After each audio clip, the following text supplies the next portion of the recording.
The latest news from the NFL. Two teams are awaiting the Daniel Jones decision. This from the X account of Stephen Holder. The Daniel Jones situation remains a choice between the Vikings and the Colts. Two-time Pro Bowl defensive tackle Jonathan Allen has reached an agreement, 3 years, $60 million with the Minnesota Vikings. Of course, yesterday, left tackle Laramie Tunsil has been traded to the Commanders. The Commanders are also hosting veteran wide receiver Michael Gallup today. Commanders officially announcing the re-signing of 13-year vet tight end Zack Ertz. He had a news conference this morning. Giants reach agreement with former Dolphins free agent safety Javon Holland. The Lions get safety Iafatu Melifonwu. And also the Dolphins get defensive back Elijah Campbell. Falcons safety Richie Grant going to the 49ers. Guard Will Freeze headed to the Vikings for 5 years.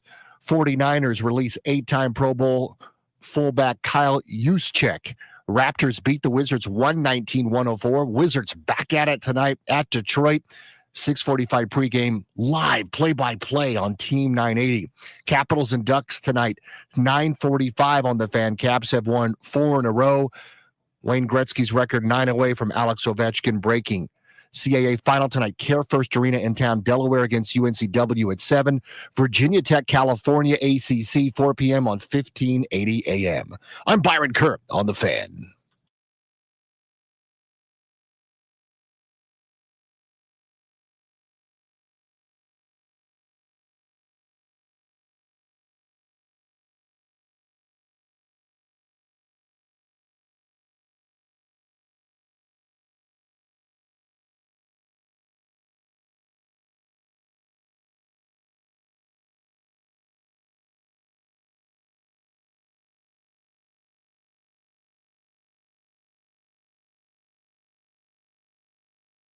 Basketball. I had just thought that. I said, you must. I've seen a lot of bullshit. That mic might be on.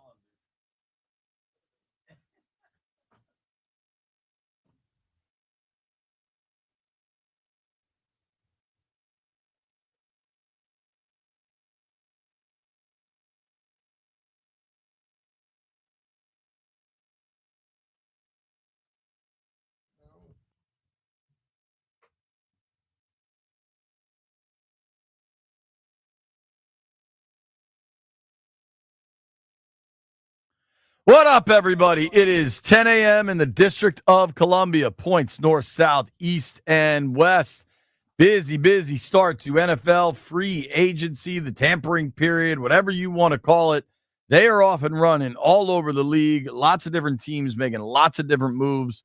Biggest move in Washington is a true blockbuster trade yesterday for one of the best left tackles in football, Laramie Tunsil. What's funny is everybody remember, there's not a lot of offensive linemen you remember when they got drafted. Oh, you remember him? Quite like Laramie Tunsil. The gas mask bong video. Dude was going to be probably a top 3 pick. He slid to 13th because of this bong video that emerged on draft night, which in hindsight, considering where we are as a society now, is completely laughable that somebody would even slide for that. Tunsil, all he's done in the NFL is be great. 5-time Pro Bowler, really good in Houston. Does take some penalties, but it's hard to look at his level of play and the way he has shut down various stud pass rushers and the way he just clears out people in the run game. 6'5", 320. Monster. Everybody screamed about build up the trenches, build up the trenches, build up the trenches. Well, on day one, there's a whole bunch of things you can look at, but they signed Javon Kinlaw. We were all on the air for that yesterday.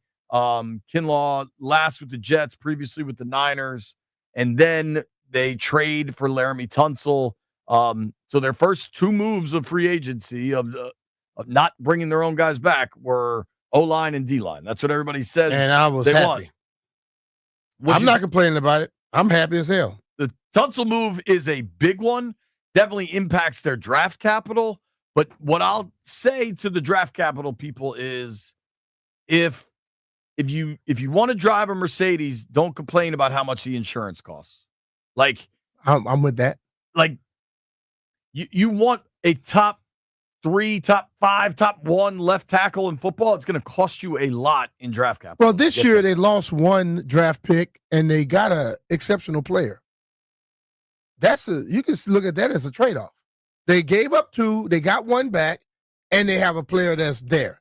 Next year they give up more. I'm not talking about next year. I'm talking about this year. I don't worry about next year. I'm worried about this year right now. Right now, this year, I think Washington has an advantage. Next year, that's something different. But if you are drafting later and all that stuff, does it make a big difference? I think so. Zack Ertz spoke early this morning. Zack Ertz obviously re-signed for a year, whenever that was, Sunday night, I guess, Sunday morning. Maybe Bates was Sunday night. It's hard to keep track of when these dudes sign. Ertz was asked about trading draft picks for immediate help. And I think Ertz reply, everybody that wants to talk about, hey, you got a quarterback on a rookie contract, you got to take advantage of that window, that's what they're doing. That's exactly what they're doing. Here, Ertz's reply asked about trading draft picks for help. Said, a guy like me, a guy that I think I have a few more years left in me, draft picks are fun. You love to find a guy like Jaden or Mikey or Johnny or some of these other guys, these impact guys. But oftentimes they take a few years to develop.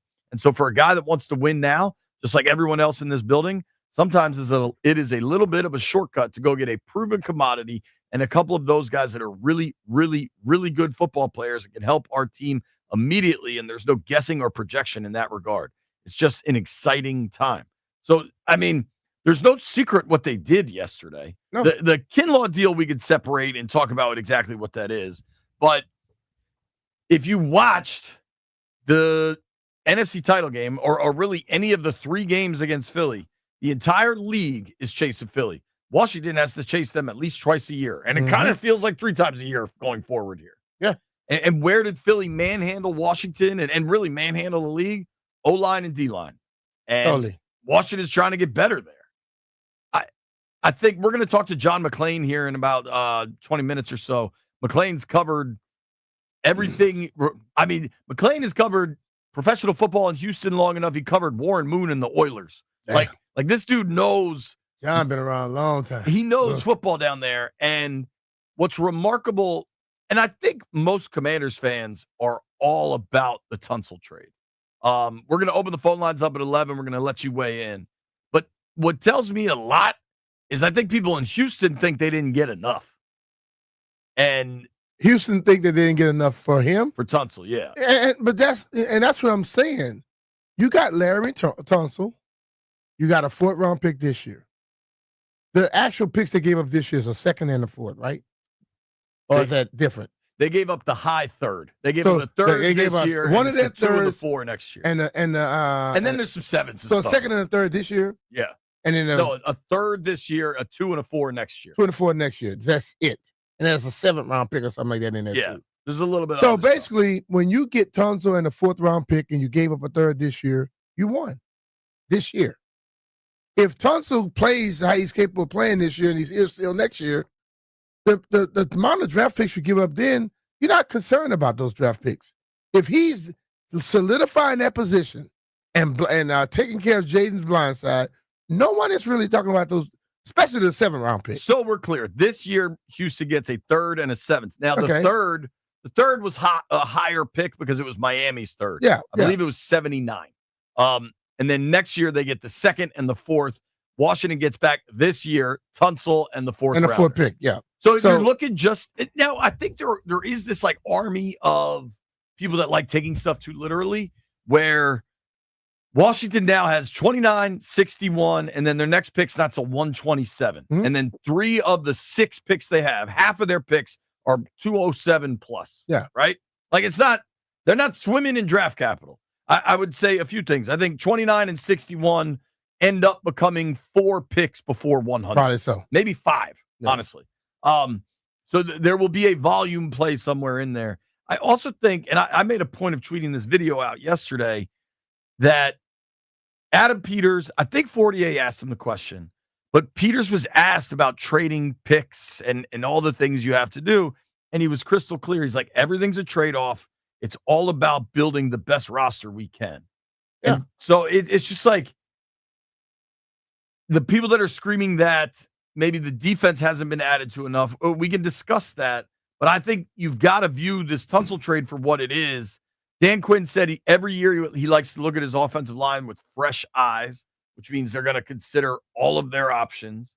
And maybe that means moving some guys around. I thought Coleman, for a rookie playing left tackle, did a pretty admirable job. I think he's super physical in the run game. I think he has some growth in the pass game, but also a rookie playing left tackle. You've got Cosme's going to miss some time. Maybe that's just the first month. I bet he opens the year on PUP. He blew out his knee on January 26th. Like that's going to take some time. Brandon Coleman, I pulled this up. I tweeted this out. Played all over the place in college at TCU. His senior season, he started 4 games at left guard, 11 at left tackle. As a junior, he played a ton of left tackle. Prior to that, he played 7 of the final 8 his sophomore year at left guard. He also started against Texas at right guard. He can move around. People are aware that there were a lot of folks saying he's better suited to play guard than tackle at the pro level. They're going to figure that out, right? It doesn't make the Coleman pick like a waste. People are in such a hurry to make determinations after a day. You know what I mean? I think the Tunsil trade I view singularly as really well done for Washington. Yeah, I mean, it is. I think the moves they made is the type of moves that they wanted to make.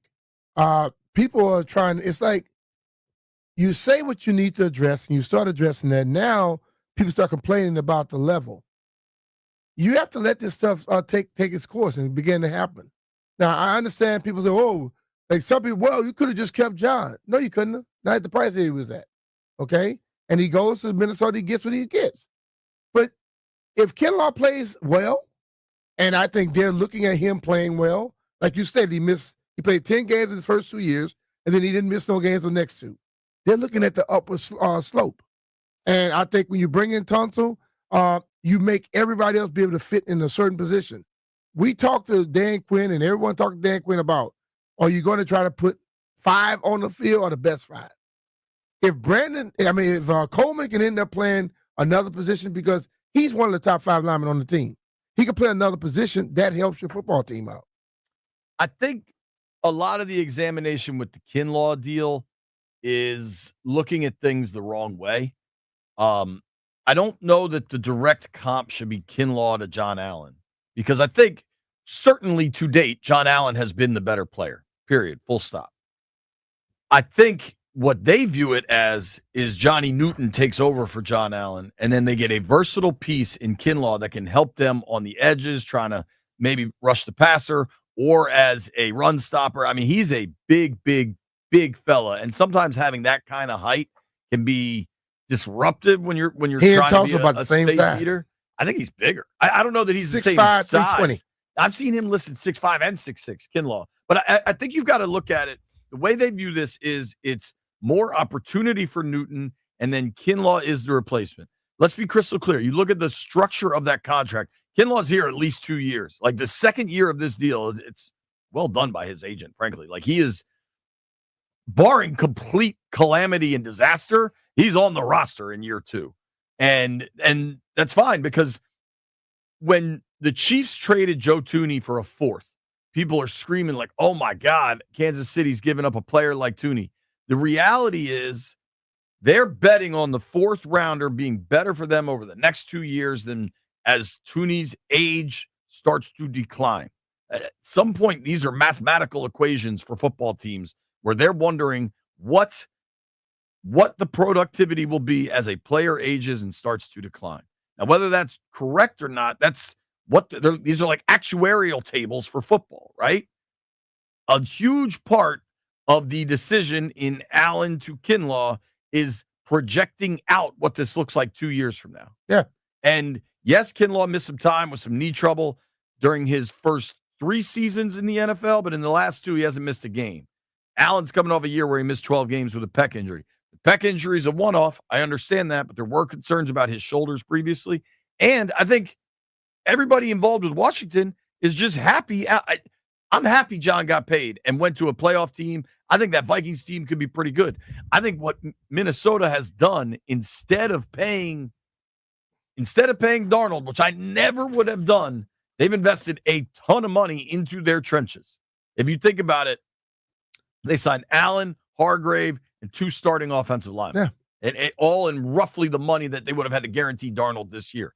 I think it's really smart. Good for Minnesota. Darnold got, what, 30-something a year?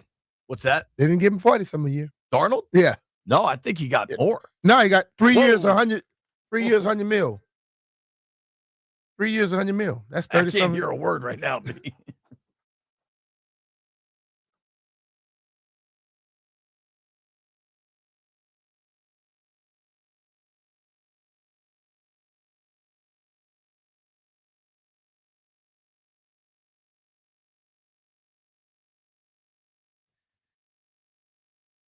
Was this planned, Jeffrey? So Darnold got, it's 3 years, 100, but it's 55 guaranteed. Mm-hmm. So the Darnold deal to me is really 1 year for 55.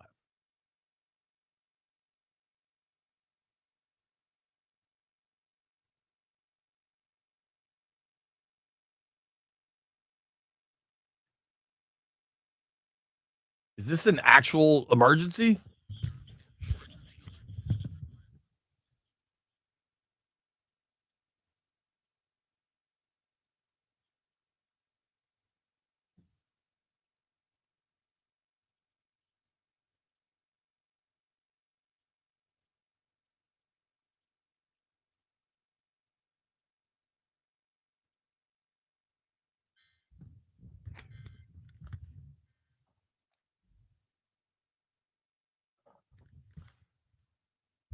That was a fun ride. John McClain from Houston will join us next, talking about Tunsil, kind of what Washington is getting in the big offensive lineman. I recognize a lot of folks think they haven't done enough. I think that's premature. They made one of the marquee trades of the first day of the NFL yesterday, not to mention re-signing a number of their own. I think getting Wagner, Ertz, they love Bates. I think those are all big decisions. Tress, I would add. I then think they lost some guys yesterday, and a lot of folks are alarmed by that. You lose Jeremy Chin, you lose De'Ami Brown. Those guys helped you. De'Ami had a really good playoff run. Chin helped you. I go back to this time last year. Cam Curl was a player a lot of fans were screaming about. You got to get Curl back. You got to get Curl back. The market never really developed for Curl. He ended up signing for with the Rams, probably less than people expected.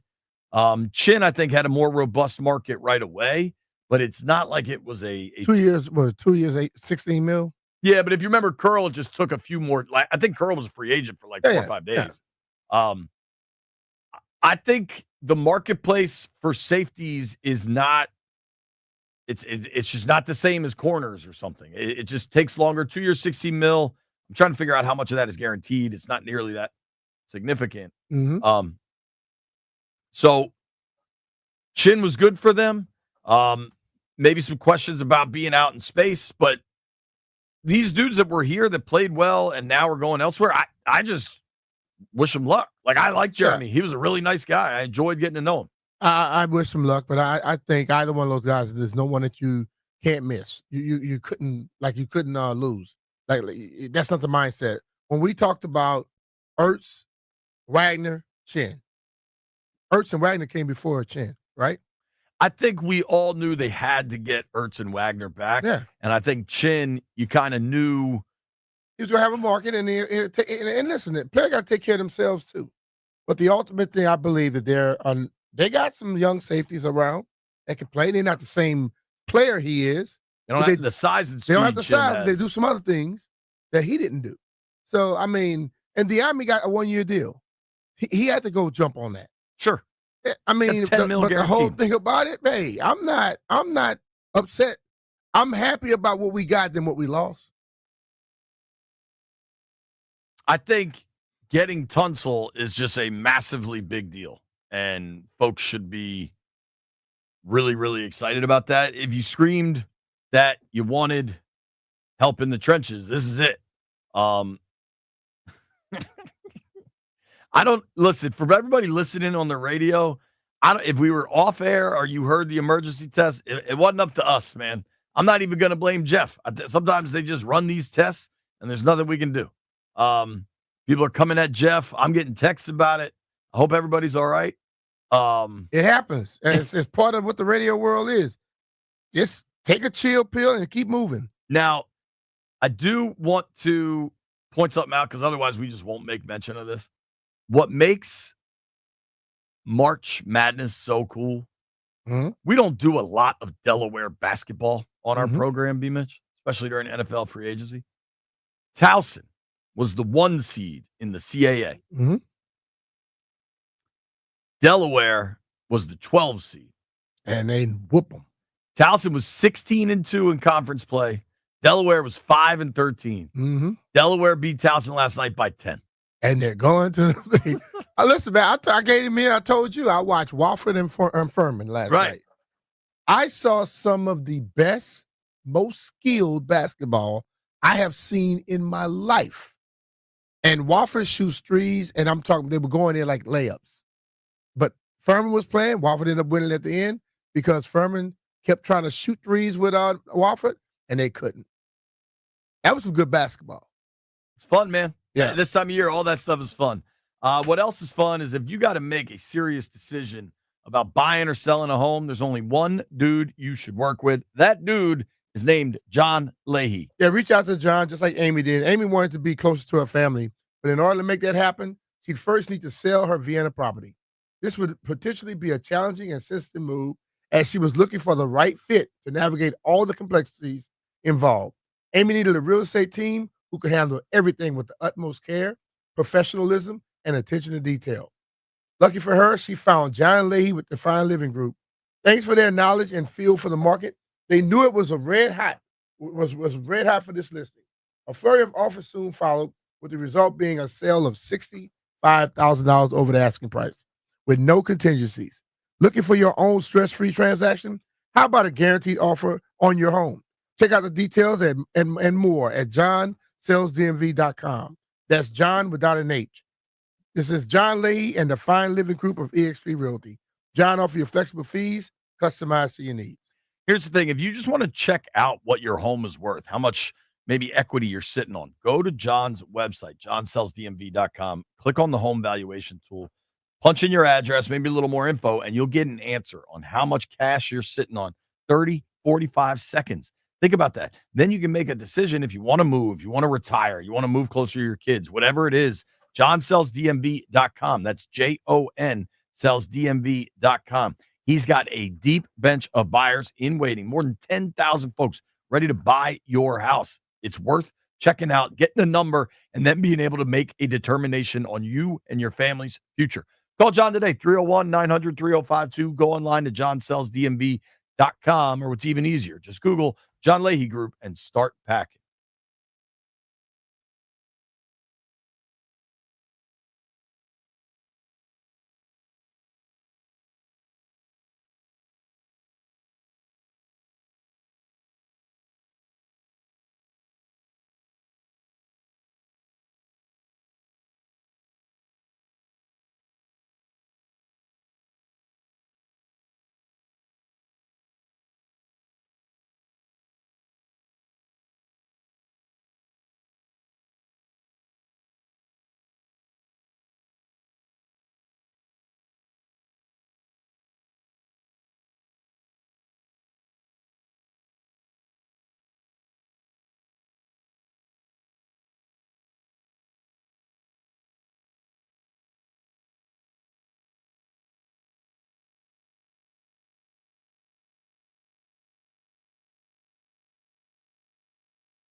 This update is brought to you by Prince George's Community College. News from the NFL, former Jets defensive tackle Solomon Thomas has reached agreement on a 2-year deal with the Dallas Cowboys. Daniel Jones is still deciding between the Colts and the Vikings. 2-time Pro Bowl defensive tackle Jonathan Allen, 3 years, $60 million with the Minnesota Vikings. Left tackle Laramie Tunsil, now a member of the Washington Commanders. Commanders also hosting wide receiver Michael Gallup today, and they officially announced the re-signing of 13-year vet tight end Zack Ertz with a news conference today. Falcons safety Richie Grant going to the 49ers. Bengals re-signed cornerback Marco Wilson. 49ers have released 8-time Pro Bowl Kyle Juszczyk. So still available, Joey Bosa, Cam Robinson, and Rasul Douglas. It was the Raptors over the Wizards easily, 119-104. Wizards at Pistons, 6:45 tonight on Team 980. Capitals on the ice tonight on the Fan, 9:45 against the Ducks. This sports update is brought to you by Prince George's Community College. You don't need a degree or years of experience to land a 6-figure job. Project management is in demand across all industries, retail, tech, healthcare, and more. Register now at pgcc.edu today to get started and boost your career. Byron Kerr on the Fan.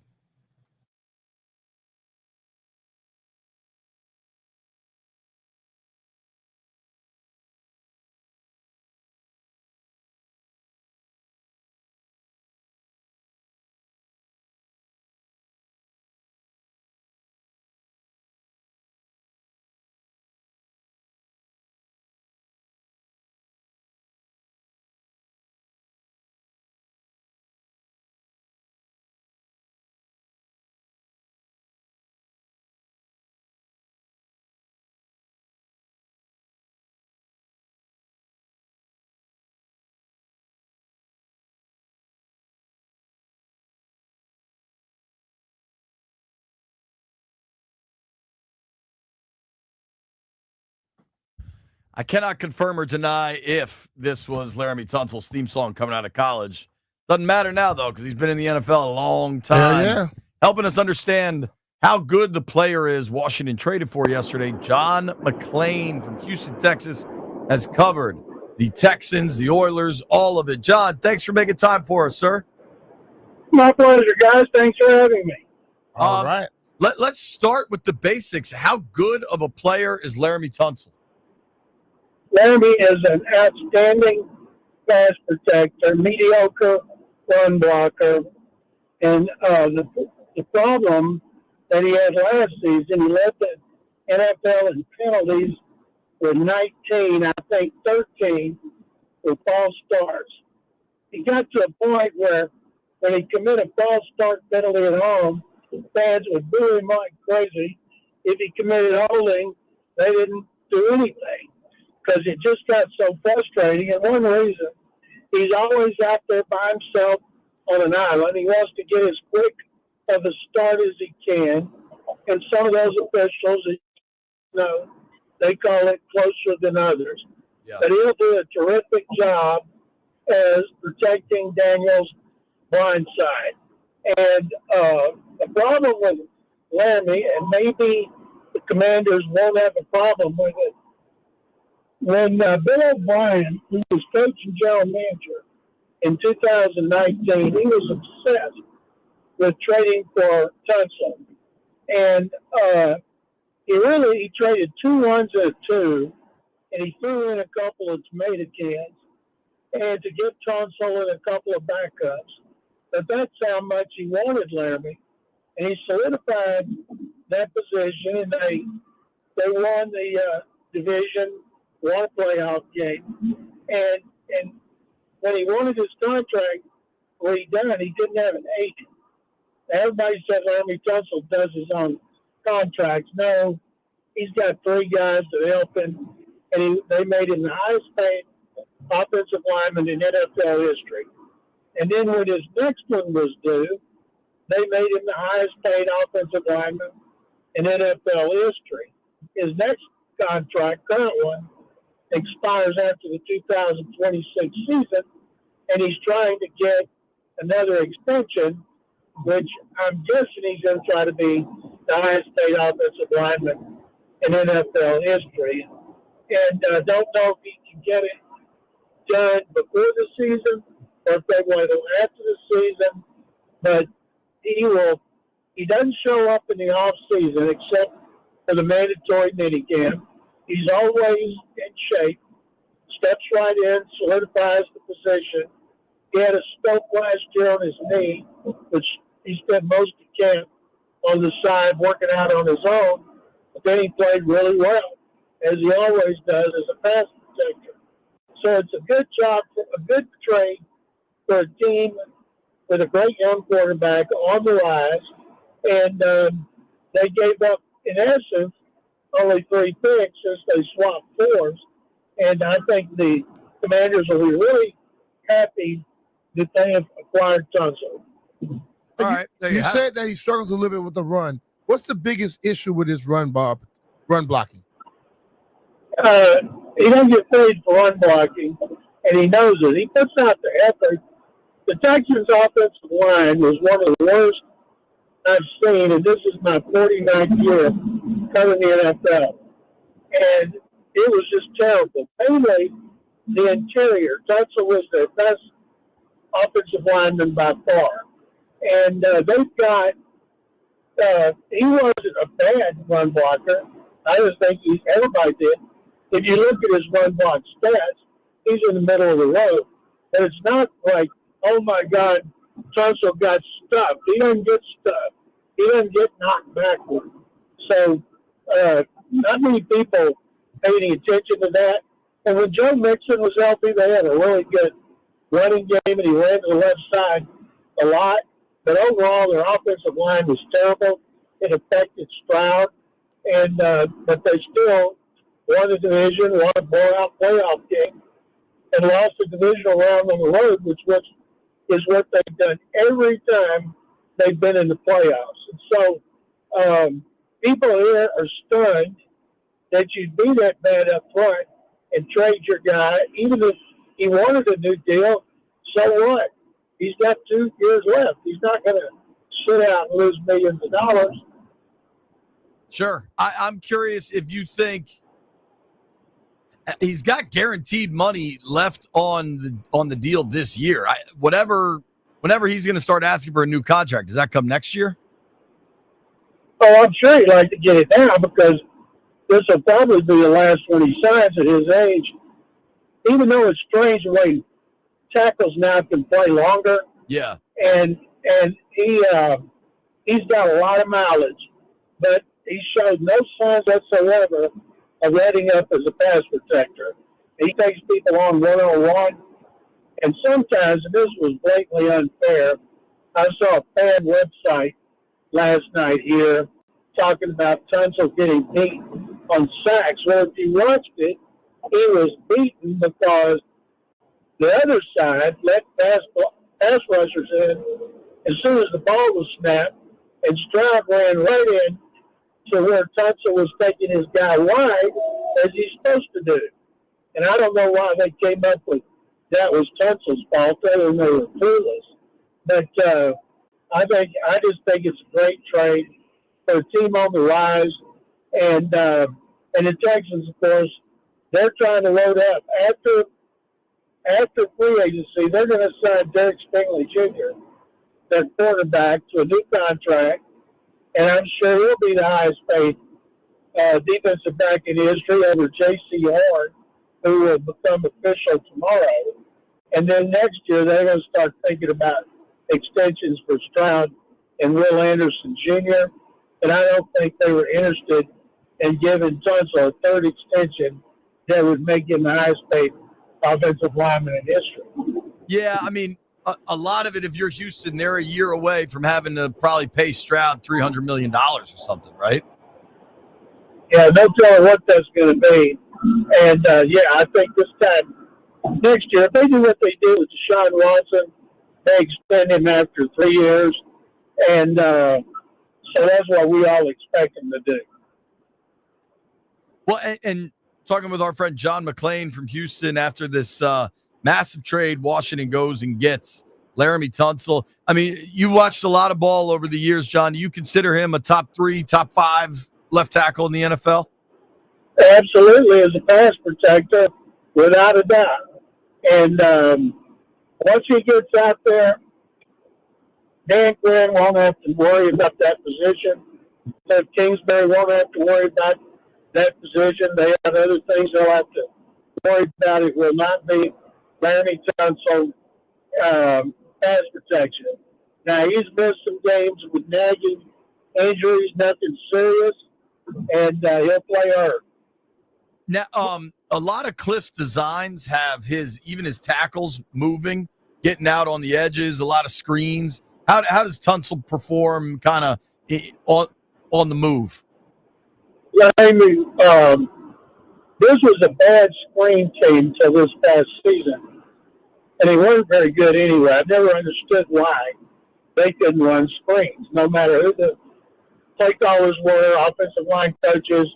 But the best one they had was Laremy. Okay.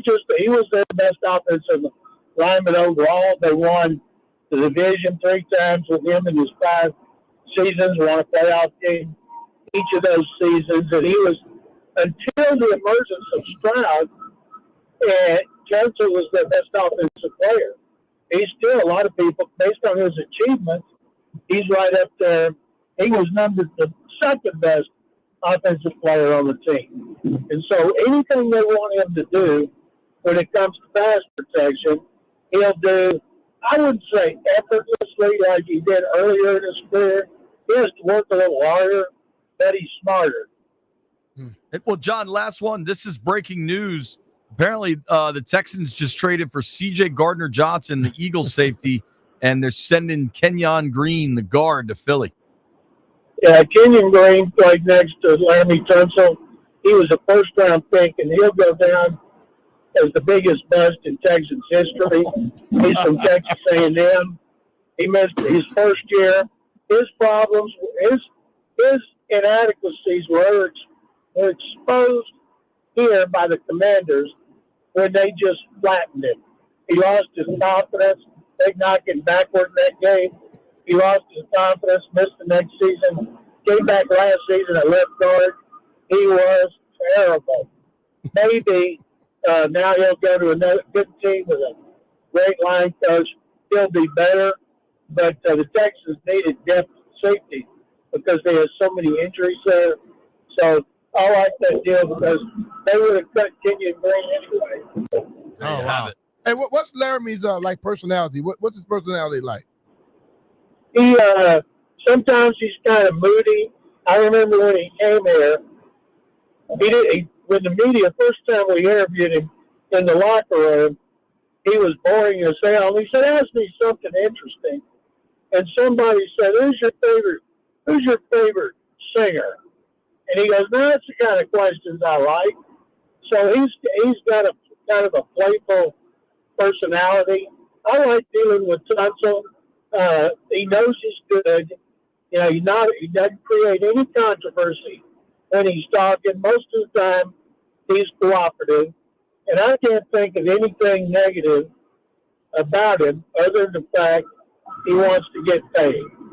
Hey, we all want to get paid, All of us. John. Absolutely. Absolutely. Hey, John, thank you for your Appreciate time, it, John. man. Always enjoy having you on. Guys, it's my pleasure. Thank you very much. All right, man. The great John McClain. Give him a follow. McClain That's that on old NFL. school stuff like that. He tell you just a little boring, but I like him. He will tell you the truth. We're going to open these phone lines up at 11 a.m. reacting to all the Commanders' moves so far.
B. Mitch and Finley, 1067 The Fan. We're going to open these phone lines up in about 10 minutes. So you can press the button now, Chris, if you want.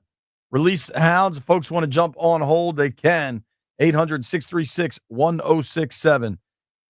800-636-1067. We live in interesting times where, because there's access to a ton of information, I think everybody thinks they are experts in everything. Everybody screamed to build up the O-line and the D-line. Washington built up the O-line and the D-line on the first day of, the tampering period, and folks still seem upset about it. I think the People Tunsil only thing. care about skill positions, bro.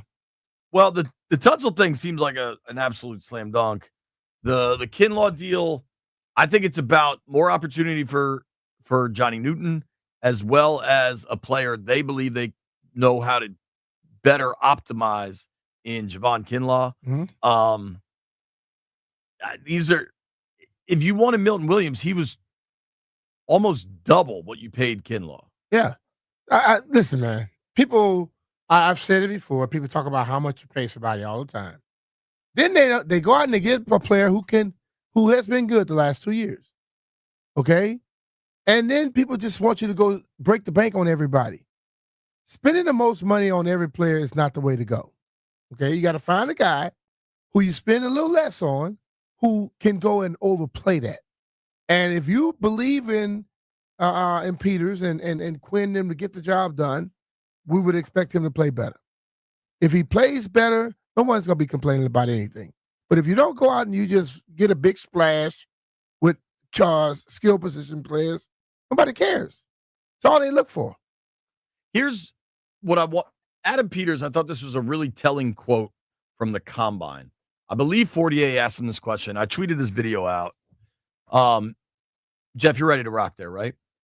Adam Peters was asked about potentially what you and I keep saying, B, is the best players don't get to free agency. If you're counting on free agency to rebuild a roster, you're overpaying.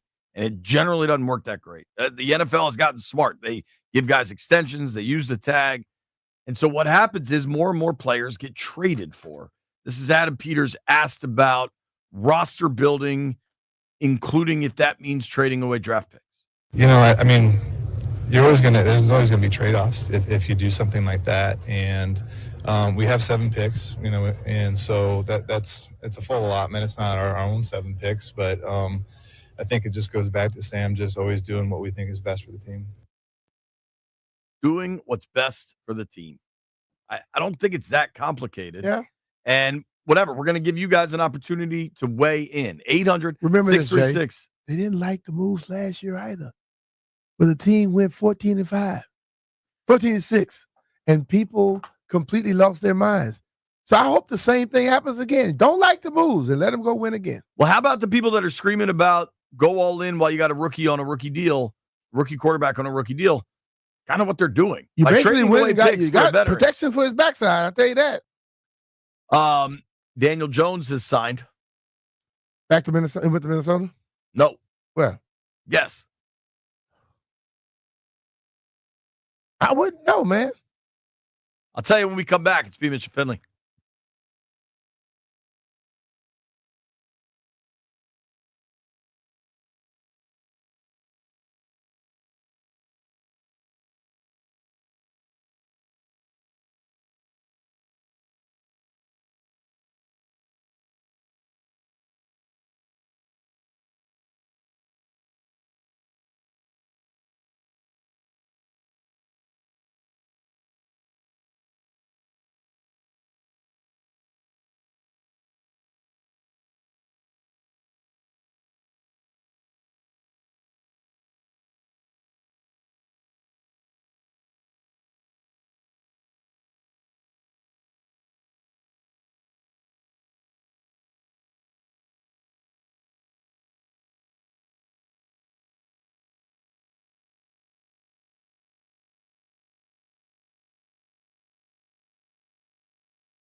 This update presented by PVI Office Furniture. Fast, excellent, affordable business grows with PVI.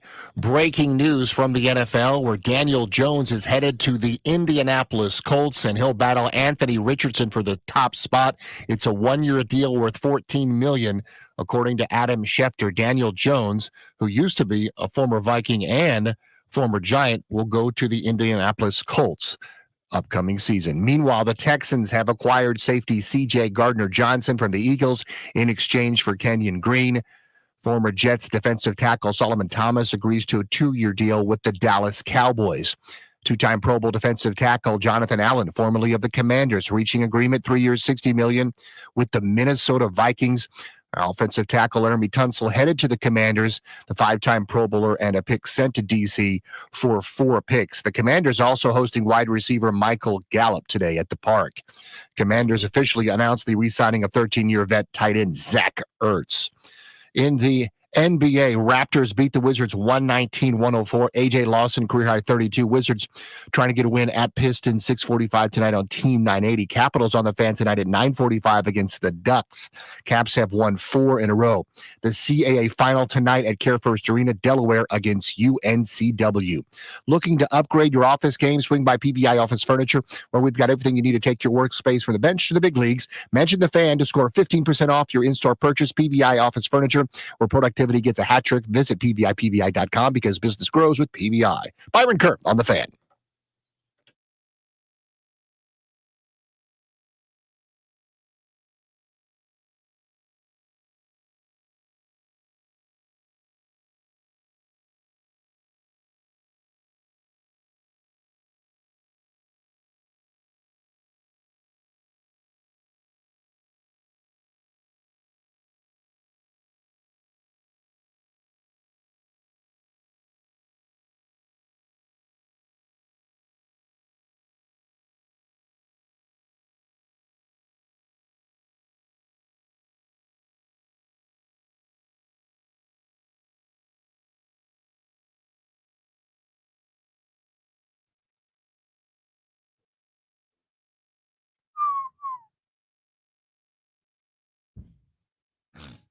Ain't nobody tell me nothing. All right, normally you'd hear Barstool Nate right here, but I wanted to make sure we had plenty of time for him and plenty of time for callers, as yesterday was some pretty major news. Commanders trade some draft picks to get Laramie Tunsil, one of, if not the best left tackle in football. You heard our interview a little earlier with John McClain from Houston. He says Tunsil's probably the best pure pass blocker in the NFL, which sounds pretty good when you got one of the best young passers in the NFL. Mm-hmm. Also signed Javon Kinlaw yesterday. See some important players walk. Jeremy Chin, De'Ami Brown among the headliners. They bring back Zack Ertz, Bobby Wagner, Tress Way, John Bates. The team really values Bates. I think you heard that in comments. Blocking, baby. What's that? Blocker. Blockers help. Hell yeah. I think, Washington now still has a lot of cap space available if they want to make more moves. Their draft capital suggests that maybe the trade for Trey Hendrickson might be harder to pull off. Maybe Cincy tries to pull that off themselves. Brian, when we left yesterday, you and I asked each other, hey, do you think there's another big move coming? And we both said yes. I thought a draft pick trade for a major player was absolutely in play. I really thought it was Hendrickson. Ended up being Tunsil. Yeah. I don't think this should be a surprise. No. I mean, offensive line, D-line is what I felt was the need going into all of this. And let's people out there, just get past the comment about we're going to build from the draft. Because you do build from the draft. But whenever you get a chance to get a legitimate player that's already there, you don't have to worry about waiting on the draft. You go get that player and you move forward. Let's start. Getting a free agent here and there is not building from the draft. Let's start with Mike in Orlando. Mike, it's not building from the Mike, you draft. got to turn the radio down, dog. All right. Chris, tell him to turn his radio down. All I heard was B-Mitch yelling at me. Let's try Bob in Alexandria. Bob, what's up, dude? Hey, what's up, B. Mitch and Finley? How you doing, brother? Good. What do you make of the moves so far, dude? Not enough. I don't know what's going on. They got to get an edge rusher. I don't disagree with you there, but it is also day one. It hasn't even been 24 hours yet. But, like, who's still on the board? Take out Trey Hendrickson for now. Who's still good? You know, they had a chance yesterday to get Khalil Mack. They could have paid $18 million. Like, what's going on? But what if he actually re-signed before the tampering period team opened. and he signed back to his team. So you you can't make a player do what they don't want he to signed, He signed just before the tampering period opened to stay there. Well, then who's the best edge rusher left? Because, I mean, like, they've got nobody at this point. I mean, they should trade this year's second if they can get Hendrickson for that. So they might not have a lot of picks, and then they'd have to trade out of the first round. But, like, they've got nothing else. They've got no pressure last year. They looked terrible. They couldn't stop the run. They still have to play LaShawn McCoy at least 2 more times. There's nothing. They got to get an edge rusher. Saquon Barkley? Yeah. You said Shady McCoy.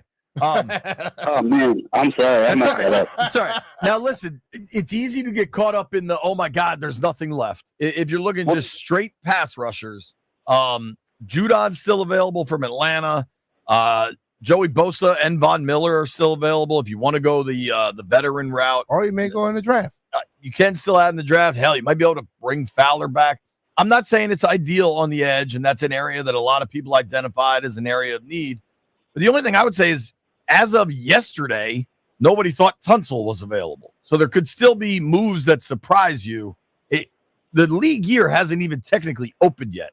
So I would caution towards determining that it's already too late for anything. But thank you for the call. Did you like the Tunsil trade? Oh, absolutely. I mean, that's going to be the best thing that they did all offseason, probably. For sure. All right. Thanks, buddy. Appreciate it. You go, man. I also, maybe I'm on an island. I still like Azeez Ojulari from the Giants. I think that's going to be a kind of down the line lesser play where if you think you can identify somebody that has something, maybe you could play them differently. Frankly, it's what they're doing with Kinlaw. Whether you like it or not, they think Kinlaw is going to provide something that a lot of other folks don't. Keep the phones going. I'm with it. Chris is, hold on, where am I here? Trying to catch up. All right, my guy's got his radio down. Let's try Mike again. Mike, what do you think of the moves so far? Hey, I love the moves, and my apologies about the radio earlier. I love the moves. I love the moves. I feel like, we got the help that we needed on both sides of the ball. That's what everyone was screaming. So, I mean, everyone needs to calm down with who got picked. We're upgrading our line, so that should matter. Appreciate you, brother. That's what everybody wants, right? Is upgrade the lines. I think that's what what they've done. Thanks for the call, Mike. Appreciate it. Let's try Alex is in Silver Spring. What's up, Alex? What do you make day one? I love it. JP Mitch, what's going on, fellas? What up, brother? Here's the thing, man. I love it. Tunsil, man, the knock on him, they're talking about the false start. Remember, I love what they do in the line especially when they play away. When they had the center, right before JB5 guy snapped the ball, he extends his right hand out. So he can correct that on that and some other stuff. And I mean he's an ankler, man. I mean it is. I can't believe they let him go, but I'm glad they did. And in Kinlaw, now you see how much Jonathan Allen got. I mean, he was a great guy. I can't put a knock on him as a business, but I'm glad he got his money, $60 million. And how much Kinlaw cost? And Kinlaw is going to be used basically just to clog the middle. That's it. So thanks for taking my call. I appreciate it. Let's be patient. Let's keep on moving. All right, brother. Thank you, Alex. To me, there's two different. The two moves are very, very different. I can't imagine we're going to get a bunch of people calling in that aren't happy about the Tunsil trade. The Tunsil trade, maybe you're going to have to pay him. Maybe he won't come to voluntary OTAs. It's a strange world, bro. But so far, I think everybody's supportive of the Tunsil trade. It's going to be somebody that goes, just the fact that you said that somebody that called and said against it. That's probably true. But I think the Kinlaw thing is, there are real questions there. Now, the Tunsil trade, the one real question I would add is, What do you make of the penalties? Leads the NFL in penalties last year. Like John said, some refs called it, some didn't. And I think what you got to realize, the ones that call it, he has to learn. He needs to start doing what we do. What we ask for when we hear a game is up. Who's going to be the crew? Right. And then if you know that, then you got to just have a little tad. And I think also the way that Biotis, what he does for he snap, it may give him a little line. But you don't want your left tackle looking down the line at the center. You just want him to be listening. So he has to improve on it a little bit. But the ultimate, listen, man. The guy's good. And that's what I'm happy about. And I think we can try and correct the other stuff. He's the most important job for a left tackle is to pass block. Yeah. And he's excellent, perhaps the best in the league at that. Yeah. That should be, if you're doing an inverted pyramid telling this story, that is by far the most important part of the story. There are other things that come up and other things you hope he can figure out. And frankly, I think that entire Texans O-line was a mess. I think Washington will be better when he arrives. And, Houston also fired their offensive coordinators. A lot of moving parts of that Houston team. Oh, yeah. Where Washington seems a little more stable. I don't think anybody has any beef with the Tunsil trade. If you do, let me know, I guess. But the Kinlaw thing comes down to evaluations. I think there's not a lot of people with a lot of flattering things to say about him from San Fran or from the Jets. Not negative things, just like, I don't know. He has this crazy body and size and athletic ability, and you think he could do something for you.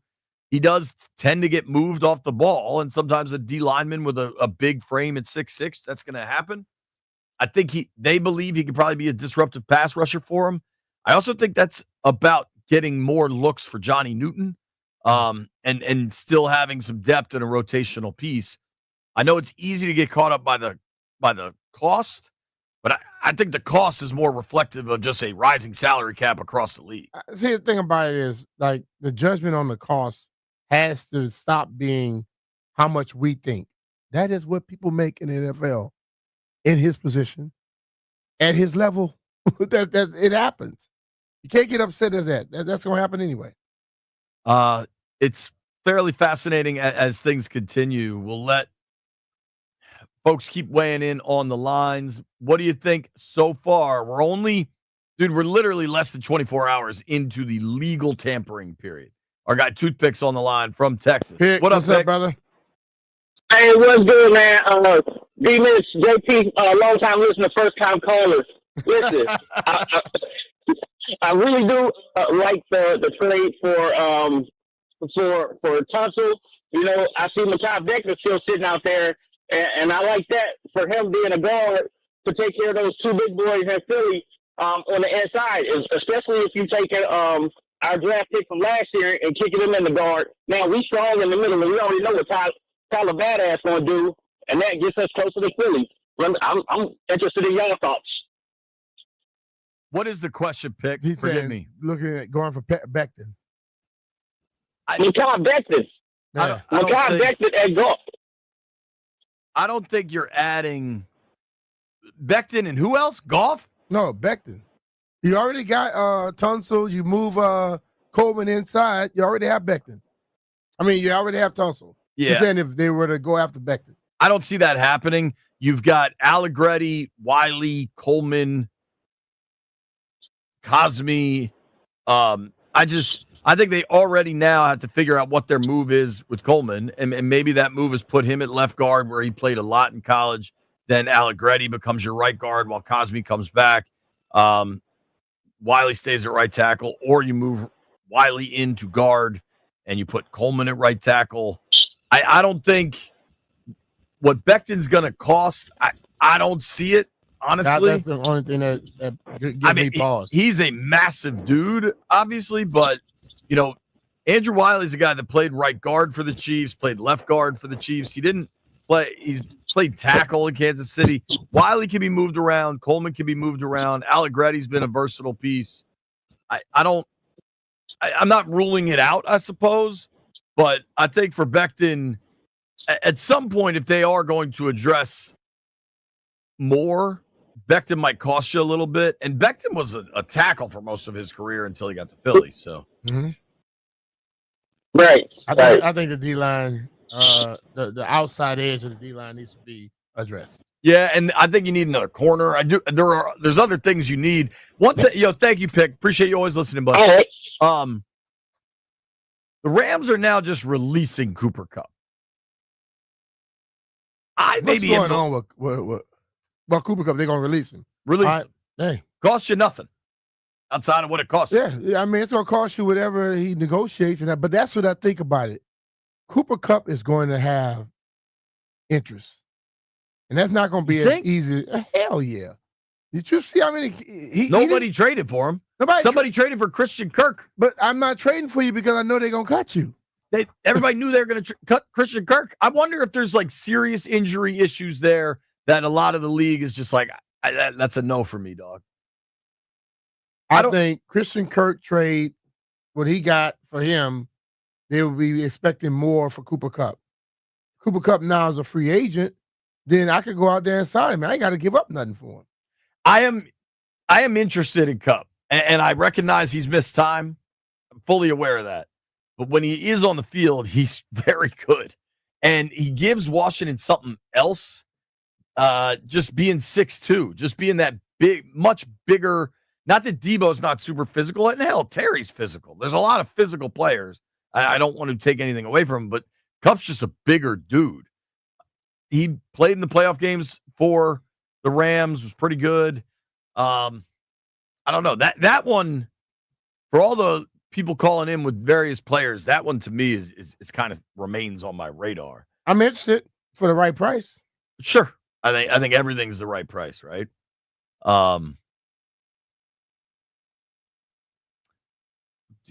Let's see if we can track down some Johnny Bates audio here in a moment. Let's take another call. Chris is in Damascus. Chris, hey fellas. Hey, B Mitch, love you, bro. Hey, you might be able to, especially you, B. You saw when Lassay came in and Jacoby moved, so you might know a little bit about offensive line. Let's comment on that. I'm not hating on Trent Scott as a backup, and Allegretti definitely is your backup center. Well, let's not forget how we struggled when Diaz got hurt a couple games. So that's going to be valuable. Allegretti's got experience. He called the play or called the line. I see that. So he's valuable. But we lost Lucas, and we need a swing tackle or backup tackle somewhere because Coleman's going to move somewhere. But B, I thought you might think about how those linemen move around. I know it's hard to figure out, but that's my opinion. Thank you, fellas. Hey, man. I mean, I think what they do a lot of times, they try to find guys that can play more than one position. Because when you go in the game, sometimes you don't know which lineman going to get hurt. You know what I'm saying? Right. Well, like they normally have 3-4 guys on the sideline, and one of those guys play more than one position. Well, Coleman's not going to play left tackle now. So that's where it starts. And I think if Coleman goes to right tackle, then you've got maybe it's Wiley while Cosme's coming back, but I think Wiley serves as a backup swing tackle. I think if something happened to Tunsil, Coleman goes back to left, Wiley goes back to right. Trent Scott, I believe, is set for free agency, but if you can get him back, he can kind of be a backup swing tackle for you. He played some tackle. Losing Big Luke stinks. It's a guy I really like. I've known for a long time. He got some good money from Cleveland. Maybe, more than Washington was willing to spend, frankly. Yeah. Washington brought him back last year. I don't think they're in a hurry for Allegretti to go anywhere. And he does have some money still attached to that deal. So it's I don't know that there's another massive O-line move coming. That doesn't mean draft, but I wouldn't. They just made a big move to improve their offensive line. Yeah. Thanks for the call, dude. But they need more than just 5 of them. You know what I mean? For sure. They need way more than 5 of them. We haven't checked in with the aquarium. I do want to hear from the boys on what was a busy first day of the tampering period. Phone calls remain open. 800-636-1067. You're listening to B. Mitch and Finley. B. Mitch and JP here. If you want comfort and convenience wherever life takes you, then you need to turn the road. With Wi-Fi capability, you have full control of your heating and cooling system right from your phone. Forgot to turn down the heat before vacation? Adjust it in seconds. Plus, you'll get alerts if something's not right. These guys are the absolute best. They've installed new systems in my house, and I felt the difference instantly. Here's the best part. Here's the best part about Rude systems. They are whisper quiet. No more of that loud clanging in the middle of the night that wakes you up. With Rude, you get to sleep peacefully throughout the night. And B, you got to tell the folks about the savings. You can get federal tax credits. You can check out all the information on the Rude website, and you can save serious dough. Yep, Rude, the most reliable heating and air conditioning products in the DMV. And remember, if it ain't Rude, It ain't right.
This update brought to you by Main Street Bank. Cheer local, bank local. The biggest news this hour is that free agent quarterback Daniel Jones is finalizing a one-year, $14 million contract with the Indianapolis Colts.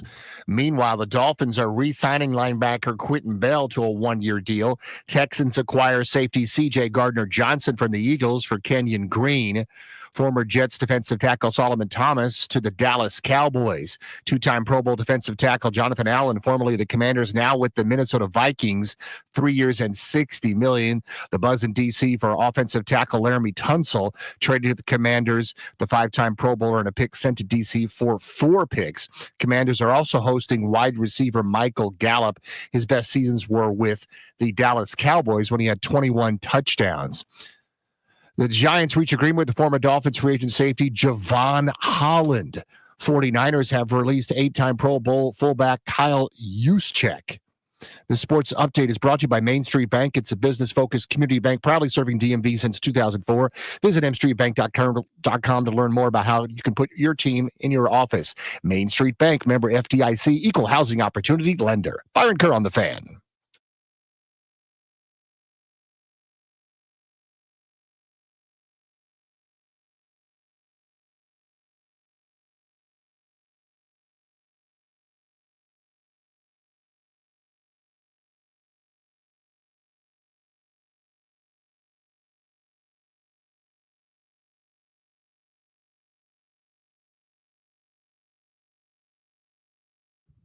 He said bland.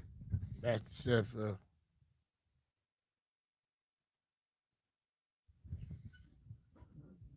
You got me mesmerized. And your fat ass thighs.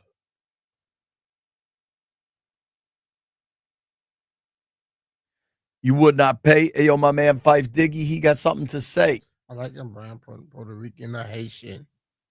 B. Mitchell Finley, 1067 The Fan. Want to check in with the Aquarium boys. We got 2 Commanders fans and 1 Giant fan. It's almost more fun to check in with a Giant fan these days. Yeah.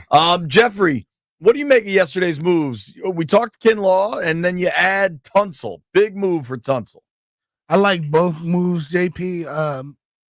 AP said it. He said we got to address the line, and he's going to address what he said he had to address. And I think it was the right move to go ahead and get Tunsil off the trade, because we would have just been in another bargaining campaign. Because we don't know what goes on, behind the doors. But I'm quite sure a lot of these guys, it was going to the best bidder, So I'm kind of glad AP made those moves, and I want to see where we go from here. Mm-hmm. It's definitely not over. A lot more to come. Heavy Metal Chris, what say you? I love getting Jaden more pass protection. I think that is fantastic. I wanted to see more deep balls from him last season, and I think a guy like this on the blind side is going to really help that. So. Yep. All right. Christopher's in. White Brian, as a Giant fan, watching everything unfold. He's pissed at everything. What do you make? Yeah, I will be happy as long as Aaron Rodgers is not a New York Giant. How's that looking? What's going on there? He's still the betting favorite to land in New York, which is scaring me. But the talking heads are saying Pittsburgh now. He was just in New York. Now, what is are they going to trade up to number 1? That's been another rumor. I think the Titans want to stick with Will Levis, which would really help me out. Incredibly stupid. Yeah. I don't know if Cam Ward's the guy. I'm pretty sure Will Levis ain't. But you could also trade out of 1 and stick with Will Levis. You could trade from 1 to 3, get whatever you get, and then stick with Levis.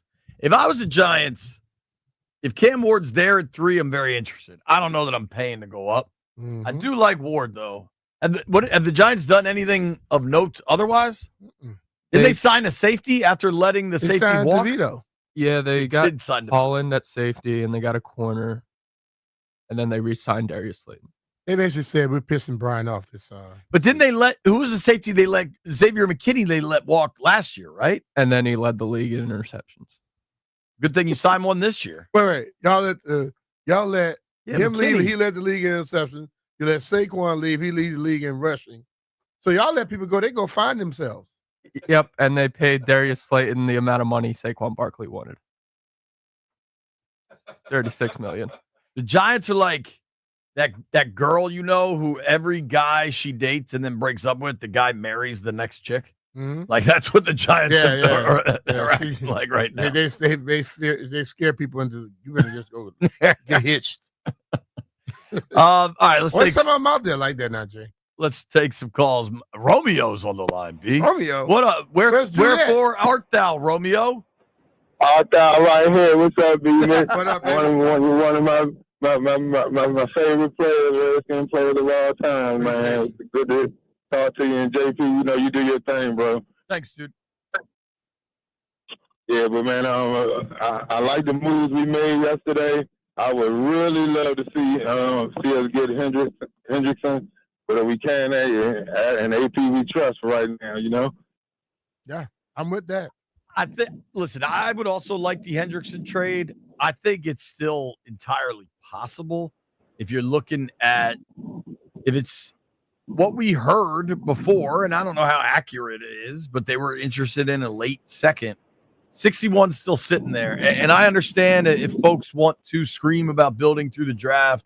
We played. You get Hendrickson. I don't want to hit him. Well, like B. Mitch said earlier, we are building through the draft. We're using those draft picks to get a proven talent, Yeah, that's well said. And I think if you get Hendrickson, and then you're going to have to put a deal together, right? You're probably going to have to pay him, but all of a sudden, the players, the quality, the caliber of player you have added in Lattimore, Debo, Tunsil, Hendrickson. I mean, these are all pro players, man. Yeah.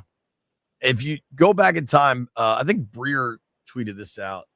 Over the last few trades that Washington's done, they got Lattimore, Debo, Tunsil, and 4th and 5th rounders. They gave up 2/3, a 4th, a 5th, a 6th, and a 7th, and next year's 2nd and 4th.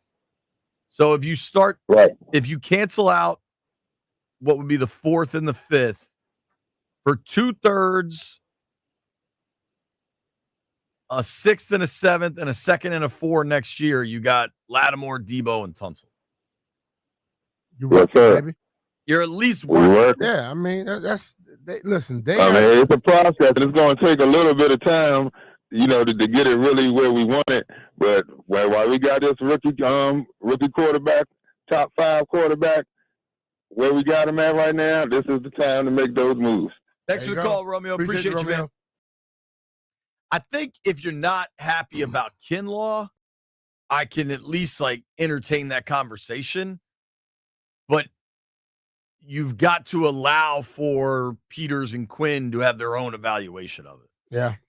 I'm like this, man. If you're saying Adam we trust, tell something goes wrong, don't judge him based off of what the past was.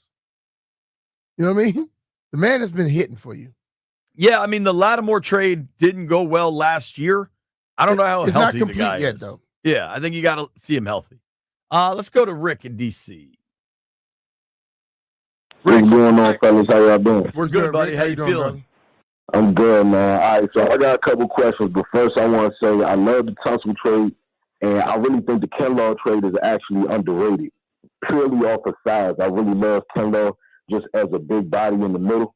But my questions for y'all is, how do y'all feel about the height situation with the receivers, and what's going on with this corner and safety issue? When are we going to address it? I think as a team, we still a little too old, so I kind of want to get a little bit younger, and I know that's probably going to come with the draft, but the draft picks are slowly decreasing. So what are we going to do about this? You talking about the height situation with the receivers, you said? Yeah, because we got Terry is 6 foot.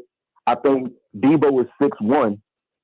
As of right now, I guess we still got Noah Brown, but everybody else, I mean, who else do we have? I want somebody like 6'3", 6'4", 6'5". The question I would ask is why? Because I feel like I hear people say that all the time.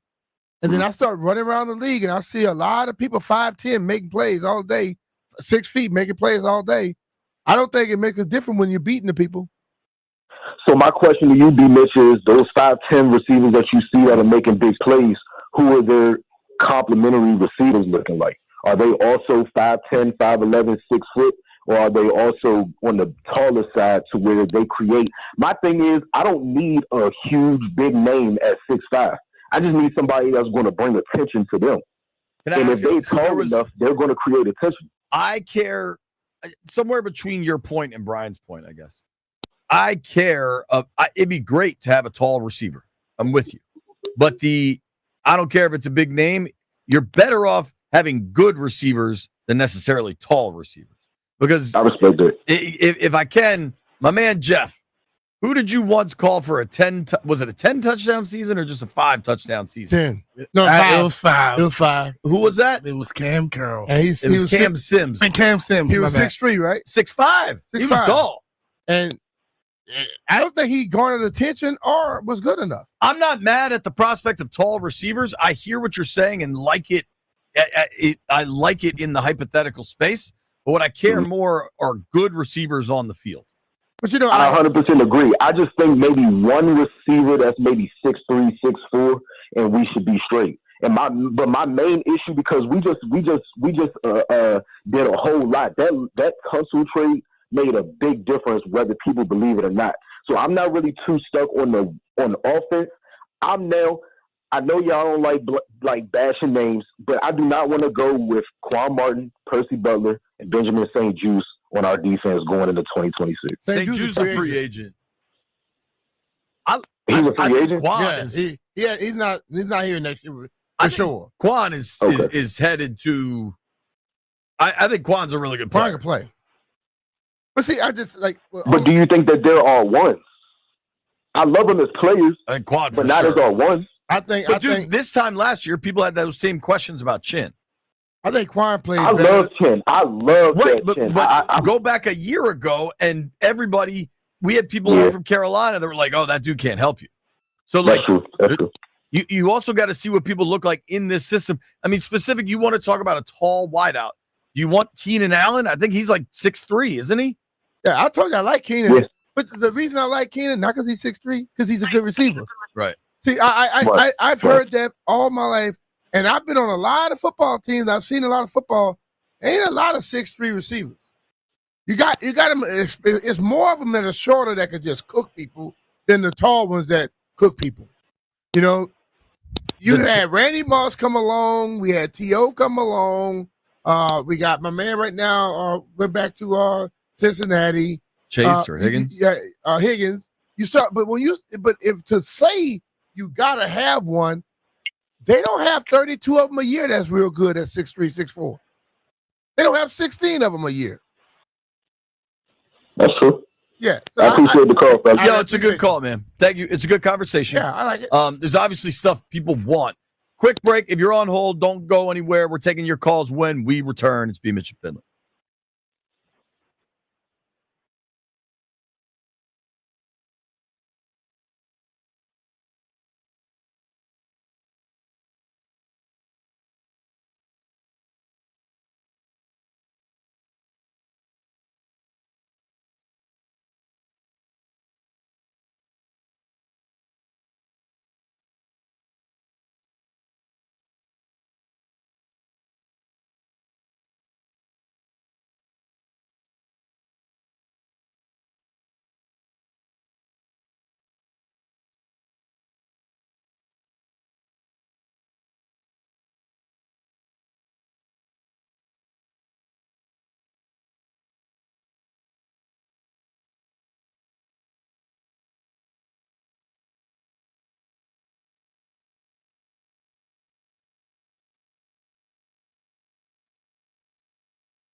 B. Mitch and Finley, 106.7 The Fan.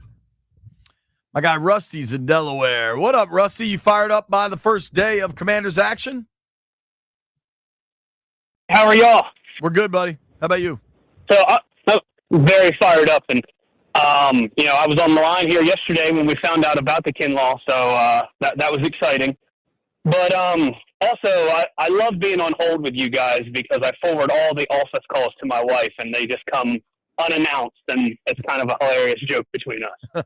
But nonetheless, I see the Kinlaw trade a little differently than most do. I see that trade kind of prevents us from relying on guys like Sheldon Day, the deeper depth of the chart when it comes to defensive line. I think that this is more of a move to enhance a Johnny Newton and to kind of put some pressure on a Deron Payne, who's going to be probably looking for some money soon. So I think that it serves two purposes there. Not only do you get a player that, if he plays to his potential, is a decent player, but also you have other people on notice to say, hey, this guy might help us get better as well. As far as Tunsil goes, that's a no-brainer. I mean, that is a great trade. I loved him coming out. I hated what happened to him on draft night. And because of that, I've kind of followed his career closely. Former offensive lineman. I was thinking about this while I was on hold. I was at a Redskins game years ago, and an old-timer from my area, he said, you know what? He said, Townsend, when I think of your football career, this is what I think of. Holding, offense, number 73. And I told him, I said, that's not what I think of, but I appreciate that. So fans are going to fan. If there's anything wrong with the player and the penalties, of course, that's going to be glorified. And as far as the last caller was saying, besides the guy sitting to your right in that chair, one of my favorite Redskins is Mr. 8 to the 9, and he wasn't 6 foot tall, and I think he did pretty damn good. Hell yeah. All right, brother. Thanks for the call, Rusty. Great call. Yeah, man. I think wanting a tall receiver is a great idea, but most receivers I feel like are 6 foot 6'1". Yeah, or less. So I just I've heard it, and I understand why people say it because Randy Moss was a damn terror. But how many Randy Mosses has played in this league? How tall was Randy? 6'5". 6'4", 6'5". Okay. But he ran 4.3. And he had like a damn near close to 39-inch, 40-inch vertical. He had everything. But I asked the question, for all the people that want to always say you need a tall receiver, just give me the last 4 or 5 years and give me the 6'3" to 6'5" receivers that were good. That's all I'm asking. I'm just pulling up. I want to know if you could give me 16 of them in 1 year for sure. How tall is Chase? How tall is Jamar? Chase? Probably about 6 feet. Give us that number, White Brian. Jamar Chase went for 1,700 yards last season. Then you have Justin Jefferson, Brian Thomas, Drake London, Amon-Ra St. Brown. He is 6 feet tall. Chase is 6 feet.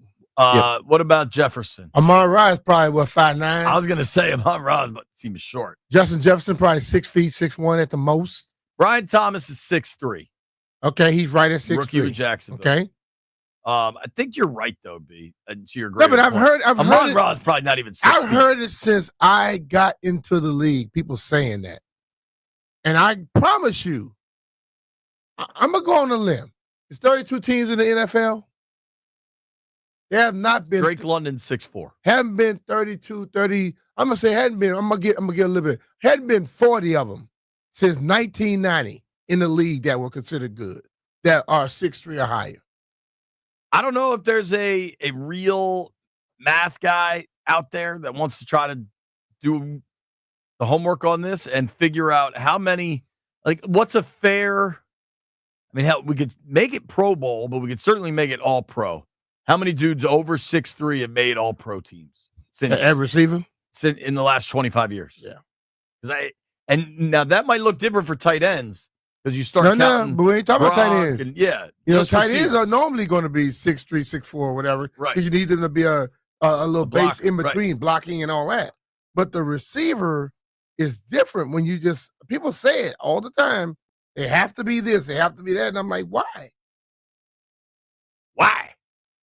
Tony is in Durham. Tony, what up? Hey, what's up, fellas? Hey, I'm Big all right. Mitch, Sorry, JP. man. Go ahead, Yes, go ahead. sir. What up, fellas? I like the Laramie Tunsil trade. I think we get a Hall of Fame tackle. We've been missing that since Trent. I like Kinlaw. I think he helps beef up the middle some. But I want to take a different approach and see what you guys think about.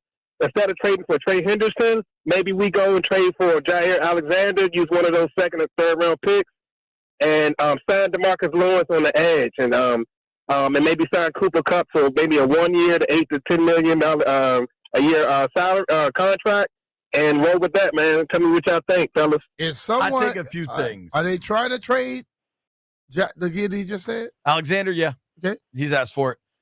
Yeah. Lawrence, I like the idea of DeMarcus Lawrence, but he had a major injury last year. And I don't know what that costs, what that looks like. But Lawrence, man, you talk about a dude on the edge that can help with the run. Tank Lawrence can do that for sure. He's 33 and had a major injury last year. So I don't know about that. I would still be in on Hendrickson and Kupp for 8-10 mil. I'd be in on that. 1 year deal or something like that. 1 year deal. If he gets hurt again, that is what it is, But and Kupp for the tall receiver crowd. I mean, he's 6'2" and bulky. He can play a physical, and that's what they like in their receivers: physicality, get downfield, block your ass off. Yo, thanks for the call, Tony. Appreciate you. They say Amon-Ra is 6 feet. No, he's not. No, I was in Detroit, stood next to him. If he's 6 feet, I'm 6'2". If he's 6 feet, I'm 6'2". When we return, a dude that's definitely not 6 feet, Barstool Nate joins the show.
Quarterback news in the NFL. Quarterback Daniel Jones, the free agent, is finalizing a one-year deal, $14 million, with the Indianapolis Colts.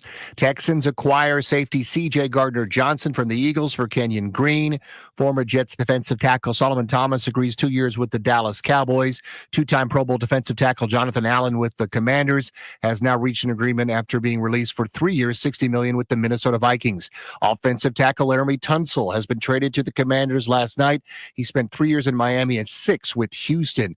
The Commanders are entertaining wide receiver Michael Gallup today. He had 21 touchdowns in 6 seasons with Dallas. Giants reach agreement with former Dolphins free agent safety Javon Holland. Raptors beat the Wizards last night 119-104. Wizards off to Detroit tonight 6:45 on Team 980. Capitals in California against the Ducks at 9:45 on the Fan, having won 4 in a row. Center stage today, Care First Arena, 7 p.m. It's the CAA Final. The winner gets a tournament bid. Delaware versus UNCW. ACC tournament begins today. Virginia Tech against California, 4 p.m. pregame on 1580 a.m. The Nationals will take on the Astros tomorrow. Stone Garrett had a grand slam yesterday. The Yankees ace Garrett Cole set to have Tommy John surgery. He is out for the season. From the Crop Metcalf 5-Star Sports Desk, I'm Byron Kerr on the Fan.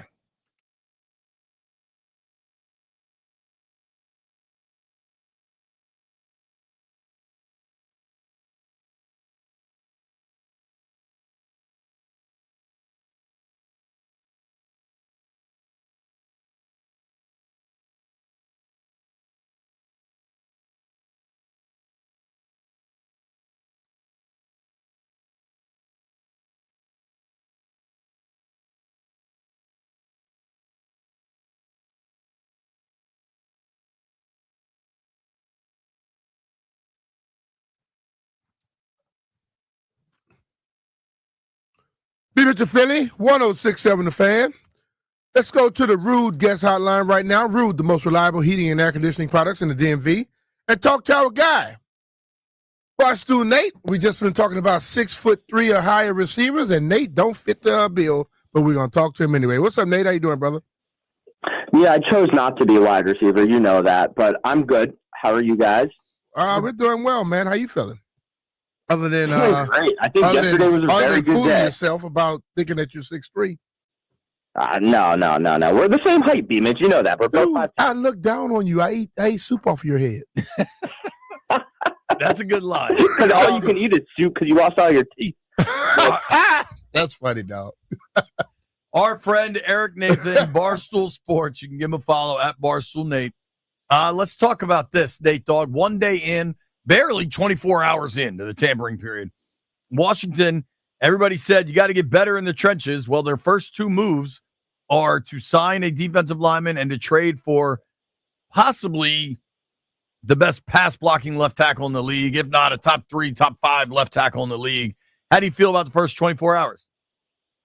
It's fantastic. It is quite a wonderful time to be a fan of this team.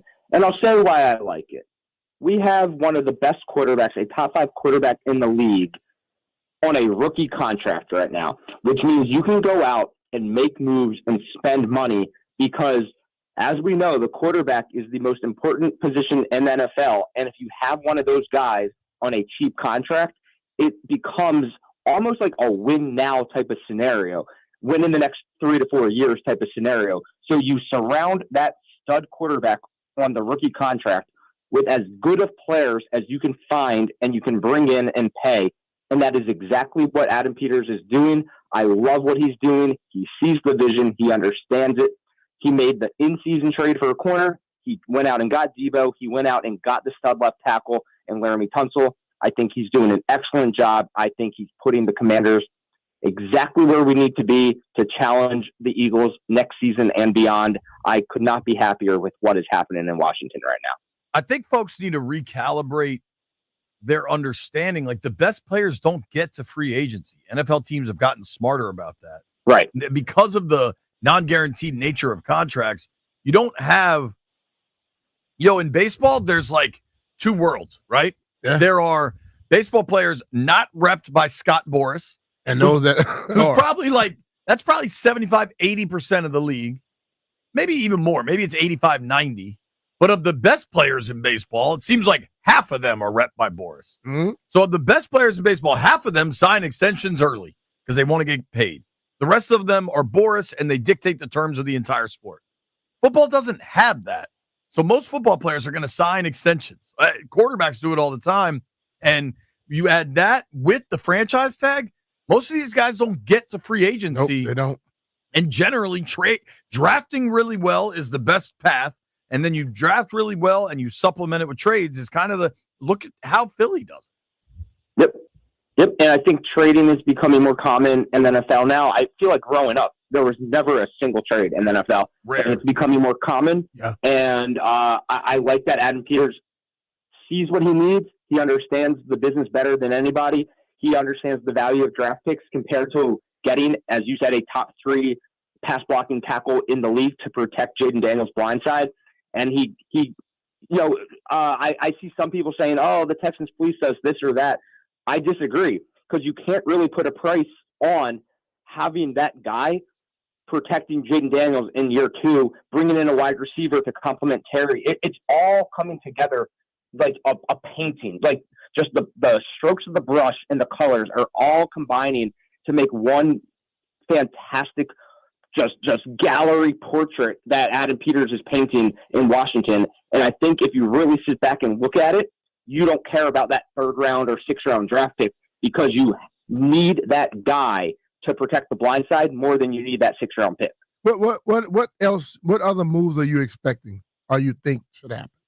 Well, we need a safety. We lost Jeremy Chin. I think a lot of people are bummed out about that, understandably so. I think a lot of people expected him to stay in Washington, and he didn't. And now we are very weak in the secondary, specifically the safety position. I don't know if that will be addressed through the draft, if Peters has his eye on a guy that he thinks will be there at the end of the 1st round or the 2nd round. Or, there's a diamond in the rough waiting out there. But I think, shoring up that safety position is important, and maybe another defensive tackle. And then someone, if it's not going to be Fowler, someone to come off the edge. I think Fowler had a good season rushing the passer. I think a lot of people were disappointed in his run defense. But, 11 sacks or whatever isn't easy to find out there in the NFL. I think he wants a bigger bag than Washington wants to give him, but maybe they can meet halfway. I'm not sure what happens there. But yeah, maybe a guy to get to the quarterback and a safety is next on my list.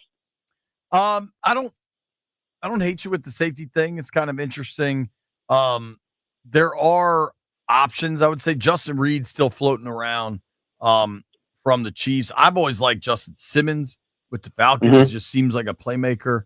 I think, obviously yesterday the Tunsil trade is a really, really big deal. And I think I won't be shocked if AP kind of waits a little bit now and sees where the value starts to lie. I've talked about it. I think Tank Lawrence, if you believe he's healthy, makes a lot of sense. They really needed somebody that could help them set the edge in the run game. He's fantastic at that, and he's a good pass rusher. Veteran, by all accounts, everybody loves that dude. Dallas's cap situation, they just paid Osa. Dak restructured, CD restructured. Presumably all that's to get a Parsons deal done. If you get a Parsons deal done, I don't see how you could pay Tank Lawrence also. So that's one that I find interesting.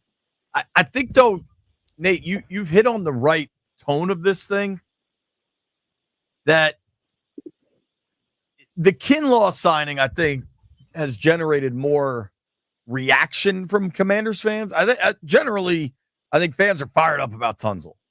The Kinlaw thing, a lot of people look at PFF grades, or, there were times you watch the Jets, he gets stood up and pushed off the line of scrimmage. At some point, where do you balance your reaction, your understanding, your ability to ascertain information surrounding the NFL with this? AP and DQ clearly have a vision for this dude. It's the first guy they identified. I'm going to roll with that. I saw people hating the Kinlaw signing. I'll be honest, I didn't watch enough Jets games last year to give him my Barstool Nate official grade. But when I look at him, he's a ginormous human being to clog the middle. He's still only 27 years old. He was a first-round pick in 2020 by the Niners. And there's that old saying that we say in the NFL circles, you can never judge a player by his tenure on the Jets. You just can't. You stop when you're on the Jets, you give up by week 6. Like he got pushed off the ball because he was already thinking about his dinner reservation that he had after the Jets were going to lose another game by 40. So I think people also see the big numbers and they go, oh, over. I think every reply to every signing yesterday was overpaid. I don't think people understand the cap goes up every year, and so contracts get bigger every year. I think Adam Peters knows what he's doing with this signing. I don't think it was an overpay. If you can get a 6'5", 320-pound monster to clog the middle, you got to do it after you lose both of your defensive tackles. I'm perfectly okay with this signing. I agree with that. I think people kind of sleep on the cap going up also, so there's just more money out there. Every year. It's every year. People freak out about just the pure numbers and don't even think that the cap went up 15%, you know? They have to just understand that professional football players and professional athletes make way more money than we make. So They make a lot. when you see those numbers, you can't judge it according to what you're used to seeing. That is the going rate in the NFL. How much did you make, B-Mitch? What was your biggest deal? 5 years, $10 million. That's not bad. I'd take it. If anybody's offering that to me, please know that I will take it. Nate, looking ahead here, dude, are you... And I'm sure somebody think I was overpaid. I bet they did. I bet they yelled it then, too. Were you anybody sad to see go, think it's a bigger loss? De'Ami Brown comes to mind. You mentioned Chin already. You dubbed De'Ami Brown Mr. January. De'Ami Brown was the bane of my existence until 2 games in the playoffs where he balled out and then he was bad again. He turned back into a pumpkin. I don't think he will be missed in the wide receiver room. I don't like how he acted after the season, acting like he deserved a ginormous contract. He did not improve. I don't think that's fair. Tenure. I was there for his press conference. I would not say he acted like he deserved a ginormous contract. I saw everything he said, and I think he overvalued himself, and he got a 1-year prove-it deal in Jacksonville, and I do not think he's going to prove it. I see nothing. I will not miss him. I think he's easily replaceable. I think Jeremy Chin is the obvious big loss from yesterday. I think 2 factors. 1, again, our depth at safety is non-existent. And 2, I think most people expected him to stay. So that was a bit of a bummer. Besides that, we'll see how stuff shakes out, especially through the draft. If a new running back comes in and a running back leaves, we still need a backup quarterback. I would like Mariota to come back. It seems like nobody had a bad thing to say about him, especially in the mentor role for Jaden. Jaden and him seem to get along great and help each other out a lot. So I think that, I think Mariota might command a little more money than people want to pay a backup. But that could be one of those worth it type of deals where you want to keep everything in the quarterback room the same for Jaden. So we'll see what happens there. Besides that, I think everything, is going smoothly. I think it is too. And I think folks are just, I don't understand. It seems like fans are so uneasy, but at the same time, nobody knew. Like, to me, it's 24 hours into this thing and folks are freaking out about the lack of this or the lack of that. They have to realize the roster is not final yet. You don't end it on the first 2 days of, legal tampering period. You got more time to build this thing.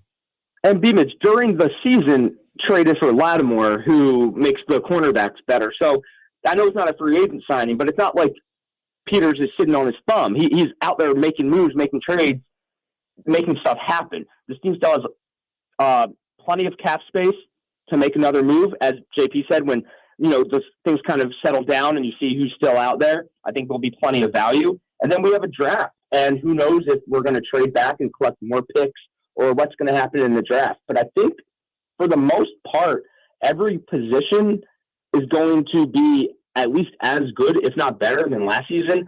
And there's still plenty of time to go. We're March 11th. We have 6 months until we actually need to have a roster settled. So I'm not worried about anything. Oh, and Tress Way coming back. I think that's huge as well. Obviously. People's punter. Yeah. The people's punter. I agree. What do you think about Ertz and Wagner? I don't know if we talked, but that was expected. but I still think important.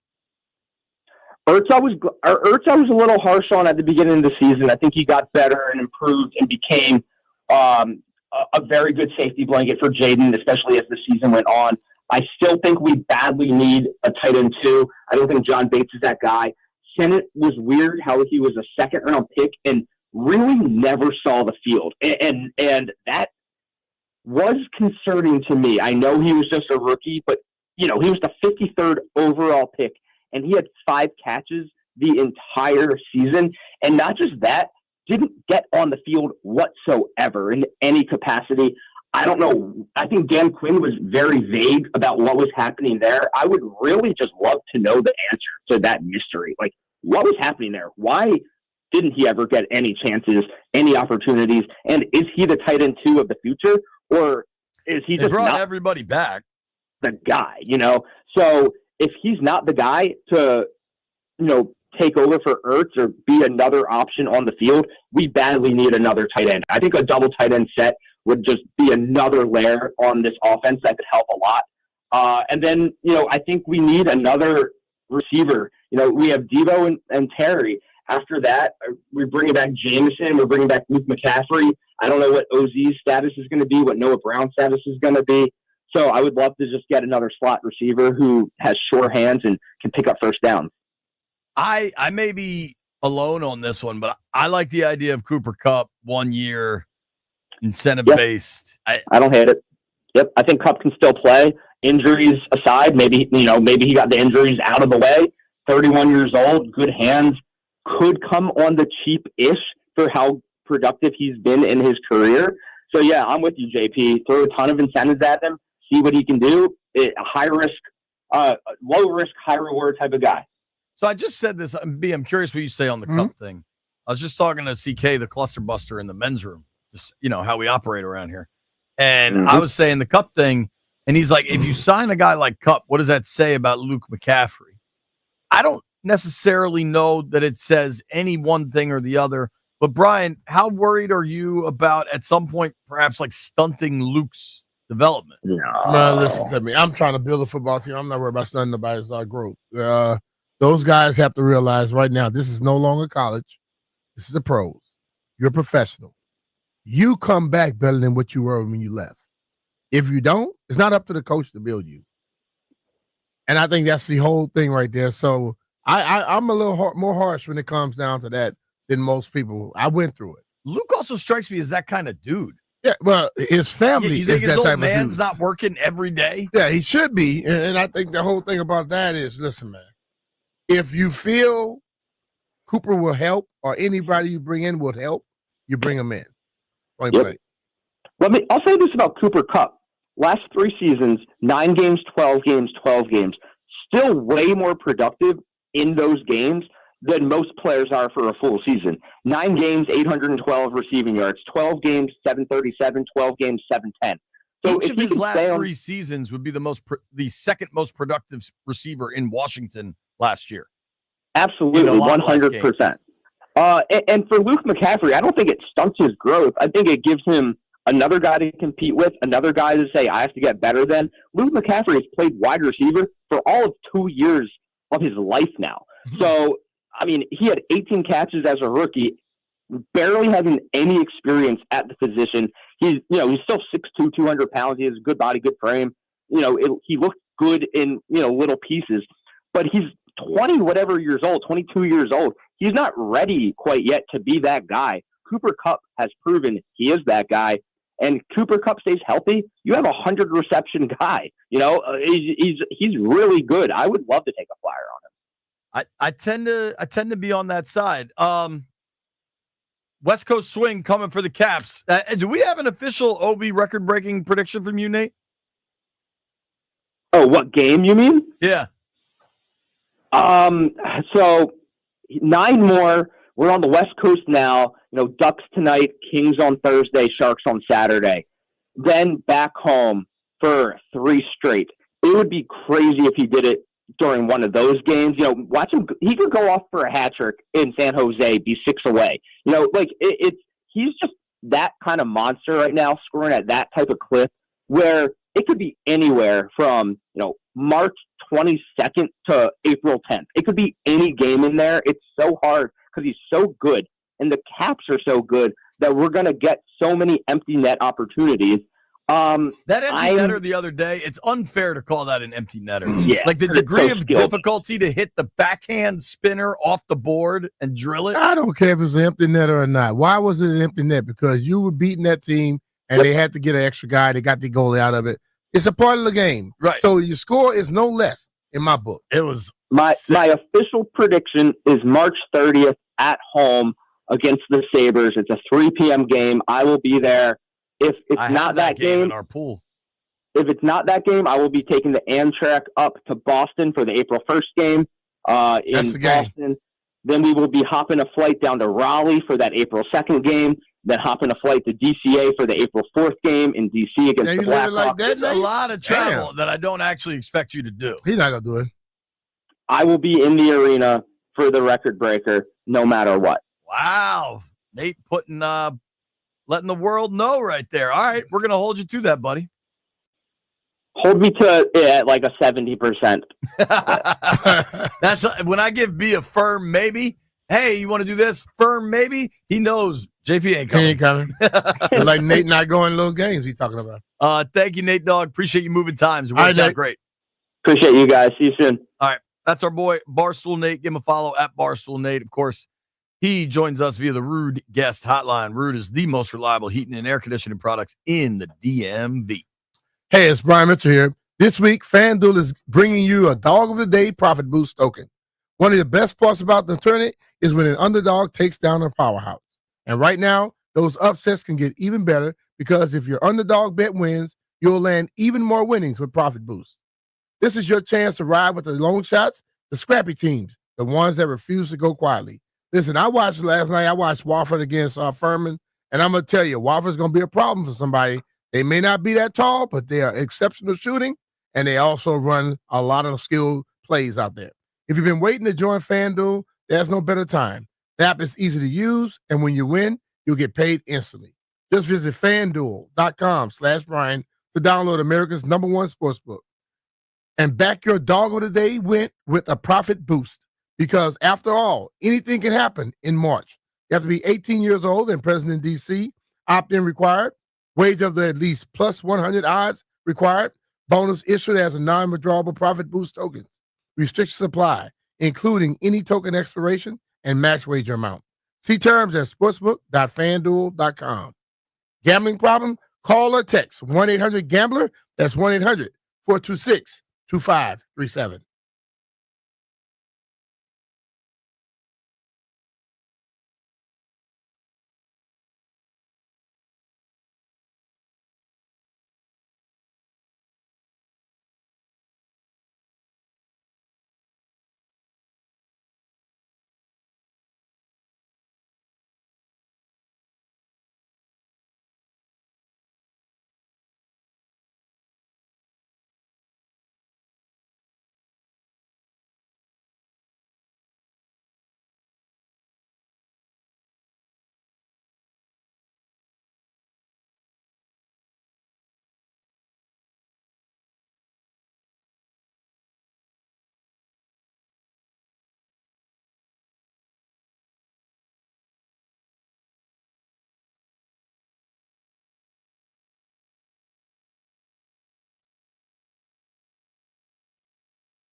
I'm Earl Forsey. We are brought to you by Main Street Bank. Cheer local, bank local, Main Street Bank. Start with the latest of the NFL news. If you missed it late last night, swing tackle Cornelius Lucas leaving Washington. He has signed a 2-year deal in Cleveland. The other big news today, John Allen, of course, was waived by the team a few days ago. He ends up with a 3-year, $60 million deal to play for the Minnesota Vikings. So it was a big start to the NFL offseason for the Commanders Monday. The big Laramie Tunsil trade coming to Washington for a package of draft picks. Day 2 of it today. The official start to free agency isn't until tomorrow, 4 p.m. on Wednesday. We'll keep you up to date, though, all afternoon with the free agent frenzy around the NFL. Other moves today, quarterback Daniel Jones signing with the Indianapolis Colts. It's a 1-year, $14 million deal. Late last night, if you missed it as well, former Commanders first-round pick Chase Young stays in New Orleans, gets a 3-year, $51 million deal from the Saints.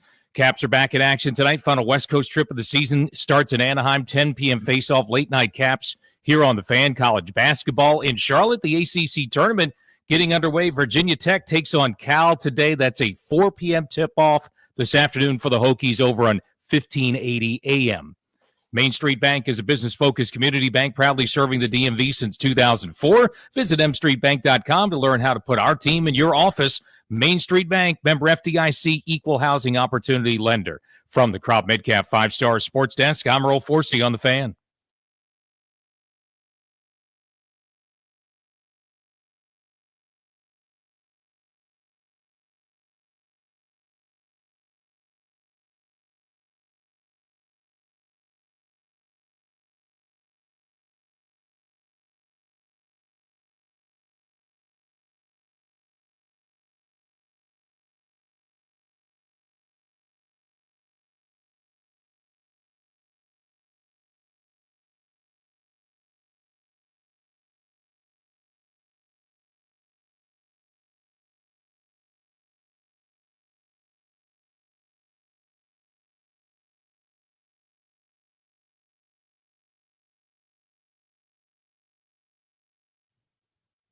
Hey, now. Jeff just called this the greatest rock song of all time. I don't know if he meant it, but he said it. Jeff, do you mean that? No, I'm in here trolling Heavy Metal Chris. Oh, I imagine Heavy Metal Chris was deeply offended by that. He said this is the worst song ever. It's catchy. It's not rock. I didn't say ever. Pop. I didn't say ever. It is bad. So you might. It's not Grateful Dead bad. Take it easy, Chris. What do you say? He just took a shot at the Dead. What is that band? Smash Mouth? You compared Smash Mouth to the Grateful Dead, Chris? Relax. While we're insulting things, let's keep it going. What do you think has been the worst or perhaps weirdest, most surprising move so far in free agency? Daniel Jones going to Indianapolis? Exactly. I was going right there with you, B. Why? I'm just saying, like, dude signed a $42 million deal, and he goes to Minnesota. He's in that system. He watches how well O'Connell works. And then instead of going back to Minnesota, where I think he would have a better chance of becoming some semblance of a quarterback, he goes to Indianapolis. So for $14 million. The big money deal was over when the Giants cut him.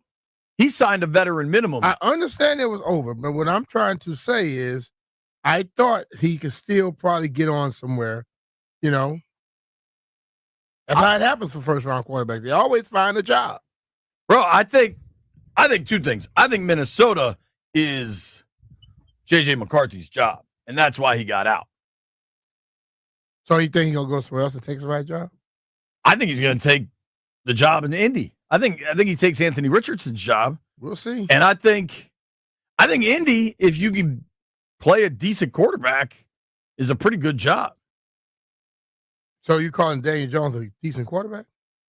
If he can play a decent quarterback. Like if you're any good, I think Indy's a good option. I don't know that Richardson or Jones are, but I mean, Daniel Jones has a good season on the books. He didn't throw a lot. He ran a lot. That's why he has a touchdown season on the books, okay? Or a running back season on the book. He had a productive season. Okay. They won games. They won a playoff game. He had a productive season on the books. I think Indy has a good run game, has a good offensive line, has a good defense. I don't think that's a terrible place to land. The biggest I'm not saying Indy is terrible. I'm saying Daniel's terrible. That's what I believe. So you're surprised Indy signed him? Yes. When they say that, you think it's fake competition? Because they've said they want real competition for Richardson. I mean, they got 2 quarterbacks. They're probably making less than $20 million, right? At this point, right? Richardson in his second year? I think his third. He was a top 5 They're over pick. $2 million now. I mean, they're over $20 million now. Yeah, I mean, I think Richardson, just by nature of being a top 5 pick, is probably making some decent money. I know there's a rookie deal, but still, when you're top 5, you're top 5. Richardson's on the books for 9.2. Okay, 23 mil. To me, the biggest surprise is Seattle. I understand wanting to get younger, and I understand Geno probably didn't have as good of a season this past year as the year before. I think I trust Geno more than I trust Darnold.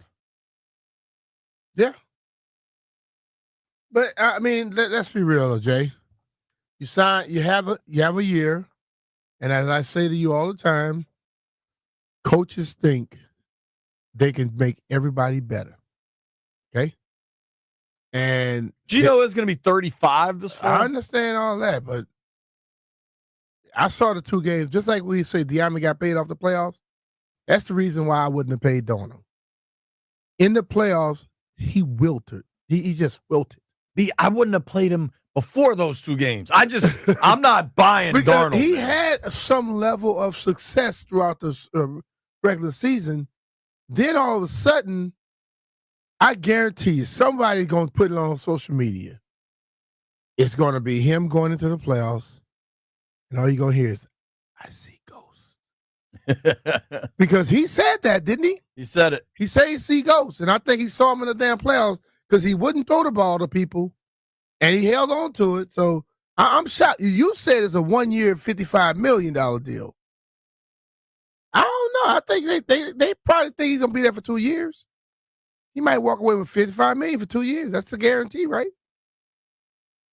I haven't seen the updated numbers, but I mean, maybe he's actually getting it's 2 years 35. It's 3 years, 100 point something per year, whatever it is. Like 30 something a year. 55 is guaranteed. Guaranteed 55. So to me, 2-year deal. It could be 40, and then there's 20 guaranteed for injury in the 15 guaranteed for injury in the second year. Yeah, I was about to wonder where you're getting that 25 and 40. I haven't seen the firm details, but I find it impossible to believe it's not going to be backloaded to the point where he's making, what would that be on the back end of that? 50 in year 3? It'd be 40-something in year 3. Yeah, there's no way. Like it's. But that's what it is, because you know what? If it's 55 guaranteed, I can be done with you, and I don't have to pay you that 45 mil. Now, Sure. If you happen to put 2 damn good years together, then I can see it. But they more than likely understand after 2 years, we can say bye-bye and don't owe him nothing else. That's why I think they can say bye after 1. Like, I think based where the quarterback market is, there is some money attached to that second year, but I'm guessing they can get out of it after a year. That's why I bet it's 40 in the first year. Yeah, but just where the quarterback market give is. him $55 million for 1 year? People were talking about the franchise tag, which would have been 40. I'm not saying all of it is up it would have been front. 40, but I'm saying $55 million for him 1 year. Nah. I'm not saying 1, but I bet whatever is guaranteed in the second year, if he goes back to the Darnold of the Jets or the Panthers, they can eat it. He will. I look at Darnold, dude, and I look at Kevin O'Connell. I look at Justin Jefferson, Jordan Addison. I look at a good offensive line. I He look at doesn't have that in Seattle. a good defense that had them leading most games. He just lost. That's a no for me, dog. I mean, which one? Whichom's gone. He lost a receiver there. They got rid of Metcalf. Now, they like Jackson Smith in Jigba I a don't lot. think they have the same level of talent in Seattle as they did in Minnesota. No. So he is about to. What you saw late in the season is about to show up again. I wonder if the Raiders couldn't be sneaky competitive with Geno. That division is loaded. Chiefs, Chargers, Broncos. Mm-hmm. The Geno trade was surprising to me. The DK trade, all right, so Pittsburgh now has Pickens and DK. And by all accounts, the Rodgers saga is going to come down to Pittsburgh or the Giants. You already got 2 head cases. I wouldn't want the third one. Pittsburgh's done it before, man. Tomlin has juggled some egos. Yeah, but you got. I don't think Big Ben was a real walk in the park. You know what I mean? He wasn't a walk in the park, but Big Ben played ball. Big Ben just did stuff off the field sometimes. Sure. He didn't worry about on the field. He was balling. He was all focused about football. Right now, you got a guy that you don't tell him what he's gonna wake up and think one day. Then you got one receiver who really doesn't care. How do you think Pickens is going to handle? I think going into the final year of his rookie deal, where he is really making, because he wasn't a first rounder even. Pickens is slated to make $4 million this year. DK is slated to make 31. How's that going to sit in that room? It's not. That's what I'm telling you. I don't want a volatile quarterback as well. And his volatility is different than others. He might just decide he don't want to show up today. Just a whole lot of if they add Rodgers to that. If they go out and have a great season and they end up with Rodgers, Mike Thomas should get Coach of the Year. Mike Thomas should get a Nobel Peace Prize. Just saying. That's a whole lot of crazy in one spot, man. And it's like one of the smaller markets in the NFL with really stable ownership, and they just that's a hell of a direction there. I do think DK's crazy is limited to on-field competitiveness, kind of frustration, fist fight, a safety kind of competitive. You know what I mean? His crazy. I think Rodgers and Pickens crazy has no bounds. I think they are going where no man has gone before, Star Trek style. That point, what Pittsburgh is trying to do, and I get you're chasing Baltimore and you're chasing Cincy just in your own division. That is difficult for me. Yeah. That's how it is. You gotta face what you play. What has Cleveland done? Just within that division. Oh, they just traded away. They Dorian got Kenny Thompson. Pickett. They traded Dorian Thompson Robinson for Kenny Pickett. They did that. And Big Luke. They got Luke. They gave a lot of money to Garrett. They did keep Myles Garrett because he wants to chase a Super Bowl in Cleveland, B. Well, are they gonna have one there? They about to have the Super Bowl? They're gonna host it. Maybe they build a dome stadium. If Myles Garrett is playing for Super Bowls with the Browns, I'm 6'2". Well, they're not going to be playing for Super Bowl with the Browns. Here's what I can tell you is real. If you're looking for help with your garage door, you need to call my boys at Door Pro America. Trust me, man, I got a new garage door at my house. My boys came over to the house and brought this cool computer. It was Shane and Vince from Door Pro America. They had this little iPad where they could Photoshop all these different style garage doors onto my house, and we could pick the exact look we want. And what impressed me most was how they handled the actual installation. Showed up early, moved all the stuff out of my garage so that they could put it in, then put everything back exactly into place. My garage looked better than it did before they started. These guys are experts, man. They're based locally. Door Pro America has been proudly serving the DMV for over 50 years. Their team can handle everything: garage door and opener repairs, maintenance, and new installations like they did for me. They do it all like seasoned pros because it's exactly what they are. We had to have somebody come to the house today. My wife was able to let them in and out on the app of the garage door. She was at work. The people were at our house. Brian, does it surprise you? I do not have the app. My wife's not sure I should get it. I think she's smart because you're going to let somebody in the house. If you want a new garage door, you can or cannot give me the app. But trust me, new garage door has helped my house a ton. It's so much quieter. The old thing sounded like a Harley was starting every time. Call today and ask how you can save $60 on a repair or $150 on a new garage door. 877-DOOR-PRO. That's 877-DOOR-PRO. Tell them JP Finley sent you, or check them out now at doorproamerica.com.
All right, we got breaking Commanders news. Before we start, caller number 10, you win two.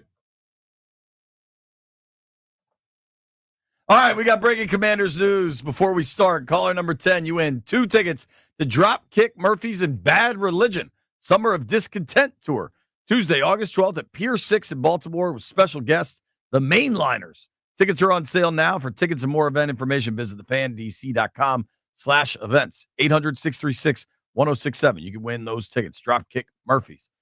Breaking news from Washington. Yes, Jeff. Yes.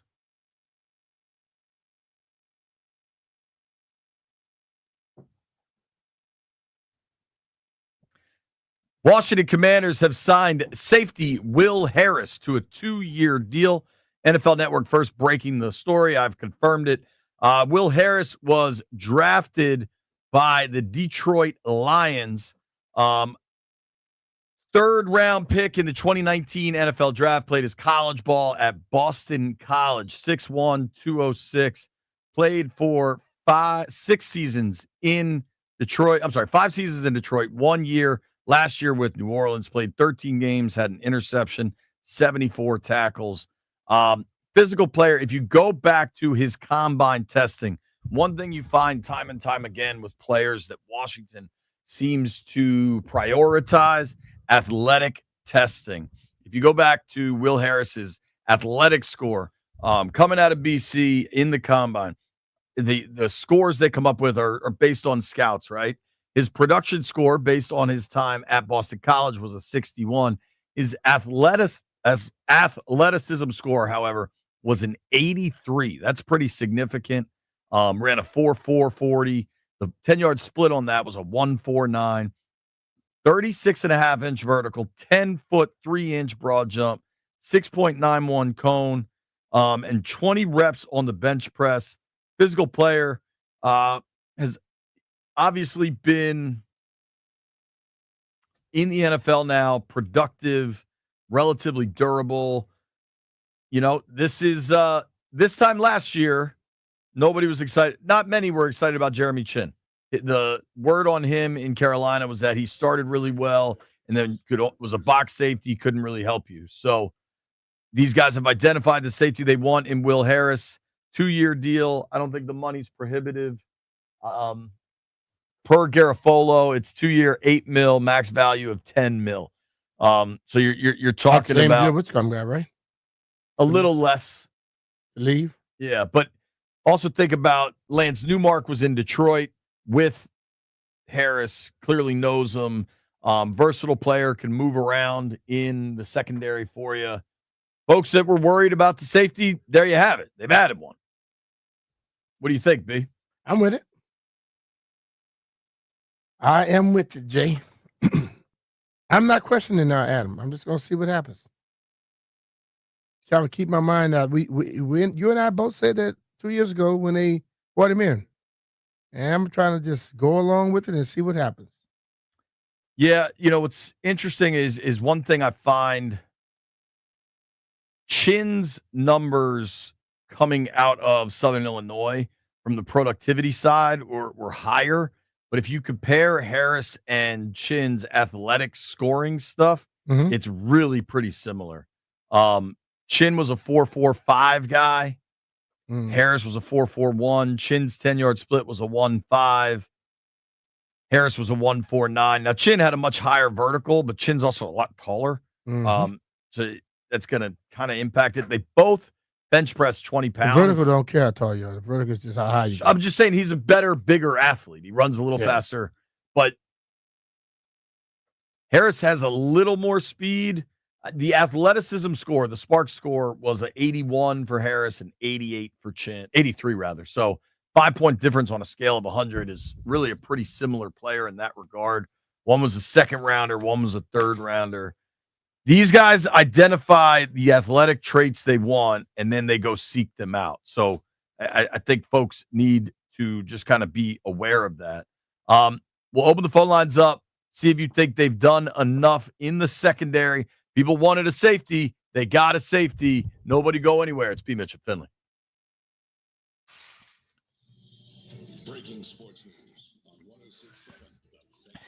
Second full day of free agency, the negotiating period before things officially begin tomorrow. You heard JP Finley talking about it. Commanders fill their need at safety with Jeremy Chin moving on this offseason. They have now signed, reportedly, Will Harris to a 2-year, $8 million contract. The max value, according to the Mike Garafolo report, NFL Network, is $10 million on a max deal. Former third-round pick of the Detroit Lions. He comes to Washington after one season in New Orleans with the Saints. So the Commanders fill their need for a safety. Will Harris coming to town, reported 2-year contract. We'll keep you updated all day on day number 2 of NFL free agency with breaking sports news. I'm Earl Forsey on The Fan.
I'm Earl Forsey. We're brought to you by Main Street Bank. Cheer local, bank local, Main Street Bank. So let's get to the latest Commanders news. Free agent frenzy continues for day 2 now around the NFL. Commanders filled their need for safety just a short time ago. Mike Garafolo, the report, NFL.com, NFL Network, that Will Harris is coming to Washington. He gets a reported 2-year, $8 million contract from the Commanders. Now, that's about half of what Jeremy Chin ended up signing for in Las Vegas. So they get the replacement at safety. Harris, former third-round pick by the Lions out of Boston College in 2019. He played last season in New Orleans, about to enter his 7th year in the NFL. Will Harris, 2-year deal here in Washington. A couple of former players moving on, as defensive tackle John Allen today got his 3-year, $60 million contract from the Minnesota Vikings. So he ends up with a pretty good deal up north. And late last night, if you missed it, swing tackle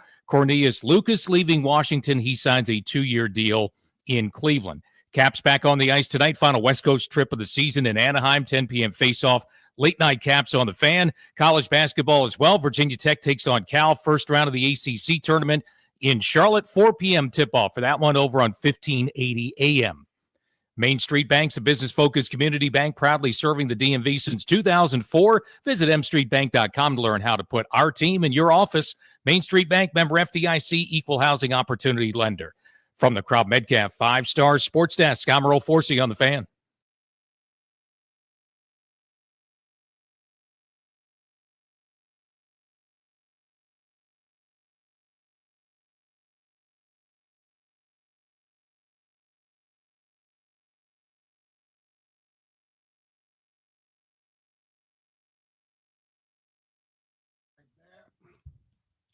Just like that.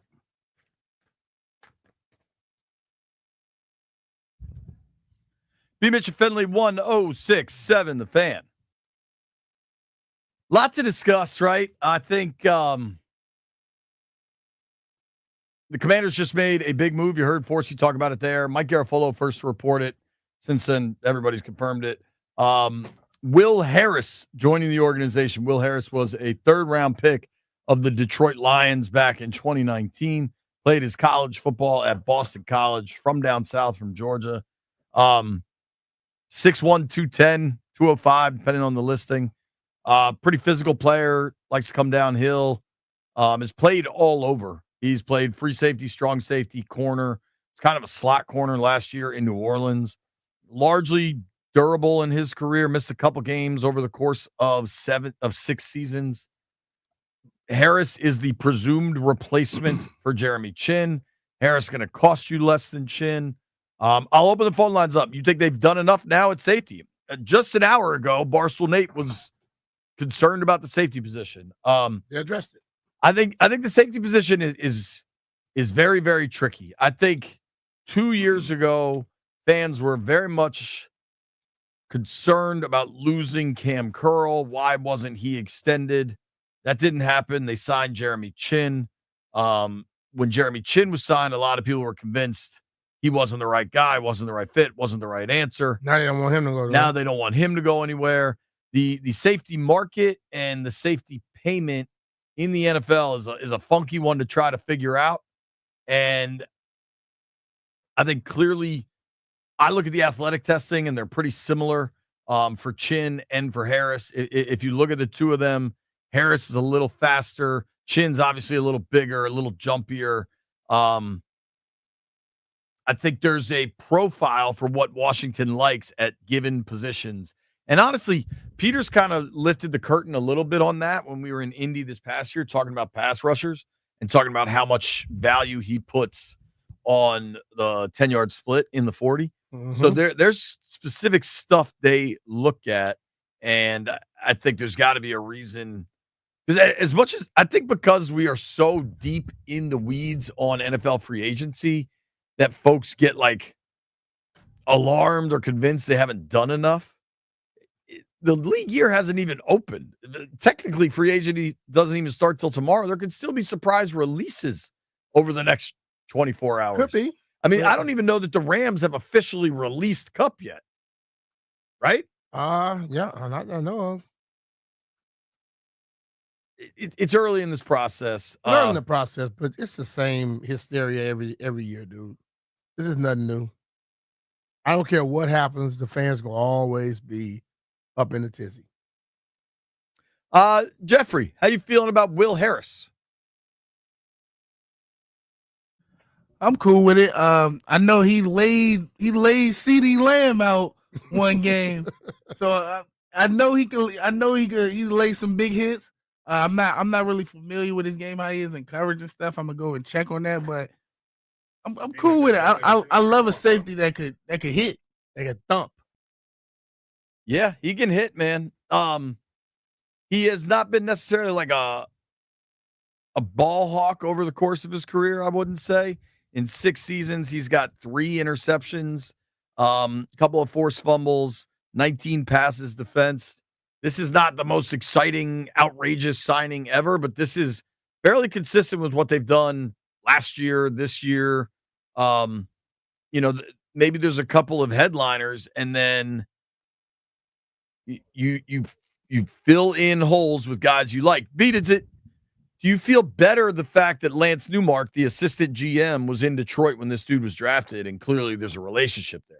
Familiarity seems to matter a lot with the guys they bring in. I really don't care about the familiarity. I understand that you may feel you had a certain feeling about a person. You bring them in because I don't care what they do till they get here. When they play well somewhere else, I expect that here. If you come here and you don't play well, then what does that mean? So I want him to be able to play, and you watch. I like the fact that he'll lay lumber on somebody. You know what I'm saying? Because you know how I am about people tackling in the secondary and they don't go to the ground. Sure. I think this is a different cat. But, I mean, you see some of that all over, right? The NFL, where less and less hitting and rapping, just some hitting and missing. Let's go to Nate in D.C., see how he's feeling. Nate, Will Harris is presumably the new safety in Washington to play alongside Quan Martin. How you feeling? I feel positive about it, although I feel like we're not done yet at the safety position. I think Peters may draft a safety. Part of that is because of Will Harris's versatility. He can play all positions in the backfield, essentially. So we could use him even in the corner, in the nickel, if needed be, depending on personnel. So he would have somebody not only to compete with the incumbents, but I think we'll get one more safety and definitely a corner. All right, man. Thanks, dude. Yeah, I still think they have to add a corner. Phone lines are open, 800-636-1067, 800-636-1067. Will Harris is the newest signing by the Washington Commanders. Plenty more to come, obviously. I think, none of it is finalized. This thing is very much a moving process. A lot has to happen. There's going to be more moves throughout. The corner situation, I think you'll have to figure something out. Just because you're going to be losing a bunch of guys. St. Juice at 4:00 tomorrow, presumably will he technically could talk to other teams right now, but nothing can become finalized or official until tomorrow. It's going to be kind of interesting to watch how this all shakes out. And I think you still have to add a corner. Probably going to draft somebody. Maybe you expect internal improvement as well. Do you think they want to keep Sammer still on the inside? Because that was the plan. I think they would love to get him there. That's his best position. If they can get somebody else that could be outside. But until they do that, he's outside. Does this feel like Harris is the replacement for Chin to you? Yeah. I agree. And I don't think that should be that much of a shock. I'm curious if Lattimore is back to not even his all-pro self, but just a Pro Bowler. If Lattimore's back to, if he can really run on the outside with his physical level of play, that'll help this defense so much. And I think a lot of other things will kind of just fall into place from there. I do think I thought Quan was good last year and getting better both seasons. I think that's really exciting. Quan's growing, man. They got a bunch of safeties on the roster. Reeves is still on the roster. Percy, I don't think anything's finalized, right? There's probably a bunch of changes coming over the next week or so, and then even really over the next 2 months. But I don't mind the Will Harris signing.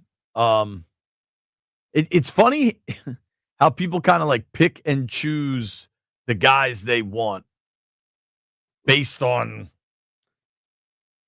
if they saw him in one game, or all of a sudden, like I think it is, they hear somebody saying something and they run with it. They don't vet it, they run with it. Sure. Yeah, and then I think a lot of it is just kind of arbitrary rankings from various websites. Yeah, a lot of that happens. Like if you go to the Ringer, right? The Ringer top 50 free agents. I know that was sometimes they're useful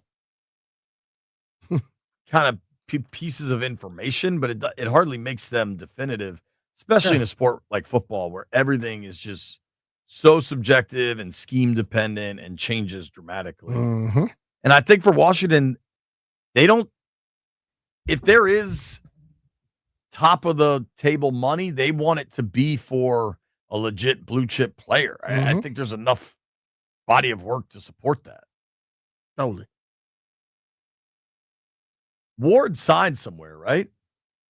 I haven't heard that he signed. I thought I saw a list where he was still out there. Is that what you're talking about? Yeah, he signed with the Colts. Oh, he did? Yeah. He got $20 million a year. That's a lot of dough, man. Gotta take it. Yeah, clearly they look at last year as an aberration with everything going on with his family. For the second straight season, it does look like Washington is not spending top of the market money on free agency, but generally spending top of the market money on free agency isn't the best path to winning anyway. They're spending more this year than they did last year. Well, they're going to end up spending a lot of money on Tunsil, and that's a big move, but it's not straight free agency. But what they're doing, they're building their team how they feel they need to construct it, and just going out. Just everyone wants. This is what I pick up. When Dan was doing it, they hated it. Now that's what they seem to want, and he's doing it a different way. And he already got more success in 1 year than they got in 20-something years. Right. And people still want to see that. No, I'm gonna go along with what they're doing. Do it more methodically instead of just thinking you got to go spend money. Just spending top dollar don't mean that you're making the right moves. Well, I also think the Tunsil trade is obviously the big move. The Lattimore trade was obviously the big move last year. They are adding a lot. It might not necessarily be straight free agency, but I don't think, for me, man, if you look at the last opportunities for player acquisition, trade deadline, and then the last week or so here, they've added 3 legit star players. And that tells me everything I need to know about how the team views themselves going forward. I think everybody that wants to talk about being aggressive while you've got while you've got a quarterback on a rookie deal, they're doing it. And maybe they're not doing it via free agency by just spending all the cash, but they're doing it, man. If those guys are healthy, that's what's happening. Got a point. If they spend all the cash, then they won't have money to pay for the rookies. Got to save something for them. It's not even that. It's you're adding blue chip players. I remember when McLuhan was here. Gosh, it seems like a long time ago, and he talked about we just don't have blue chip players. Yeah, Washington.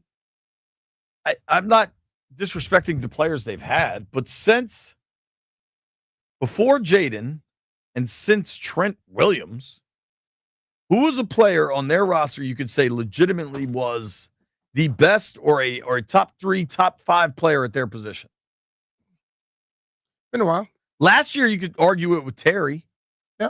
But even when Terry was good before that, it was never that. You know what I mean? He wasn't a top 5 receiver. Yeah, but I think top 5. You don't have to have the top 5. You go to the top 10, top 16 guy. But what they're doing now is adding guys in that conversation. Yeah, I mean, you got Jaden and you got Tunsil. He happened to come on.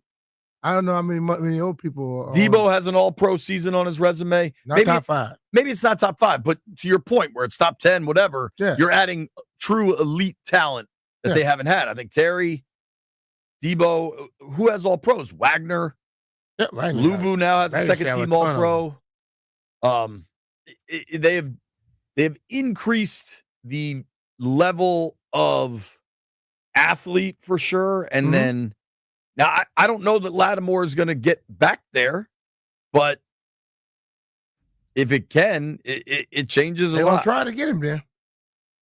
They think he is. Mm-hmm. If you missed it, you just got in your car. The Commanders have signed a safety, Will Harris. Been a really versatile player. Last year in New Orleans, he played all over the place. It's going to be interesting to see if they view him as a kind of straight replacement for Jeremy Chin, or it's somebody they're going to move all over the place. I kind of think they will keep. I don't think somebody with that kind of versatility you expect to then stop being versatile. I think that'd be a mistake. Yeah. He's playing wherever he can help you, depending on the game. And I think a guy with his ability is the type of dude that you get to do things like that, where one game he may line up a certain place. Next game, you're looking for him, reading him, and he's in another position. It'll mess your whole little system up. Well, I did get one important piece of information. This is accurate from Nat at Nattles1 on Twitter. Brian, are you prepared for this? I'm listening. Will Harris is going to have to pick a new jersey number. Hey, wore number 5. You're not going to wear 5 You're here, not getting dog. 5. You're not going to get 5 here. That ain't happening.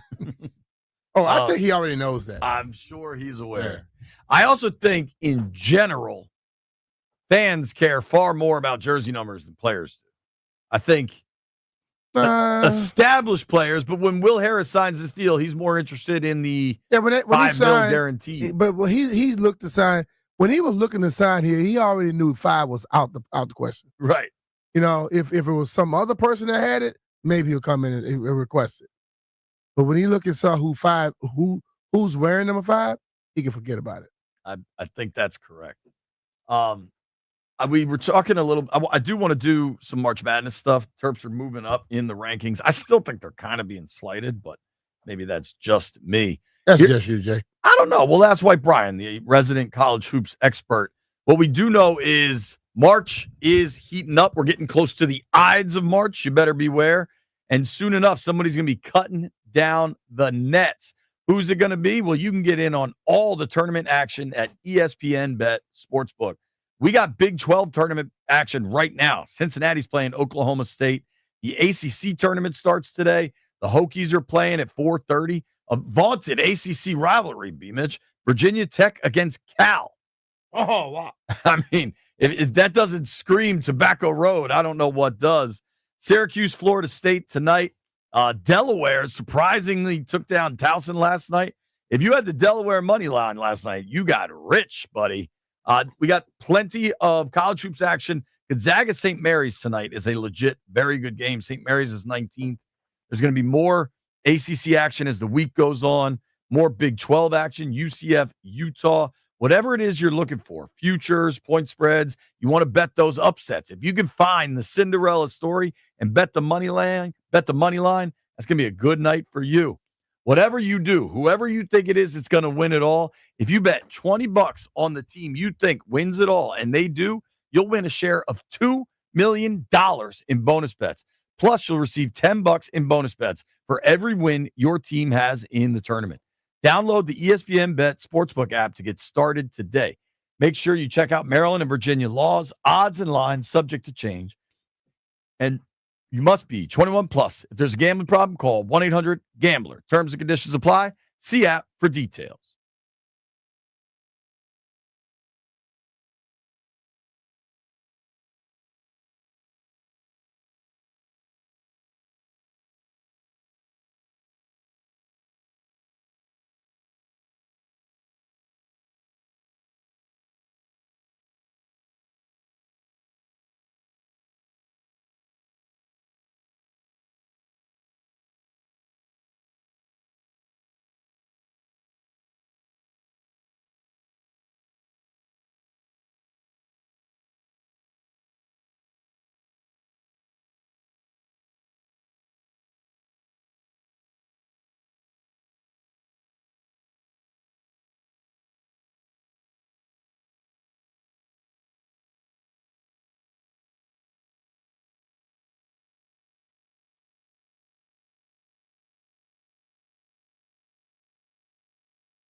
I'm Earl Forsey. We're brought to you by Prince George's Community College. Start with the Commanders news today. Filled a need at safety with Jeremy Chin moving on to Vegas. The Commanders today signed Will Harris away from New Orleans. He gets a 2-year, reported $8 million contract. Harris, former third-round pick by the Detroit Lions in 2019, played last season for the Saints. Also today, earlier today in the morning, Commanders' former commander John Allen signed his contract with the Minnesota Vikings, 3 years, $60 million for him. Capitals back on the ice tonight. Final West Coast trip of the season starts in Anaheim, 10 p.m. for late night Caps tonight on the Fan. College hoops, Virginia Tech season on the line today against Cal, first round of the ACC tournament, 4 p.m. for that one on 1580 a.m. Power up your future. Enroll tuition-free in the Sustainable Energy Program at PGCC. Start your career in renewable energy today. Visit www.pgcc.edu to get started. From the Crop Medcalf 5-Star Sports Desk, I'm Earl Forsey on the Fan.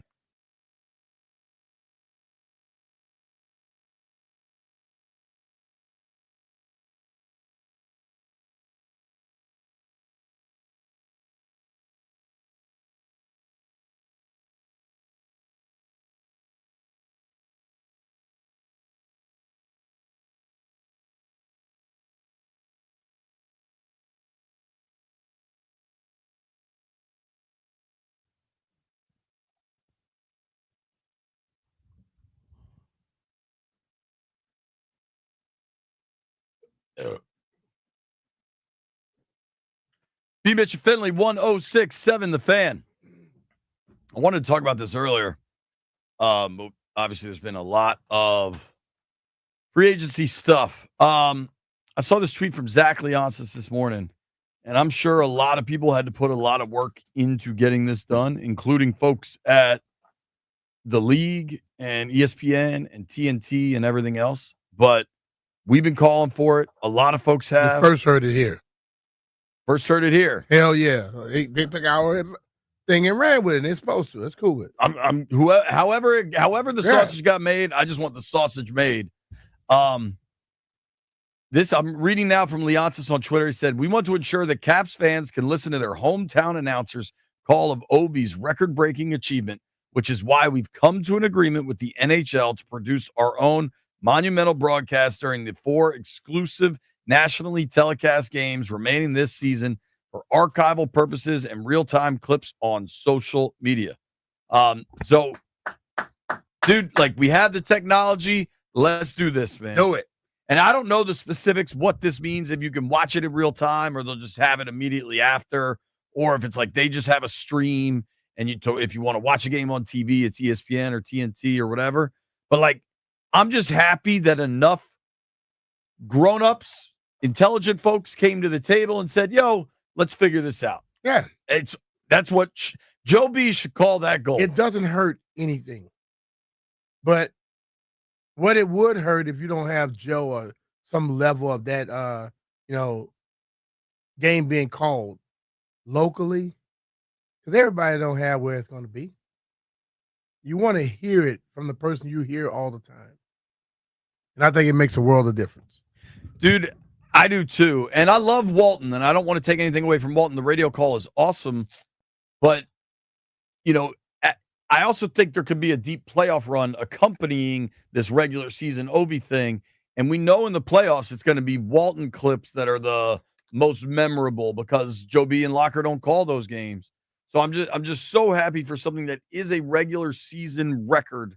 We're gonna have Joe B. I imagine, especially Brian, you and I know Joe.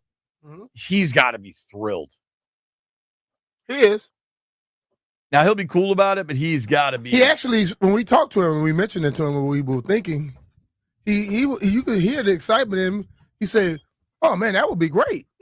Right. And all of a sudden, it's there, and now it's there. So, I am really glad a common sense approach was able to be figured out for this thing, and whenever it comes that we'll get to hear Joe B on the call. The Caps are back tonight. It's late. They got a 3-game Cali swing. They're in Anaheim tonight, then LA Thursday, then San Jose on Saturday. So as much as the travels, whatever, you got to go out west, the fact that it's 3 games in California over, you got to figure they went out there yesterday, right? I guess.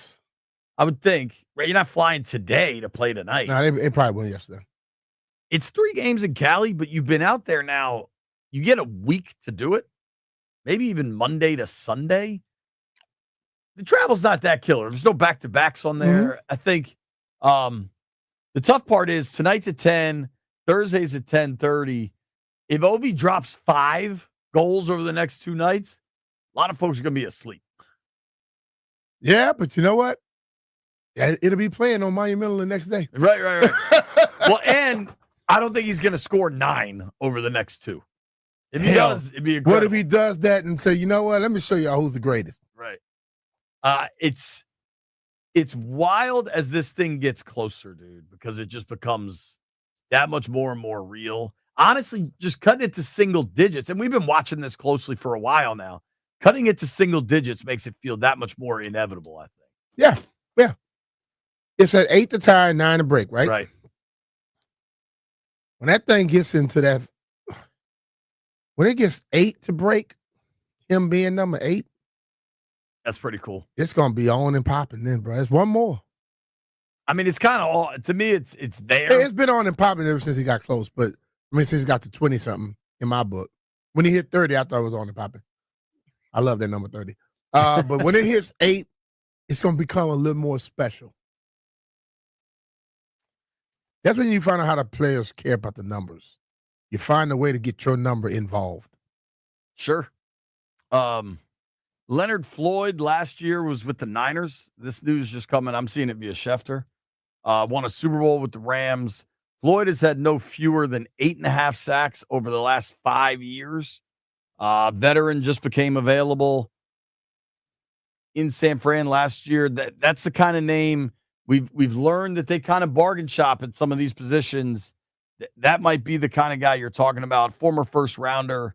He'll be 33 week 1. And it's easy to be like, oh, you got to get younger, but they haven't really. Mm-hmm. Yeah, right? Yeah. If you can play better than you did last year with these new guys you're getting now, nobody don't care how young you are. A lot of cliches are said around this time of the year. Got to have tall receivers. Got to get younger. Man, you can't let that guy leave. We can't afford to lose him. None of it makes any sense until you get the team together and see what you can develop. Are you surprised? The Niners look like they're tearing it down. And I kind of think on some level that's not just because they have to pay. It's not just because they have to pay Purdy. Well, I mean, they got a lot of guys they have to pay. A lot of guys are not under Warner and Kittle have a lot of people don't have guaranteed money and they want a little bit more. And they're in the world of trouble, man. They were signing people, but they didn't plan for this. Well, and the more you kind of pull the thread out there, a lot of folks are like, man, I can't believe they signed Ayuk to that number. Hey, they're making it about Ayuk. They are now, which was a Shanahan decision. Yeah. And you know who's doing that? The people that probably didn't want to do it, but they listened to the coach. And now, just like I said, man, the more you sit up here and act like you're running things and you got things, All of that stuff falls on you. It falls in your lap then. The blame comes to you too.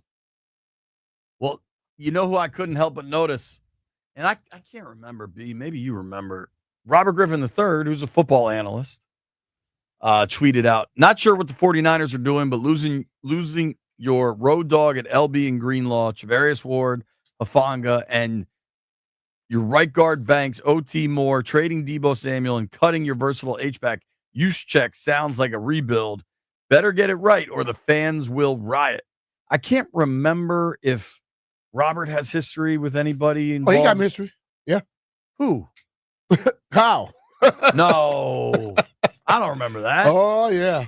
You don't think that's why? You don't think? Hey. You don't think Robert's stirring the pot? He might be saying it because it's factual, but he has a little putting in there behind it though. He's definitely putting something behind it. I just can't remember what if anything might have happened there. You know what's also fun? All right, so a lot of people pointed this out to me. Shout out to Bees for listening. The Caps left for Cali after their game against Seattle on Sunday. So that game was a 3:30. Say it ended at 6. They were probably wheels up by 8. A little later, 8:30. But like you make the time up. They didn't have to rush, right? So you land at 9:30. By the time you make the time up in the air, maybe have a late dinner. You know you're not playing on Monday. Maybe you enjoy yourself hang out a little bit. You know, go to what the place we went to? Spagos. Spagos and get you a nap like I did. Spagos is a terrific nap spot. I don't know. All right. One other thing I wanted to talk about. Derek Queen, very, very good freshman basketball player for your Maryland Terrapins, has been named. You got named Big Ten Freshman of the Year, right, White Brian? Yes. You got to turn your mic on, Brian. Yeah. He doesn't know. Correct. He doesn't understand, and he don't understand that yet. Now, radio might need a mic. The Turtles got very little other all Big Ten representation, right? Mm-hmm. I think you had some capable players. I'm glad Queen got that award. He deserved it. I don't know if it's the only two, but the last two Maryland players to win Freshman of the Year, I believe, were Joe Smith and Buck Williams. It's pretty good. Yeah. Pretty good territory, man. I meant to tell you this too.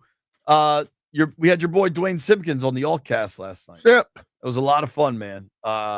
Rooting for them. I asked him about DA, the super fan at AU games. He's like, oh man, I love David Aldridge, but we don't always have the biggest crowds at our games, and sometimes you can really hear DA in there.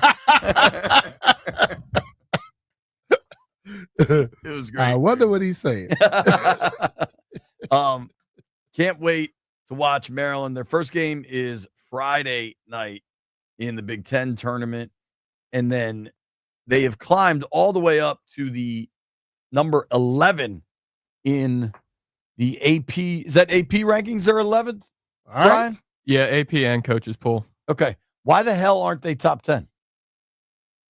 You could probably make an argument they should be 10 instead of Clemson, but the rest of the teams in the top 10 are pretty good. Michigan State got a 60-foot buzzer beater to beat them. They still beat them, Jay. I'm not saying they should be higher than them. JP, people, we know you went to Maryland, dog. You know what? One thing I won't shout about, finally they're ranked ahead of Wisconsin. They beat Wisconsin head-to-head, and somehow Wisconsin maintained this higher ranking. At least they're ahead of them now. I am focused on the games. I'm focused on the second weekend. I'm not getting caught up in the silly stuff. All right? White Brian, I'll leave the silly stuff for you. By the way, I noticed your Auburn Tigers have slid down to third in both polls. The AP poll doesn't matter at this point in the year. Tell them again, Brian. It means you're not going to be the number 1 overall seed. I know that. No, they will be. How? They win the SEC? All they got to do is win the quarterfinal in the SEC, and Duke's going to win. Duke's going to get the number 1 overall seed. Duke doesn't have enough good wins. They're going to win the ACC. Doesn't matter. Soda bet. Okay. Now that's like $1.50. You know, Are you JP sure you don't can pay, afford that? JP don't like to pay up on his bets, Brian. I pay up. With that kid, he bets a quarter. I can pay those up. Nobody go anywhere. We got to make some bets. Hey, it's Brian Mitchell here. This week, FanDuel is bringing you a Dog of the Day Profit Boost token. One of the best parts of the tourney is when an underdog takes down a powerhouse. And right now, those upsets can get even better because if your underdog bet wins, you'll land even more winnings with a profit boost. This is your chance to ride with the long shots, the scrappy teams, the ones that refuse to go quietly. Just like Delaware did refuse to go quietly last night. There are going to be all kinds of big upsets like that as March goes on. If you've been waiting to join FanDuel, there's no better time. The app is easy to use, and when you win, you'll get paid instantly. Just visit FanDuel.com/Brian to download America's #1 sportsbook.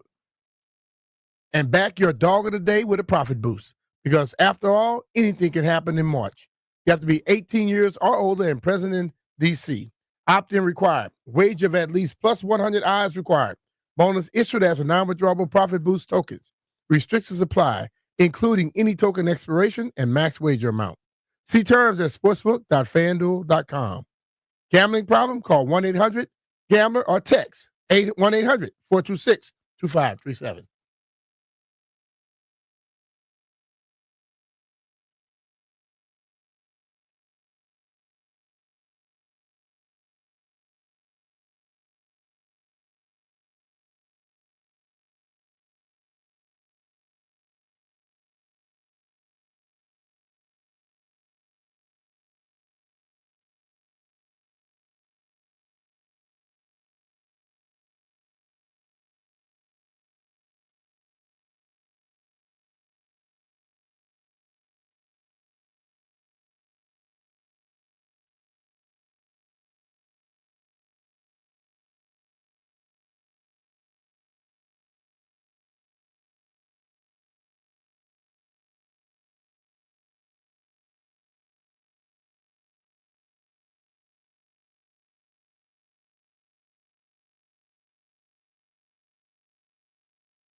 Jeff just gave you a compliment.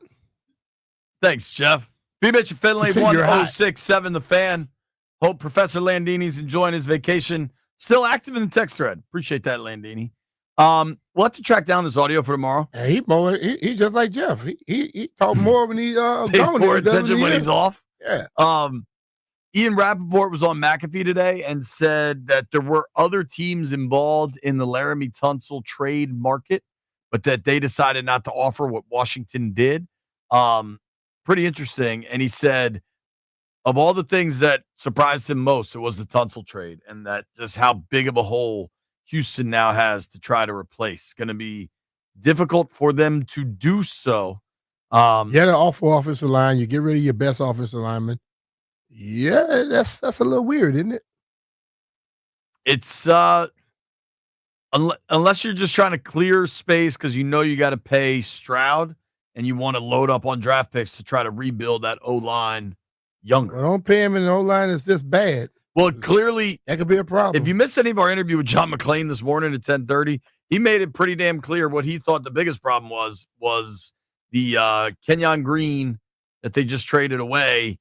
Was a bust. Biggest bust in Texans history. Yeah, I had to text Ike because he was like, "Oh man, that means we're gonna lose Beckton."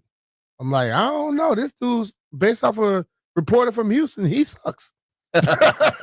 So Now- we may not be losing him. The difference in Philly is Becton sucked till he got there. Stoutland, listen, Philly is a really well-run operation. They've got some really good offensive linemen that make other guys come in and play better, but they also might have the best O-line coach in the NFL, Jeff Stoutland. He has done some serious reclamation work. I'm not sure what's going to happen with Becton. I am sure, though, time for us to make some bets.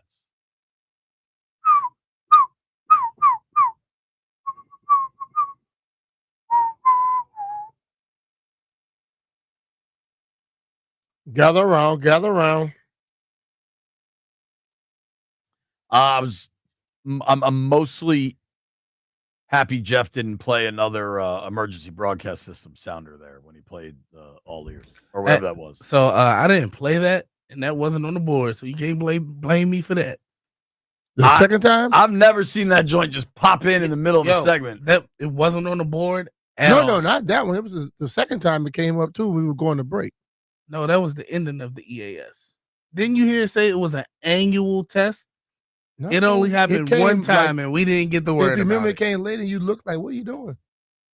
Did It was come a later. little later. It came later too. All right, All right, let's go. B Hawk. What's the bets? Go to the best. B Hawk. All right. I think he All right. prefers White Bryant. I don't care what he prefer. Well, that's your problem right there, mean, Jeff. man.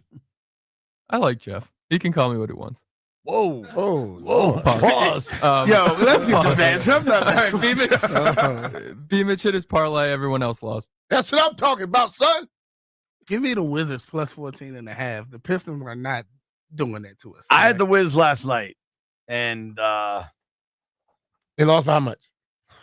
13, something like that. 109, 112, I think. 121, rather. I was about to say 109, 112. That's Dog, I dyslexic with the numbers. We all know that.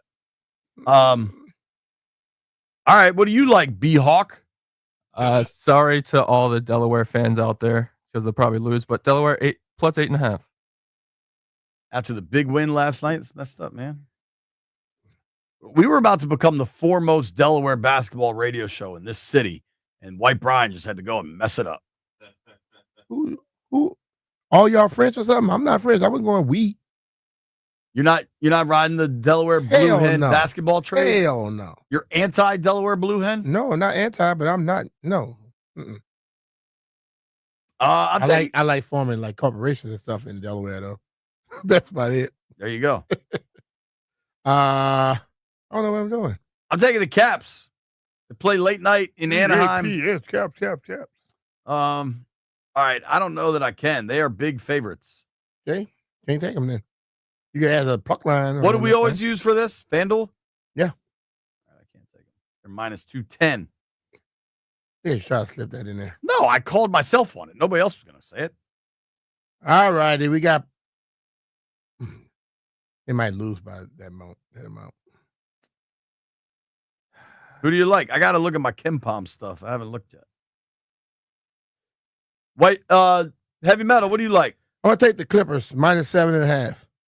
I'm going to take the Wizards with the points, 14.5, or the Pistons. I'm taking Syracuse.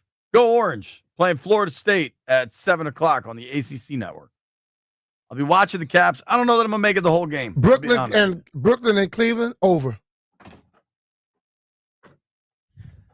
Busy day today. Hope you're excited. The Clippers. The Clippers. About Will Harris. Tomorrow, Ed Werder's going to join us. I'm really excited about that. Go ahead. Dude is wired in around the NFL. Thank you to John McClain for joining us today. Thank you to Barstool Nate.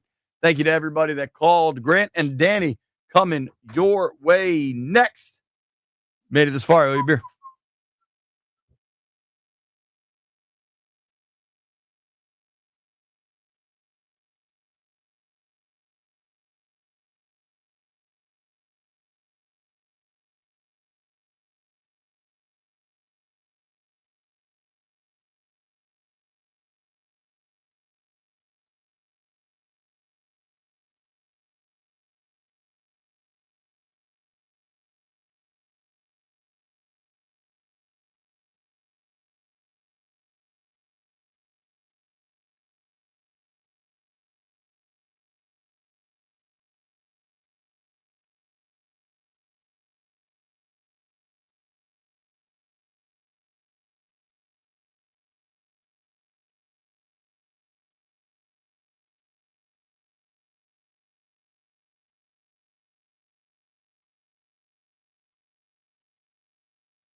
I'm Rolf Forsey, and here's what's happening. Let the free agent frenzy continue. Day 2 around the NFL. Lots going on today. Commanders fill a need at safety with Will Harris getting a reported 2-year, $8 million contract in Washington, third-round pick of Detroit out of Boston College in 2019. He played last year in New Orleans. Also today, earlier today, this morning, in fact, former Commanders defensive tackle John Allen didn't take long to find a new team. He signed with the Minnesota Vikings, 3 years, $51 million for him. Contract could be worth up to $60 million with incentives. We did hear from tight end Zack Ertz today as well, out in Ashburn, just in town to re-sign for a second year in Washington, knowing they've got some unfinished business to take care of this season. We can't just say, oh, we were a 12-5 team. We were the second best team in the NFC. We have to get better. And that's just the bottom line. We can't say we're 12-5 and be complacent in the way we approach the process. We have to get better as a football team. And I know that everyone has that mentality. We came up short. There's only one team that was happy last year.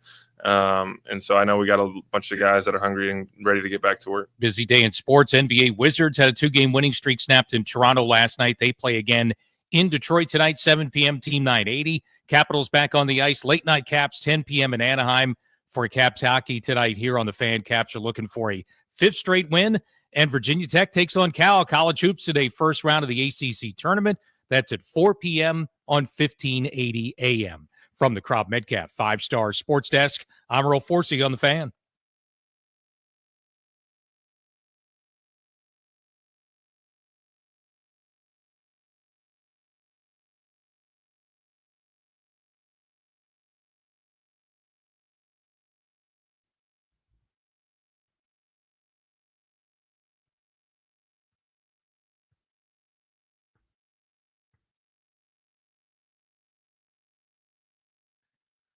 Good Tuesday afternoon. Welcome into Grant and Danny. You are listening live to 106.7 The Fan from our Half Street Studios in the Navy Yard, just a few blocks from Nats Park.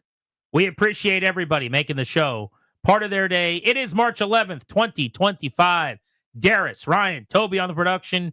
Grant and Danny with you on The Fan, taking you all the way up to 6:30. We've got a chance for you to win Caps tickets today at 4 o'clock ahead of the Blitz, and then again at 6 o'clock to kick off our final segment. So if you're a Caps fan who wants to go see one of the final home games of the year coming up, you'd better be listening at 4 and 6 for your chances to win tickets. And we've got tickets to a concert, Volbeat at Jiffy Lube Live at 5 o'clock today.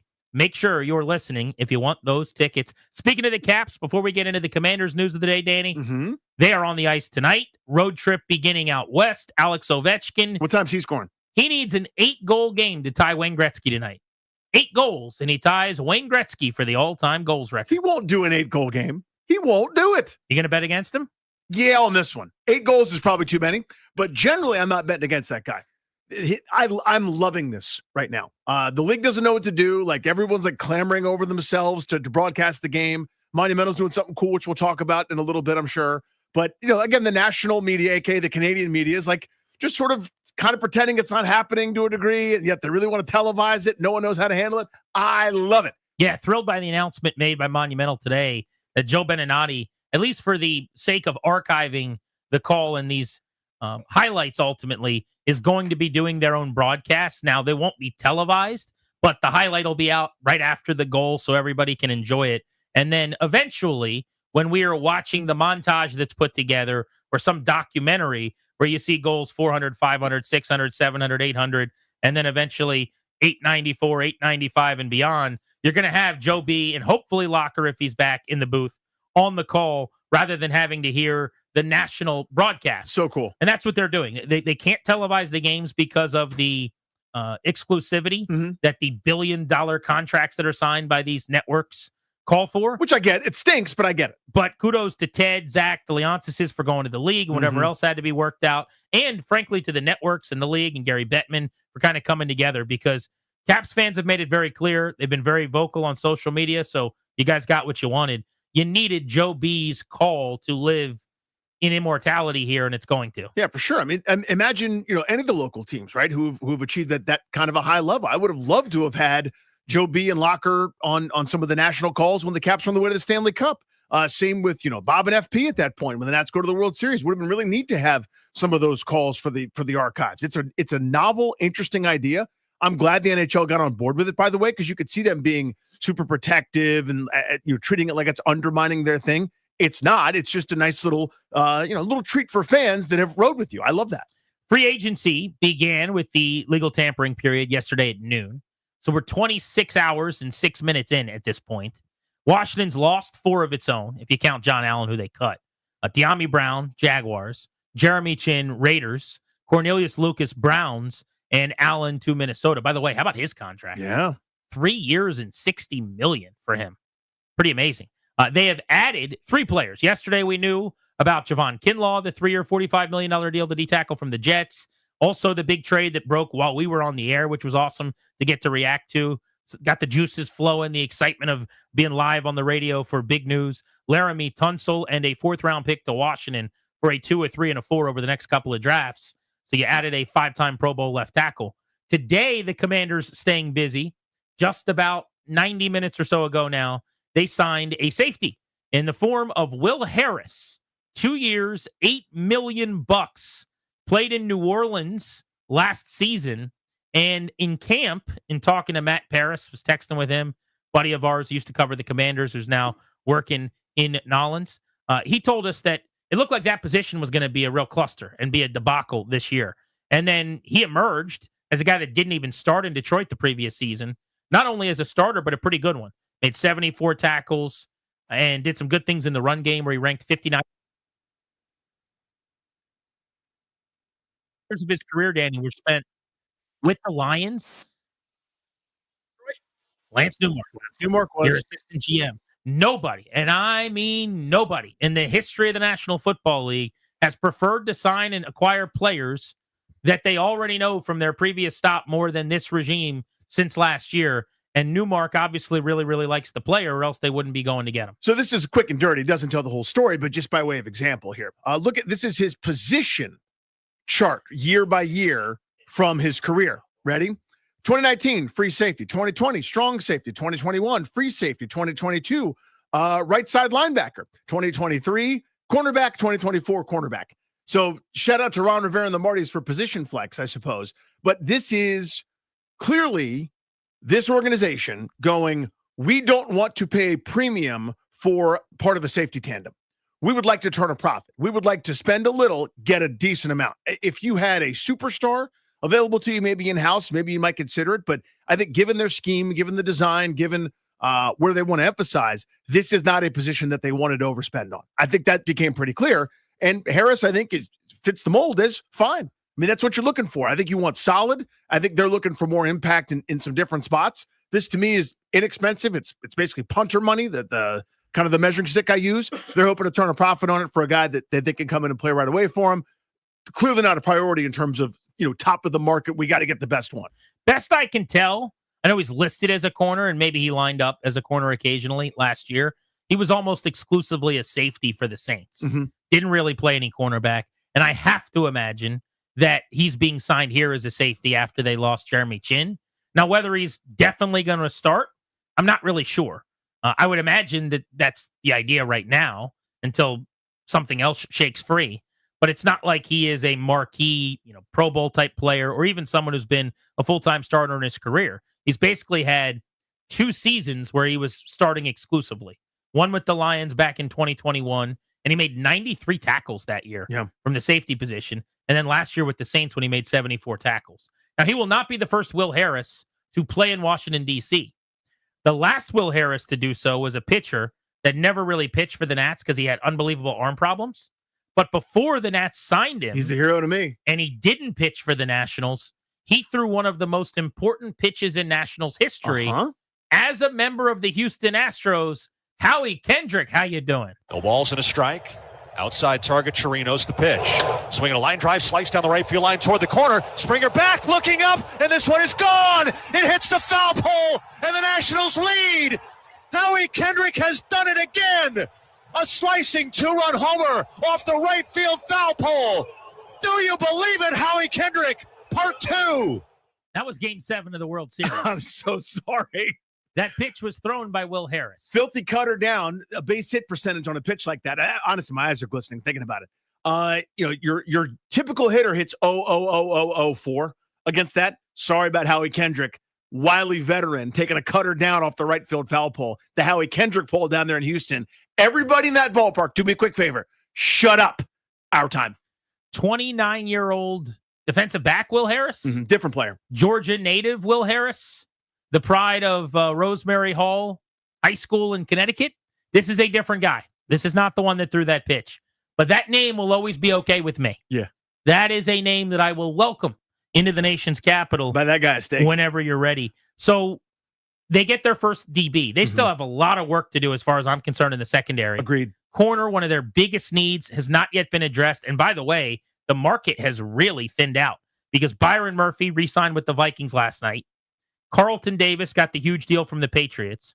Paulson Adebo, Grant Paulson Adebo, from the Saints to the Giants. And then the guy that I wanted, the guy that you wanted, Charvarius Ward, the former 49er, got paid by the Indianapolis Colts. And it looks like when you actually dive into some of the terms of those deals, they all signed pretty similar contracts. About 3-year, $54 million contracts, which is what, right around 18 per or something like that. So that's a big price tag. Obviously, it's what they're paying Marshawn Lattimore. So if they were going to go get one of those guys, you'd have essentially two corners that you're paying very similarly as your co-number one. But when you have Lattimore, who played as badly as he did last year and has not proven to be healthy since he got here, clearly he should be better and healthier this coming season. But other than that, you'd like to move Sanders still back inside, which is what you drafted him to do. There's no other boundary corner on this team you feel good about. And even if they lock up and re-sign Noah Igbenogany to play in the nickel and they keep Mikey Sanders still outside, we saw the results last year. Like, that trio is leaving you wanting more. That is, at best, a below-average corner situation. They've got to do more there. Obviously, we're only 26 hours in to player movement, so we'll see what Peters has in store. But I would even make the case, not that I don't like Will Harris, because it's a fine pickup. I would make the case that at safety, you've gotten a hair worse. Where Jeremy Chin last year was excellent. Yeah, I think that's fair to say. I mean, it's reasonable, right? He signed for double what Harris just did. He signed for 2 years and $16 million with the Raiders. Will Harris was available for 2 years and $8 million, which isn't the end-all be-all to say how much these guys make. But you haven't done anything at corner just yet, and you've probably taken a small step back at safety. You've gotten a little older at linebacker. You've replaced Allen with Kinlaw, who made less on the open market and has less resume. So very early, I'm not upset. I'm not bothered, but I am just acknowledging the worst side of the ball for them is defense, and their defense is probably worse right now than it was the day they played the Eagles. On paper, certainly it is. That's not accounting for any growth for, some of the young guys playing better, be it draft picks or be it some of the guys that were rotational. But Johnny Newton, Mikey Sanders still. Who else are we talking about? And who knows, Holmes and Sheldon Day. I mean, again, these are marginal improvements potentially from some guys, but on paper, they are worse now than when they ended the season. Your point also about the cornerback market. It's now, as you said, it's names you recognize, but not in a good way. It's Jonathan Jones, 32. Jeff Okudah, will be on team number 3, maybe 4 at this point. A bust from that Chase Young draft class. Kendall Fuller, old friend, will be 31. Stephon Gilmore, almost 35. Russell Douglas will be 31. You see the theme here. The premium guys, they're gone. And it was one of those, if they maybe they finished second in a couple of the biddings, I have no idea. Do not know what their interest was. They keep it tight-lipped, and that's good to their credit. But it tells you that maybe that wasn't one of those, we're going to win that one at all costs, right, to go get a cornerback. Maybe they don't feel they need it. Respectfully, though, Sheldon Day's 30. He's not young. And Jalen Holmes is 29. He's also not young. So I can't see growth from those guys if they're around, and we'll see. Those guys, to me, and I don't mean to be disrespectful, because they both played hard and did some really good things. They're a dime a dozen types. I mean, you're going to find your Sheldon Day midstream this season, too, if you need to. The reason I asked the follow-up of who are you referencing is I'm not sure how many. This was my thesis because Ron screwed up so badly with the Martys for so long over their 4-year run. They don't really have a lot of young talent that's ready to make a leap, which is partially why I think Peters is being so aggressive, Danny, and is going out and making some of these trades. Like, they don't get to just sit back and go, it's okay, we're going to be better here because of the guys they drafted last year. Sanders still looks like a stud. I think he could be even better this year. And Johnny Newton, who I think could be awesome, was pretty good last year, and I do think he'll make a leap. But I'm asking not as a quiz as much as just trying to figure out, like, where else could their growth even come from in terms of youth? Yeah, but I think that's minimal. Like if Javonte John Baptiste turns into a rotational piece, that's an improvement. But the point stands. They right now are worse on paper than when the end of the season last year. But that doesn't mean they're done. I mean, there's still plenty of work to do. The draft is going to happen, and we're both acknowledging that. We're also saying, hey, here's where on the long graph of the offseason, we're 36 hours or less than that, whatever it is, 26 hours in. Here's the pin of where they are, and it's less far forward than they were last year. That's all. Yeah, the mistake would be to say the defense is going to be bad. What is okay to do right now is to acknowledge, I think at every level, you can make the case that as of this moment right now, they've lost a little bit. Mm-hmm. Yeah, they got work to do. On the defensive line, Allen to Kinlaw is a downgrade. On the linebacking core, it's the same, except that Wagner's going to be 1 year older. Now, I don't, maybe that's just a wash. Maybe that doesn't matter a ton because his game is about being cerebral and intuitive and getting into chess matches with quarterbacks, and an extra year is certainly not going to hurt there. But in the secondary, no corner just yet. And then the safety situation, Chin to Harris, is a slight downgrade as far as I'm concerned. But I will use my Danny Smith quote. Mm-hmm. And it's one of my favorite things a coach has ever said to me. I was sitting having drinks with him in Indianapolis years and years ago at the Combine. And I've said this many times on the show, but I'm asking him all these questions. And I'm like, but what the hell are you going to do here? And what about this position? And what about this guy? And you guys got to re-sign this guy. And he like takes a sip of his beer and he puts it down on the counter and he's like, hey, bud. Chewing his gum, like you see him do. Chewing it real hard. He goes, it's February, man. It's February. And I was like, yeah. He's like, the roster's not formed in February. I just thought that was a great line. Meaning, we got a little time, buddy. Mm-hmm. Relax over there. We got a draft. We got free agency. Adam Peters has plenty of time. Sure. I'm not worried about fielding the roster. But they got their work cut out for them on defense. I just want to remind everyone that was the side of the ball where they weren't close to good enough. They gave up 55 points in the NFC Championship game on defense. Getting Laramie Tunsil's awesome. I am all for that. But they're going into the draft with a weak collection of picks. And we're a day into free agency, and the cornerback market's drying up a little bit. Desperation at edge and urgency at corner is needed. That's all I'm saying. Yeah, here. I mean, the point is when their vision for what they need lines up with conventional wisdom, just peasants like you and I just sort of looking at it from the outside going, hey, they aren't that good at left tackle. And they go, we're going to get a left tackle. Cruel priority. We're giving a lot of resources to go get a really good one. Oh, they see what I see.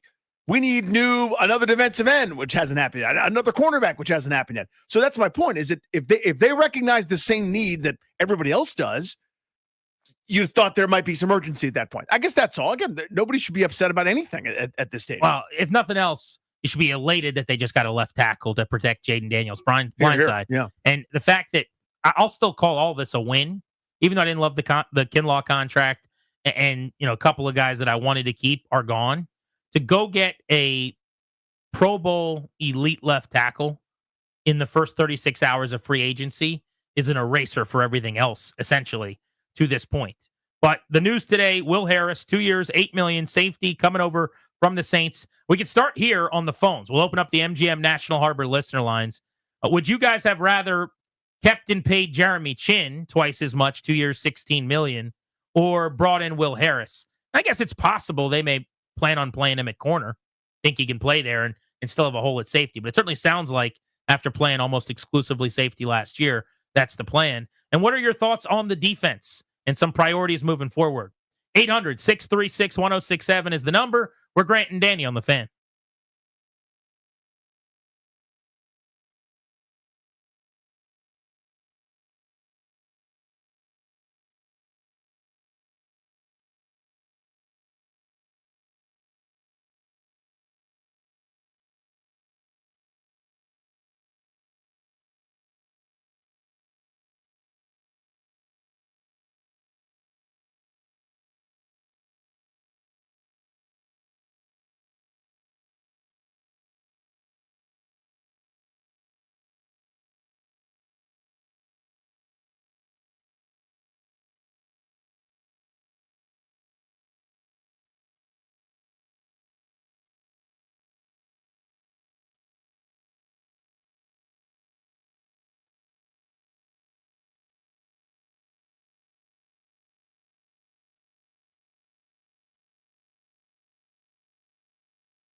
I'm Earl Forsey. We're brought to you by thewindowman.com, the educational window company. Start with the latest news concerning the Commanders on the second day of the free agent frenzy around the NFL. Commanders filled a need at safety. Remember, Jeremy Chin signed already in Vegas. So the Commanders bring in Will Harris, who gets a 2-year, $8 million deal. Reportedly, the contract for him, according to Mike Garafolo of NFL Network, as he joins the team after a year in New Orleans. Harris, a former third-round pick by Detroit, by the Lions out of Boston College in 2019.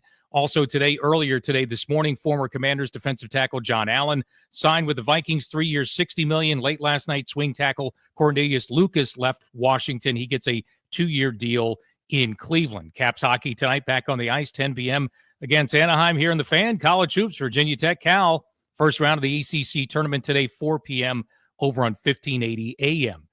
TheWindowman.com is the educational window company. They educate you decide. Superior fiberglass windows from TheWindowman.com. Now is the time to replace those drafty, cheap vinyl windows. Visit TheWindowman.com for your free consultation.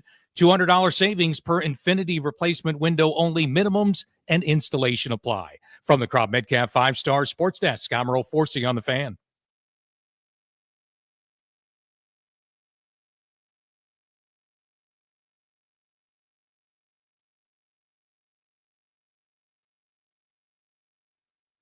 Will Harris of the Saints, a 29-year-old entering his 7th season, signed by the Commanders to a 2-year deal for $8 million over the 2 years, a 59th percentile run-stopping grade among safeties from PFF this past season with the Saints. He mostly has played with the Detroit Lions, and the front office is extremely familiar with him because assistant GM Lance Newmark was with him for 5 years in Detroit.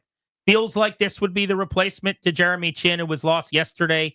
2-year deal for twice as much, $16 million total, to go out to Vegas to play for the Raiders. We're getting your reaction, 800-636-1067. Worth noting super quick, it seems his most active games, at least in terms of tackling, just a quick box score hunt, were down the stretch. Started against Washington, where he had 9 tackles, including 1 for a loss. Was kind of all over the field, then closed with 3 games where he had 8 tackles and kind of plays made in the second half of the season. Maybe they found a role, found something. So early on, he wasn't really a factor. After some injury time, came back and seemed to have his most impactful games down the stretch. Just something worth noting. It takes a little while to start forming a roster, and there's no reason today to think about things in totality because there's not a football game tomorrow. It's like looking at a Polaroid right after it comes out of the camera.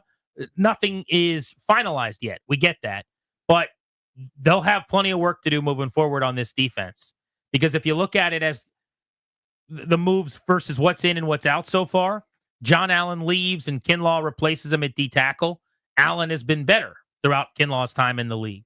If you look at it at safety, what Chin gave him last year versus what you'd project from Harris, Chin is going to be hard to equal from Harris's perspective unless he elevates his game.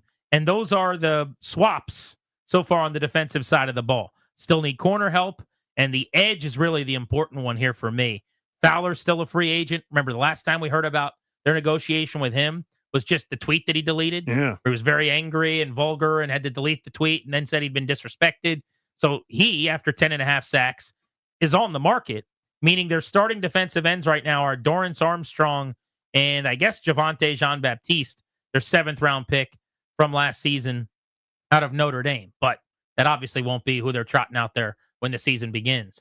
Let's go to the phones, 800-636-1067. We'll start with Nate in D.C. on Grant and Danny. What's up, Nate?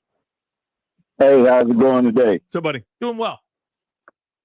Yeah, I just was calling to touch on that one point about that was made about the seemingly lack of a sense of urgency in free agency, so to speak. A large part of it is the vision that Adam Peters and Quinn have put together. The types of players that they're looking for, the ones with the chips on their shoulders that, that they've had teams give up on them and so forth and so on. And they speak life into that and translate that into heart on the field. It's hard to really, in today's current climate where a lot of these football matters are highly related to dollars now, is you have to have some kind of level of discernment, right? Just to be able to find those guys that, it's not saying that the money doesn't matter, but for those guys, the football, the winning, that matters. Yeah, there's a type that they're clearly looking for. Just to clarify, though, you didn't hear either of us say they have lacked urgency, because they've already made the biggest trade probably that anybody's made in going and getting Laramie Tunsil. And they've also signed a player for $15 million a year, which is a pretty big splash in Kinlaw. And now they've added a safety today. So we're talking about 3 players in 26 hours. I'm not saying they have lacked urgency. What I'm saying is I am a little bit surprised they let the cornerback market, basically all the top guys, find homes. They didn't add one of them. And that's what I was referring to most specifically with urgency. It isn't to imply that they're just sitting there twiddling their thumbs and they're bored to tears, not doing anything and waiting for doing like a Nationals offseason. And by I'm the not way, saying that at the all. edge market is not good. Right. Like, that's a problem. I think the corner market, there were 5 names. They could have signed one of them, and I can't do a cartwheel, but I would have let you help me, like push me to do a cartwheel. Yeah, we could have done one of those like claymation cartwheel things. And they all found homes and they didn't get in. Mm-hmm. That's fine. They didn't want to overpay or pay the premium dollar of the start of the market. Okay, now what is kind of my question? And maybe the answer is the trade market. Maybe we've seen this with Adam Peters, with Deebo Samuel and Laramie Tunsil. Maybe they get creative when we find out that they've made a call and there's someone who is going to need an extension in a year, and they're using their cap space in that way. And we're not seeing it where you go, who's the corner left that makes a lot of sense that could really be a good starter and go up against Devontae Smith for you in your division? Maybe that guy's on another team right now, not a free agent, and they make a trade. Let's go to Jake in Connecticut, listening on the Always Free Odyssey app. What's up, Jake? How you guys doing? Long-time fan, first time calling in. Oh, we appreciate Well, that. it's so nice Thank of you buddy. to make that happen. That's awesome. So I think, contrary to what everyone wants to believe sometimes, I don't think Trey Hendrickson solves the problem here. I think at 29, the biggest thing right now is the line of scrimmage, and Tyreek Williams at 30, I mean, he's projected to go 30th overall to the Bills, but if we can get him at 29, that'd be great. Walter Nolan, same thing. Collapsing the pocket and being able to get to the quarterback, put pressure on them, takes a lot of the pressure off of Sanders still, Lattimore, any corner we want to bring in. That's the biggest thing for me. I think last year we got beat a lot in the run, so being able to stop it first has to be priority number 1. Categorically Appreciate agree. you, dude. Yeah. Talked a lot about this yesterday. It was kind of one of my surprises with the Kinlaw move, is that he's been knocked for his run defense over the years, and it's tantamount that they get better in that area after finishing 28th in yards per play against the run last season. I would have not only no problem taking an edge at 29, I think it's the betting likeliness, the favorite, so to speak, right now is that they take an edge. The only concern with that is because they only picked twice in the first 126 picks of the draft, I now think moving back at 29 is going to be the goal. If the right edge is there and they feel like a 10-sack guy who can also help against the run fell into their lap, then respectfully, you just have to take that player and get a lot better at that position, and then move back at 61 and try to get 2 or 3 guys in the 4th round who can make your team. But my guess is, as much as they'd like to get an edge at 29, if things don't go their way moving forward, and right now, whether it's the kid out of Boston College or anybody else, I think he had 16.5 sacks and 80 tackles in college. Pretty prolific, yeah. Because you have 3 picks in the top 206, 3 picks for 5.5 rounds, it feels like you almost need to trade back now. To a degree, but there's also the other side of the coin to me is you took some pressure off by getting Tunsil. In other words, I'm looking at the draft. Because I'm looking at the left tackle market first. I go, there's nobody here. There's no way to upgrade a tackle without drafting one. And in order to draft one that's worth a damn, you probably have to go high. Well, but you would have just kept Brandon Coleman, which was kind of my plan anyway. Yeah, if you wanted to upgrade a tackle, I hope Brandon Coleman keeps growing, or they clearly saw it as more of a priority, and they want to improve the offensive line. So you almost either have to go, because they're premium spots, you have to go either tackle, defensive end, corner, maybe wide out if you don't make the Deebo Samuel trade. But you do, which gives you some flexibility. So now, let's say for the sake of argument, they love Mike Green out of Marshall, who dominated the Senior Bowl. and he's there at 29, maybe they just make that selection. If they don't, now you can move back and end up with maybe someone else that you like. Maybe James Pierce from Tennessee falls in the second round. But because you've got something solidified and an anchor at one of these premium spots, you're not like, I have to stay put now. I have to get one of these 2 or 3 players at one of these impact positions. You've solved that. You're not going off the board to a I degree. recently rode an elevator with him, by the way. Who's that? Mike Green. Is that right? Yeah, the defenseman from the Capitals Longtime on 90s Caps era defenseman. night. Now, Yeah. is it, you talking about my Little League teammate, Mike Green, or a different guy? I think it's the hockey player, Mike Green, who lives in Arlington. G's in Arlington, speaking of which. What's up, buddy? How are you? Hey, how you doing, man? The intangibles for me. Haven't watched this team for a long time. I honestly believe that coaches coach defensive schemes for running against the run, what's going to be in place. I don't know if Allen had that dog in him the last 2 years. Kinlaw coming from the Jets, coming to a playoff perennial team, it just may spark him. And I know Dan Quinn is one of those motivating type of coaches. As far as Will, the safety, I believe, yeah, I don't know. We just have to wait and see. These guys are coming from teams, man, to where they really weren't going anywhere. And sometimes, man, motivation is a key factor, but there are plenty of players in the draft. We got some draft picks coming in. Not a ton, ton, not as many as honestly. before. But yes, there will be some draft players added. There's no doubt. I do like the point he made about, and this is funny to say about the Commanders because we haven't been able to for years and years and years. But the Caps, as an example, who had a great culture, benefited from this. And the Nationals, when they were really good and won a World Series, benefited from this, which is occasionally you go get a guy from a team that doesn't win and you bring them into your building and they get better. We've seen it countless times for every Brett Connolly, and even TJ Oshie was a good young star. PLD. And, I mean, it's a million times over with the Capitals. Look at all the guys they brought in, like Dubois, this season. You come to a place where they win every year and the culture's really good and the leadership's awesome, and that might be Washington now. There's something to that where maybe Javon Kinlaw needed a place like this. Now, he didn't do it in San Francisco where they were going winning pretty good to the NFC title game every single year, but maybe this is the right fit in the right building. I do like that they know the players they bring in, though. I know you said this with Deebo Samuel and Adam Peters, right? Laramie Tunsil, there's not like a direct tie per se, but in this case, your assistant general manager, who's got a pretty loud voice in that room with Peters and Lance Newmark, was with this guy for 5 years in Detroit. Let's go to JT in Hanover on Grant and Danny. What's up? Good afternoon, guys. Great show as always. Listen, I wanted to ask you guys what you were thinking, how you guys feel about this. So let's just assume that the money for a guy like, let's say, Javon Holland, who ended up signing in the Giants, or a DK Metcalf or whatever. Let's say the money is in terms of the contract is pretty even. If you guys remember, right around the break, right around the break, around week 13 or 14, the Commanders' bye week, there was this report from Schefter. As a matter of fact, he made the report twice about the team, about the players wanting to come to Washington, the players telling their agents, hey, get me to Washington.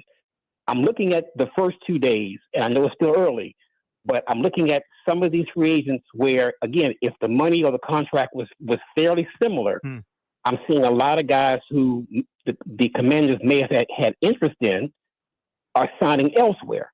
And so I'm just wondering what you guys' opinion of in terms of how people are still viewing this organization, even though we've turned it around 180 degrees for the better.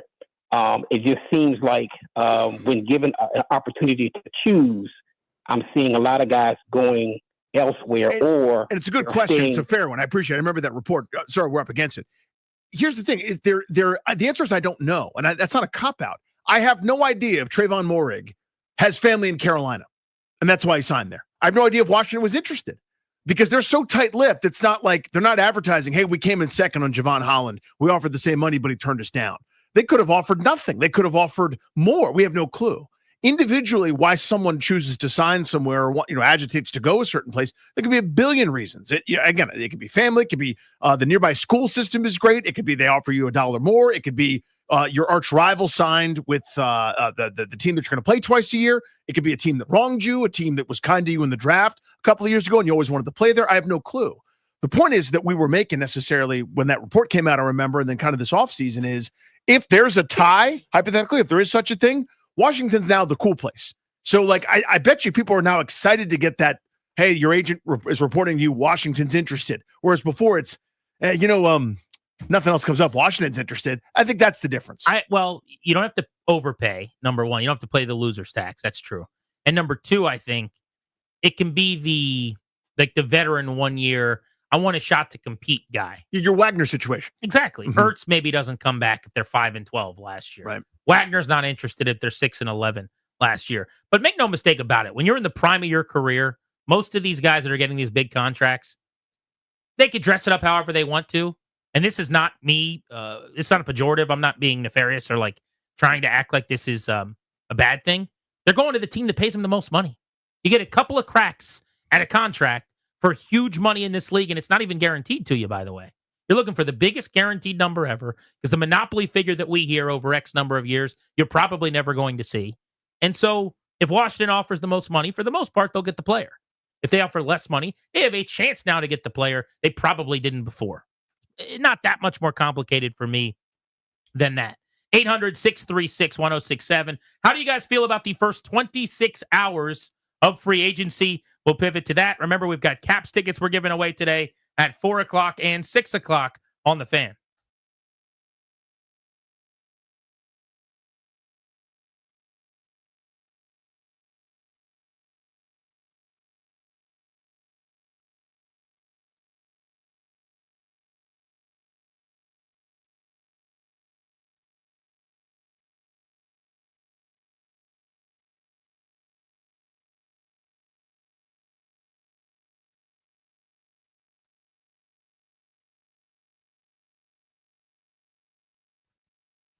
Hello, it's Grant Paulson for my friends, the FanDuel Sportsbook. FanDuel's bringing you a Dog of the Day profit boost token. What a time for it ahead of the NCAA tournament, which is all about the underdog. We're trying to watch them take down the top teams. Right now, those upsets get even better with these conference tournaments getting underway. Your underdog bet wins, you land even more winnings with a profit boost token from FanDuel. This is your chance to ride with the long shot. That scrappy team, the one that refuses to go quietly.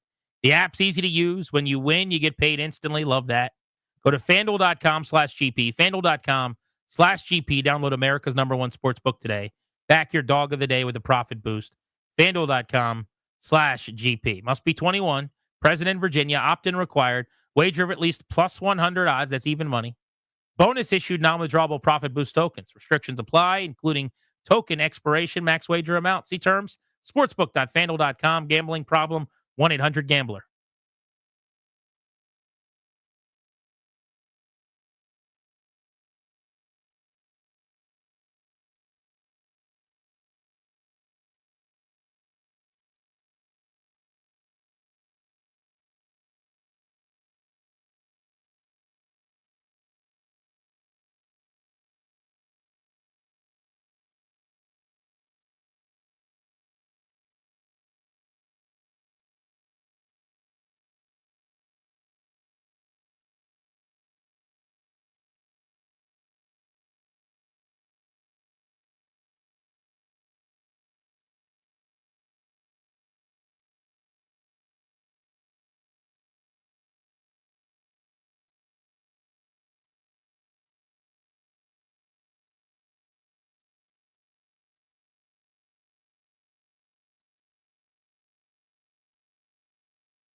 Jeff Nowak covers the Saints in New Orleans. He joins us at 3 o'clock. We'll ask him about Will Harris, who the Commanders have signed to play safety. That means 3 additions in free agency and closing in on 27 hours for Adam Peters, who's been busy. Harris, 2 years, $8 million to come over from New Orleans. Javon Kinlaw, 3 years, $45 million, added via the Jets and the San Francisco 49ers. And Laramie Tunsil, acquired via trade yesterday, costly, a 2, a 3, and a 4, and a 7th. Made 5 Pro Bowls over the last 6 years. Washington has said goodbye to De'Ami Brown, going to Jacksonville. Jeremy Chin, Las Vegas. Cornelius Lucas to the Browns, and John Allen to the Vikings. We haven't mentioned Cornelius Lucas. I'm happy for him. Me too. Cornelius Lucas does nothing but play well when he rarely, but occasionally, gets a chance. Mm-hmm. And Darius, you were with me on Radio Row when we sat down with him. What a good dude he is. Just a big smile, big personality. He was like, I want to be back. And I'm like, would you rather be back or be a starter somewhere else? He's like, I'd like to start. He's like, but I'd like to start here. But didn't you come away from that conversation going, I mean, he's in his mid-30s. He's been around forever. Like, I hope something good happens. Super impressed. Very cool, relaxed dude. Yeah, I couldn't be happier for him no matter where he went. 2 years, $10 million. Not bad. Not bad at all. He's not going to start in Cleveland, very likely, but I bet you he's on the field. It'll end up happening. He's just that guy who always ends up playing somehow, some way. 100%. And your swing tackle is going to play for you, whether you want him to or not. That's the design. You always have to have a good, solid, quote-unquote, backup plan, and that guy is that exactly. I mean, Ty Nsekhe was here, played admirably on the left side and the right side. He kind of took over that role, and when called upon, was good. He had one of the nicknames that made no sense. There are 2 of them that have driven me out of my mind over the last few years. Now, you actually called him this and said, he's in your phone is this now, isn't he? Never once in a million years. What is it? What's the name? So he's Cornelius Lucas. But everyone called him Big Luke. It's so much to deal with. And by everyone, I mean a couple of people, and it wrecked me. I didn't like that. That's number one. The other one was, I've already forgotten him because they cut him halfway through last year. The defensive tackle from Alabama. He never played. He got hurt all the time. Fedarian Mathis, who everyone called Big Phil. There's no L in his name. Now, I thought you were actually going to talk about Sip Holmes. People over-sipped on Holmes. No, he's 3. That the statute of limitations is over on that one. He hasn't been around in 2 years, out of sight, out of mind. Okay. There's no L in Fidarian Mathis. Why are we calling him Phil? Someone help me with that. Phil. One. I always wanted to ask him that. And then one time, even I saw him in the locker room, and he walked by me. I said, "What's up, Big Phil?" And I said, "Ugh, I hate you." I just wanted to throw up everywhere. God, you stink. You fat loser. How's it going, Big Phil? Not Fedarian Mathis, brother. You're talking to yourself. Yeah. What's up, Big Phil? Good game out there. What's up, Big Phil? So you're really roughing it up in the trenches. Really grinding down there in the middle, huh? Awful. One gap defense, Big Phil? Saint and DC. Grant and Danny, how are you?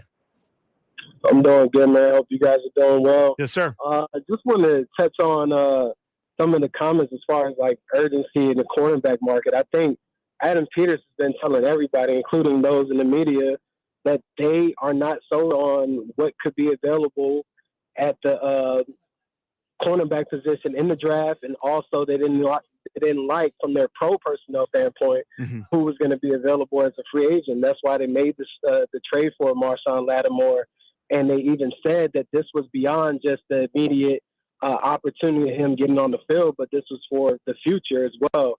Then you also add in the fact that they traded for Deebo Samuel. Same can be said at the wide receiver position. Yep. Now, yesterday, you have the left tackle position with Laramie Tunsil and trying to slide Brandon Coleman, hopefully the left guard. They're showing you that they don't necessarily care that much for the draft class of 2025. Yeah, there might be a bunch of pundits that are enamored with it, but they'd rather go south than that west. I mean, the guests we've had on, thanks for the call, almost to a man, all of them are saying this draft is a little bit down, and especially picks like 20 through 30. There's not a ton of value. They're pretty similar to picks 40 through 50. Yeah, everybody kind of wants out of that late first round window, and that's where they are. And I talked about this yesterday. We've also got to mentally recalibrate. We're used to them picking in the top 10, maybe even in the top 5. They're basically picking for the first time in the start of the second round almost. You're talking about basically a 3-4 pick difference between where they are in the second round. But I think it's an astute point that he made to begin with, which is, it's what they do. What they say means is one thing, and that's awesome. But what they do is another thing entirely, where you're going, I never thought in a million years they were going to trade multiple draft picks over multiple years for a left tackle. I never, ever saw that coming. They told you this is a priority. This is an urgent thing that we are going to solve right now, this minute. By letting a couple of cornerbacks go that, to me, are marquee players that could have stepped right in and opposite Marshawn Lattimore, and you keep Sanders still inside, and maybe you sign a fourth corner, fifth corner, Noah I or something like that, totally fine. But they're not treating that as a priority, which is, I'm just saying I noticed that. That's all. The draft is not great. Maybe a referendum on the draft with what they've done so far. But I also do think, and we talked about this a lot yesterday, the explosion of the salary cap means more teams had more money to keep their own guys. The market got a little bit suppressed. You're seeing fewer younger free agents, more older guys available. And while they don't seem to mind that, I also think it has meant that there's been more money for the few decent, really good young players that have been out there. Grant and Danny on the Fan. Let's check in with one of the beat reporters in New Orleans who covered Will Harris with the Saints last year to see what Washington's getting in their new safety. We'll do that next. We're an hour away from giving out the first pair of Caps tickets today on G&D.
I'm Earl Forsey. We're brought to you by the Reynolds and Power Home team, Keller Williams Realty. Commanders fill a big need today as they have filled the spot left by Jeremy Chin signing in Vegas. Today, the Commanders get free agent Will Harris to ink a 2-year reported $8 million contract to come to Washington. Former third-round pick of the Lions back in 2019. He played last season in New Orleans. Early today, the news, if you missed it, former Commander John Allen signed with the Minnesota Vikings, reportedly 3 years, $60 million for him.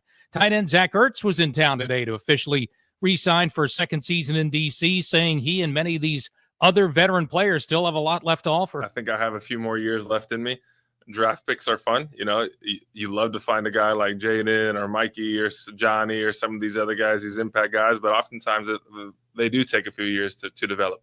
And so for a guy that wants to win now, just like everyone else in this building, sometimes it is a little bit of a shortcut to go get a proven commodity. Hockey, the grade 8's chase of Gretzky continues tonight. Caps are back at it. Final West Coast trip of the season starts in Anaheim, 10 p.m. for the face-off on late night Caps here on the Fan. College hoops, Virginia Tech takes on Cal, first round of the ACC tournament today, 4 p.m. on 1580 a.m. Want to hear the fastest way to know what your home would sell for? Reach out to the Empower Home team. Simply text your address to 800-763-3000. No phone call. Just text your address to 800-763-3000, 800-763-3000. From the Crop Medcalf 5-star sports desk, I'm Earl Forsey on the Fan.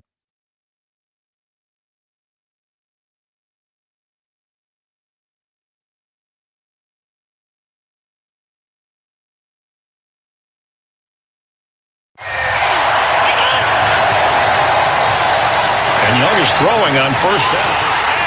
To the ground, ruled an interception by Will Harris, who spins inside the 40-yard line. It looked like an overthrow. Chris Myers on the call. So you know the Saints were playing a big game that day. Here we go. Huh? Grant and Danny, welcoming you back on 106.7. Chris Myers just catching shrapnel. I was trying to do a good call, man. You know, he didn't deserve that, did he? Our friends Kandori and Murad sponsor the show. They'll take care of your last will and testament, set up a living trust, or put together a medical power of attorney. It's not fun stuff, but it's got to be done. Take care of you. Take care of your family. Schedule a free consultation with their attorneys today. KMLawyers.com. Be sure to tell them we sent you. KMLawyers.com. Let's get some info on Will Harris. You just heard his one interception last season. He started 13 games, made over 70 tackles for the Saints, and on a 2-year deal worth about $8 million. He is now, as of this moment, penciled in as the replacement for Jeremy Chin next to Quan Martin at safety for the Commanders. Jeff Nowak covers the Saints in New Orleans, joins us now on Grant and Danny. Jeff, thank you for a few minutes. We appreciate you. Tell us about the newest Commander, if you would. Yeah, it sounds good. You guys have been a lot busier than we have. I feel like every time I look up on Twitter, it's like, oh, Washington just traded for somebody else. But yeah, so Will Harris, you know, Will's a guy that's interesting because I feel like there were multiple games last year where the vibe was going a certain way, and then he just showed up and just like laid the wood on somebody, and it completely shifted the game. When they were beating up on Dallas in week 2 of last year, he had a monster hit on CeeDee Lamb. I remember I want to say it was week 10. It was Darren Rizzi's first game as head coach. It was against the Falcons. And, you know, the Falcons it was like a 2nd-and-1 run, and they just gave it to Bijan in kind of a wide zone, and he just came up and just stonewalled them. And, you know, that's what Will Harris is. I think Will Harris is kind of one of those guys that you throw in a secondary, and he's basically just a small linebacker who's going to come up and make hits. Not the greatest in coverage. I think if you're getting him isolated in coverage a lot, you're not doing a very good job schematically. But Will Harris, he loves the game. He's a fun guy to watch, and I was hoping the Saints would bring him back. You know, he was on the Saints last year on a 1-year minimum contract. So, you know, I think his contract with Washington is 2 years, $8 million. So it's a pretty good payday for him. So glad to see him latching on there. Jeff, it kind of seems, looking back at his career arc, he's bounced around in different positions. There's some corner. There was a linebacker year, as you kind of mentioned, his sort of hybrid role in Detroit, and then some safety time. Seems like at the end of last year, just, again, box score hunting, not breaking down any tape or anything, just seems like he finally found something, whether it was a comfort level. Just want to know what went into that. Like 9 tackles against Washington, then closed the season with 8 in each week, whereas before he was not much of a factor. Kind of go into what happened at the end of last year, and maybe that's what Washington thinks they're getting. Yeah, so, Will came in last offseason and was not probably penciled into that starting rotation. He was, like I said, he was a minimum contract guy, but he kind of made himself into a starter over the course of camp to the point that at the end of the offseason, there was no question whether he was going to be on the roster. And you get the cutdown day, and a lot of times you see these veterans on minimum deals. You're like, I could go either way. Like, it was pretty clear that he was going to be that starting safety next to Tyrann Mathieu. He was playing pretty well early in the season. They went out to Kansas City for a Monday Night Football game, and he had a pretty significant hamstring injury. He went on IR. He was out 3 to 4 weeks, came back. I think it took him a couple weeks to kind of get his legs under him a little bit. But no, he's a guy who can roll up tackles pretty quickly. He's going to be good in run support. I don't think that he's at his best as kind of a single high safety. Like, you want him out there playing underneath, kind of roving. But no, he's going to be all over the field. He's going to make tackles. He's not going to miss a ton of tackles. He's not afraid to stick his nose in and come up and run support. So I think that's just what the Saints got later in the year. They faced a bunch of run-heavy teams, and they were able to kind of send him up toward the line of scrimmage and let him kind of do his work in that way. But no, again, like I said, I consider him to be kind of a tone setter guy. I've asked him a few times about his big hits, and he's just like, that's just kind of the course of the game for him. That's kind of what gets him into the game, is laying those hits. And like I said, he loves the game of football, and you can see it through the way he plays. Sounds like you think he would be a starter then here in Washington, probably. I mean, it would depend on the depth chart, right? I'm not entirely sure what y'all's safety setup is. They lost Jeremy Chin yesterday, so they basically got one starting safety right now. Yeah, but I think box safety, which is kind of what you're describing. Yeah, I think a Landon Collins type player. Yeah, I think Landon Collins was there at one point. Like that's who I would see him as. And 2 years, $8 million. It's not a huge contract, but it is a contract that I think you would give to someone that you expect to be part of the rotation. It's not a, hey, come in here and compete and see what we have. It is a, hey, we're bringing you in for a role. So I could definitely see him starting in Washington for sure. So in terms of upside, like what else is there in terms of, just thinking about what else he might be able to do, untapped skill set, or, just sort of, hey, we kind of know what he is at this stage, which is why it's not, $30 million a year. It's why it's, AAV of 4. Is there kind of more in the tank, something that maybe a skill set that's untapped? Yeah, well, we didn't see him play a lot of nickel corner with the Saints, and I think he can do that. The Saints kind of had a pretty set lineup of what they wanted to do at the nickel position. So I think he is a guy who can go around and play multiple positions. They didn't send him on a ton of blitzes. I think he could get upfield and blitz the quarterback. It's really just what you want to do as a defense, right? How aggressive you want to be. But I think that's what drew the Saints to him in the first place, and that's what he did with the Lions is he was kind of a rover. He played a bunch of different spots. So I do think that the Saints were kind of limited by, from an injury perspective, what they were able to do, what they had to ask him to do. But I think if you're bringing Will Harris in and you want to give him a big role, it's because he can contribute in multiple facets, and he could play strong safety. He could cover in a pinch. He could go up there and play the nickel. And, he has that upside because he is kind of a bigger bodied safety. He can be kind of that small bodied linebacker at the nickel position that can go out and cover a tight end and not just get mossed by a guy who's 6 inches, 100 pounds heavier than he is. So that's kind of what I would say is I think there's versatility that the Saints didn't quite get to because the scheme they were running was not adapted for it. So I think it'll be interesting to see how Washington uses them in that way. Jeff Nowak covers the Saints in New Orleans, joining us on Grant and Danny. Last one I've got for you is, what kind of guy is he? What can you tell us about what kind of player and person he'll be in the locker room specifically? Yeah, he's a quieter guy. He keeps to himself, at least from what I've been able to tell. I don't know how he is when the media is not in there, obviously, because I'm not in there. But no, he's a very kind of underplayed dude. Like, he's quiet, but he's very passionate about what he talks about. I always found him to be very welcoming because I would go over there and ask him to do pregame interviews, stuff like that. And he was always down to talk. And, that's kind of who he is. He's a very much too business guy. And he'll open up as you kind of get through the process, and he'll talk a little bit more. He's not dissimilar to Marshawn Lattimore in that way, but Marshawn, I always felt like I was pestering him to talk, and he hated it, and Will, I think, likes to talk. You just kind of have to draw it out of him. Everyone I talked to in that locker room, they're big fans of his. So I think he'll fit in well. But he's not going to be I wouldn't consider him to be a vibes guy. I don't think he's going to be a guy who's out there dancing, kind of being the tone setter. At least not in that way. I'm glad that you mentioned Marshawn Lattimore, because I think the last time we had you on the show was right after that trade. And I just want you to know, so far it's been a debacle.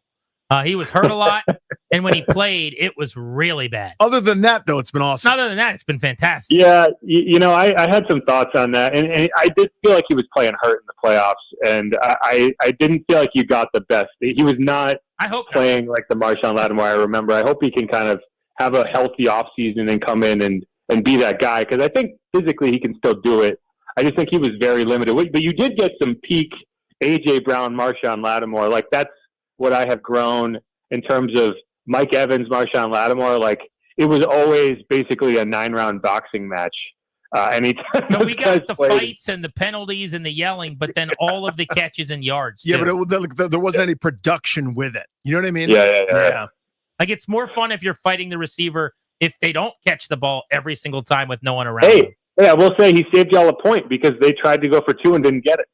That's a great it's 3D chess. Okay, so that's chess, one. not checkers. Right. Chess, not checkers. Hey, I just went to your Twitter account and a bunch of balloons hit me in the face. Happy birthday, by the way. Jeff. I appreciate that. Thanks, guys. Danny's prepared for you a very sultry happy birthday. Yeah, and I'll do it off air later. All right, sounds good. I'll leave you a sultry voicemail. Yeah. Thank you, buddy. We appreciate you. Yeah, y'all have a good one. Thanks, All Jeff. right. We're really close to having a no more Saints trades ban on the show after the Marshawn Lattimore swap. I mean, I think it takes 2, but I will say this Will Harris thing needs to work out. Yeah, or else no more Saints. Yeah, next time Andy Reid calls, Washington's going to say, thanks for calling. Right. You can't ship as anybody else. You know what I mean? So you're on the ban list. 800-636-1067 is the number. Benji called in Bethesda, wants to talk about the first 26 hours of free agency. What's up, Benji? Hey guys, appreciate it. I would say the team came into free agency with the third most cap space or whatever, and a lot of hype for AP to cook.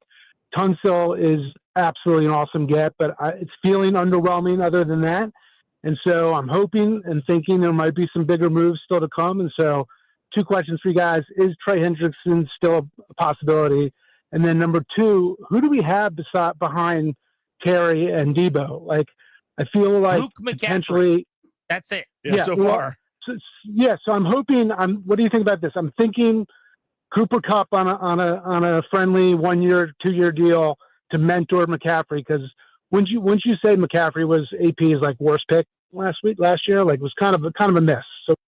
So appreciate the phone call. It's relative. I would not go that far right now. I mean, look, did he not get enough out of McCaffrey for where he was drafted to feel really good? Yes, I think that's fair. After 1 year for a guy that we knew, because he was a recent college quarterback, transitioning to receiver was going to be a bit of a project, and he made some huge plays on special teams as a kick returner. I can't say it was a disaster. They got less out of Ben Sinnott, and they drafted him around earlier. Yeah, so in terms of so far, and it's not fair to slap a grade on anything other than say it's in progress, it would be Sinnott, the least return on investment, a second rounder that played 22 plays over the course of the season. Top of my head, and I could be wrong, but I think these are the numbers. Ben Sinnott was pick 53, and McCaffrey was pick 100. The 50 picks apart. Yeah. And I think they got more out of McCaffrey. I know they got more out of McCaffrey last year than Sinnott. Michael Gallup was visiting the team today, remember, the former Cowboy. Not that I'm overly excited about that, but he's a veteran wide receiver. Shocker, a Cowboy. Dan Quinn knows the Cowboys pretty well and likes signing guys that he knows from Dallas. So he would be a Cowmander, as we call it. But he was visiting the team today, so maybe that could be a receiver that they could be signing sometime this afternoon. We're awaiting word on how that meeting and conversation went.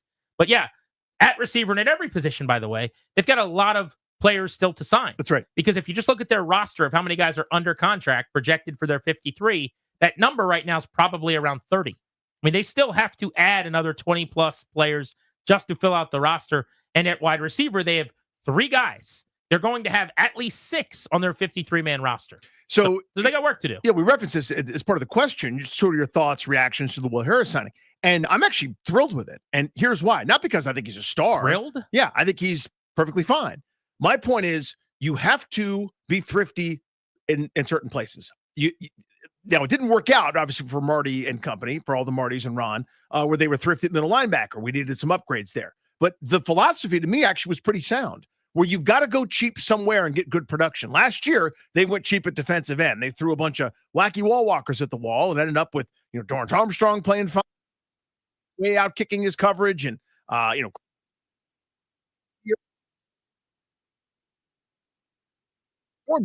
I think Harris is the exact right thing that you have.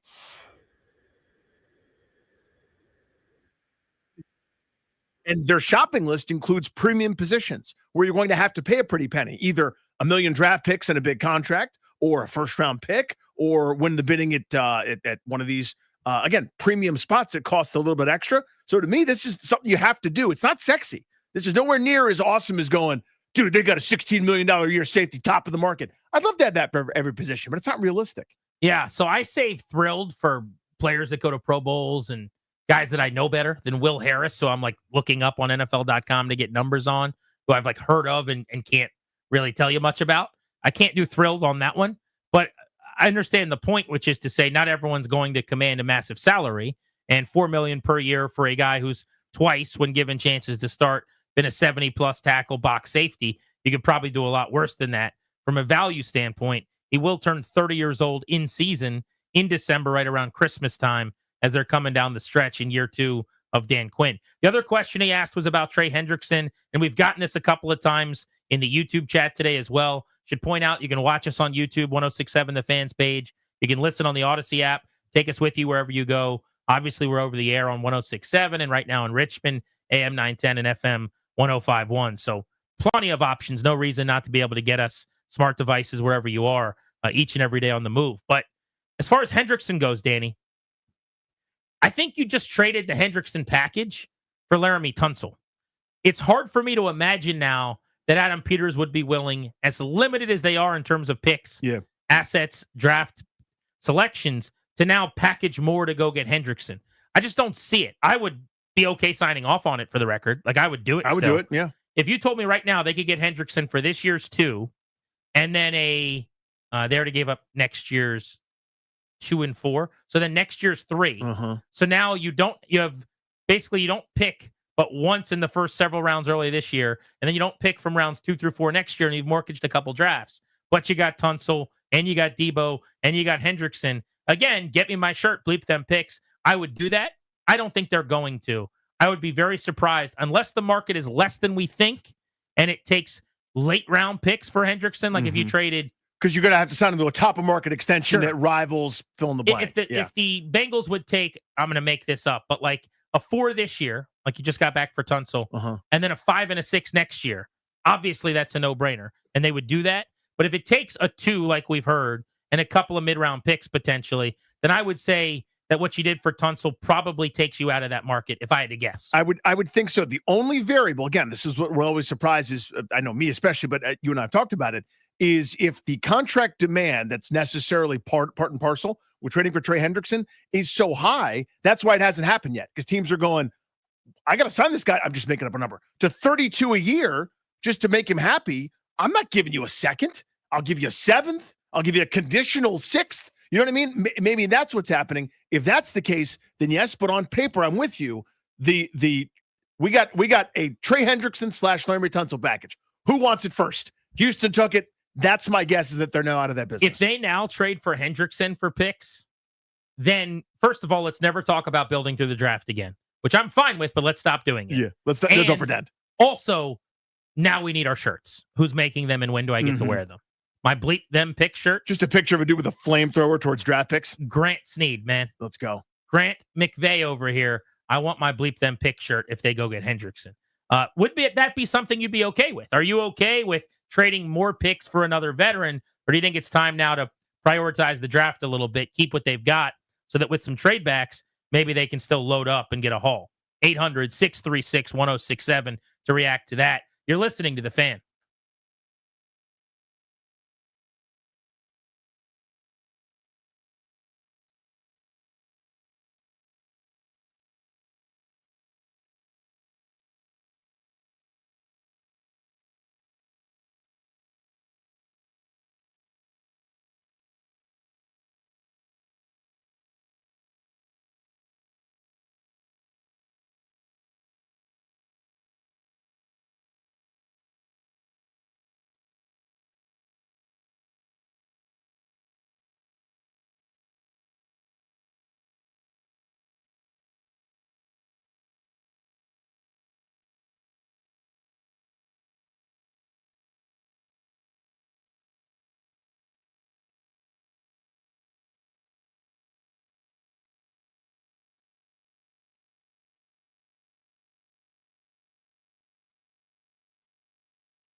I'm Earl Forsey, and here's what's happening. It's a beautiful day for the NFL free agent frenzy to continue, isn't it? Commanders got back to work today. Filled the need at safety. Remember, Jeremy Chin is already signed in Vegas. So Commanders today inked free agent Will Harris.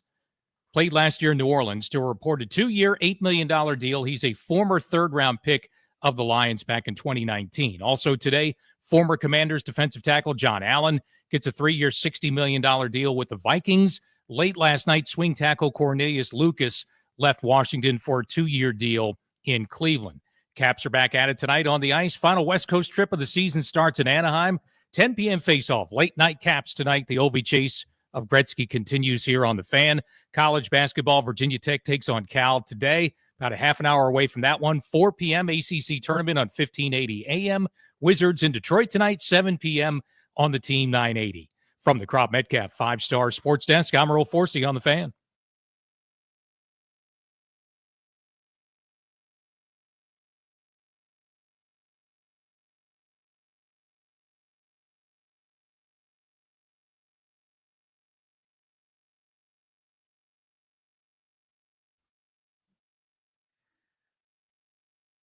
You're locked into Grant and Danny on the Fan. Major drama behind the scenes, Danny. Darius and Anthony have long been at odds over their Madden rivalry. Cliff Notes, Darius runs a Madden league. Anthony joined it and ruined it. Darius is mad at him, and he's quitting the Madden league forever. And Anthony is kind of like 70% of the reason why. Yeah, like he's a huge, I don't know if he's the reason, but he's a reason. You know what I mean? Like there's a list of reasons, and one of them is Anthony. Anthony, who produces the Hoffman Show. Well, Anthony and Darius played in the playoffs last night. Anthony was a heavy favorite. Darius was kind of moping around here leaving. He was saying he was definitely going to lose. And then Darius beat Anthony in the playoffs last night. He did that thing when we met pre-show. We went to Walter's for a little bit of lunch to rap about our Florida trip coming up, by the way, just a couple of days from now. And Darius did that thing where he kind of sauntered in and sort of didn't say anything. You know, just kind of put his stuff down. Well, I have not sat down. This will be my double play. Yeah. I went 16 hours without a cell phone. Never gone that long in my entire life without a cell phone. So last night, driving home at a little after 6:15 or whatever, 6:30, my phone died. Darius sent the link, presumably, so that we could watch the playoff game. I was excited to get home and watch it. I don't have a cell phone all night, never got the link, and haven't really been in communication with anybody. So I had no idea if he'd won or lost. But I was assuming all day long he'd lost because he said yesterday he was playing the 85 Bears and he had no chance. Woe is me, and I'll never score. And I hate this league. And then he walks in and he kind of pulls up the stool and he sits down and we're like, did you win? He like takes a big sigh and says he did with zero excitement. And he kind of went, yeah, I won. And we're like, well, isn't that great? And he's like, no, you don't understand. Anthony is so insufferable that even when I beat him, it's miserable. And I was like, oh my God, wow. You really hate this guy. Wow. But anyway, that was lunch today. So congratulations, way to go, Darius. Way to Happy go. for you. And that was a quote, by the way, Anthony, just so you know. Anthony standing next to him. Yeah. Darius didn't actually say those words, but that's what his That's what his demeanor said. Mood said. I mean, he after a win of beating his arch rival, he didn't even feel good about it. He still was like the whole I need another shower. It feels disgusting. Grant and Danny poll of the day presented by Metropolitan Moving and Storage, local, long distance, residential, commercial, 3 decades of best-in-class service and experience. Our poll right now, 1067 The Fan Twitter account. What is your grade for Commanders activity and free agency through about 27 hours? 11% of you so far say an A, 75% of you say a B, 11% say a C, and 2%, couple of their first 100 or so people in, give them a D so far. That's a little bit surprising. I don't want to take their class. Bit harsh, right? I mean, unless you're doing it on a curve. Yeah, no, thank you. I wonder where I would go. I mean, it's to me, because of the Laramie Tunsil situation, like that's such a moonshot home run in a low gravity, humid environment that it went 700 feet. Like that to me is this is what I've been clamoring for, trying to figure out where they're going to get it from. I never saw that stone they could overturn in order to arrive at a franchise left tackle there, and they did that. I am so thrilled that everything else is kind of window dressing to me. I did not like Kinlaw as a addition at his number. I liked Tunsil. In fact, I loved Tunsil.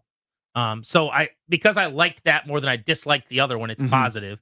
And then I'm whelmed by Harris. So I guess I would go with a B so far as well. Yeah, so it's like, speaking of taking a class, the midterm way outweighs the quiz. Like the weight of Javon Kinlaw, a signing that I'm not a huge fan of. 320 at that money. pounds of him. Well, thank you. that quiz counts for 0.0004% of your grade. To me, the offseason is now the Laramie Tunsil offseason. $45 million should be more than 0.0004%. But I understand what you're saying. Tunsil was the heavy lifting yesterday. But here's the question before we hit the phones that I had teased. Would you sign off on a 2 this year and then mid-round picks next year to trade for Trey Hendrickson, which would mean you'd be down to, at best, 5 picks and just 2 in the top 206 this year, but you'd be getting Hendrickson? That's the sound of a heartbeat. Yep. What else you got for me? And now you got to pay him, and I'm going to up the number because the market's changed, and it's a player's market. Let's say 34 million a year. No problem for me. Okay. I literally cannot wait to do that. And now I know that first-round pick is now not going to be a first-round pick anymore. Now I'm maneuvering around the board. I'm going full Belichick on this thing. I'm playing the comp pick game. Right. My business from the next 2 years is to acquire picks. I would not do it as easily as it sounds like you're doing it. Oh, where yeah. You're the first one in the door when they open to do it, but I would absolutely do it as well. Let's go to Dave in Raleigh, where maybe Ovie. You got to turn down your radio, Dave. I'm going to put you. Oh, I'm sorry. Here. No problem. It's okay, Dave. You're good, buddy. Ovie might break the record in Raleigh. In fact, right now, this moment, if he continues his pace of the last couple of weeks, that's where he would do it. What's up, Dave? Hey, Dave. Hey, sorry, guys. I thought I had you guys on speaker. Anyways, it's okay, buddy. Yeah, I want to share with you guys my thoughts on the free agency and also remind you guys of something that might make you guys laugh. You guys remember last year when you guys were talking about the Skins, if you would give them a chance to win those 2 games or win and lose against Pittsburgh and the Eagles or just go in there and try to win both? I do remember that. Yes. Yes, absolutely. Yeah, I was one of the smart guys that called in and said, hell no, that's a loser mentality. I'm going to roll the dice. Not only did they lose them both, but I think they had a 3 or 4 game losing streak there. So what the hell do I know, right? We won't even talk about that. Fine. They won the NFC title game. Yeah. But anyways, listen, my thought, I think one of your callers a little bit ago said that a little bit unimpressed with what they're doing. I think part of that, or a lot of that, has to do with the fact that the cap went up by, 20, 30 million this year. And I mean, look at some of these contracts. They're just huge. So I think that once the dust settles, I think we still have about 40 or 50 million left to go. I think we're going to get some real good value. I think these guys, it's impressive that they're not overspending on guys or rentals like that. I think there's a real methodical, smart approach here. So I just want to encourage the fans to just stand firm. I think they're doing a great job. Yeah, I don't think anyone should be upset about any lack of aggressiveness. This is not, I mean, you've had years of that, frankly. With this regime last year, they kind of waded through the early part of free agency. And for years before that, I mean, yesterday you can make the case they made the biggest move nobody saw coming of the day, the Tunsil trade. And we're talking about 3 additions in sub 27 hours. In fact, they just made another move, this one to keep one of their own. Let's go to Toby Altizer for the update.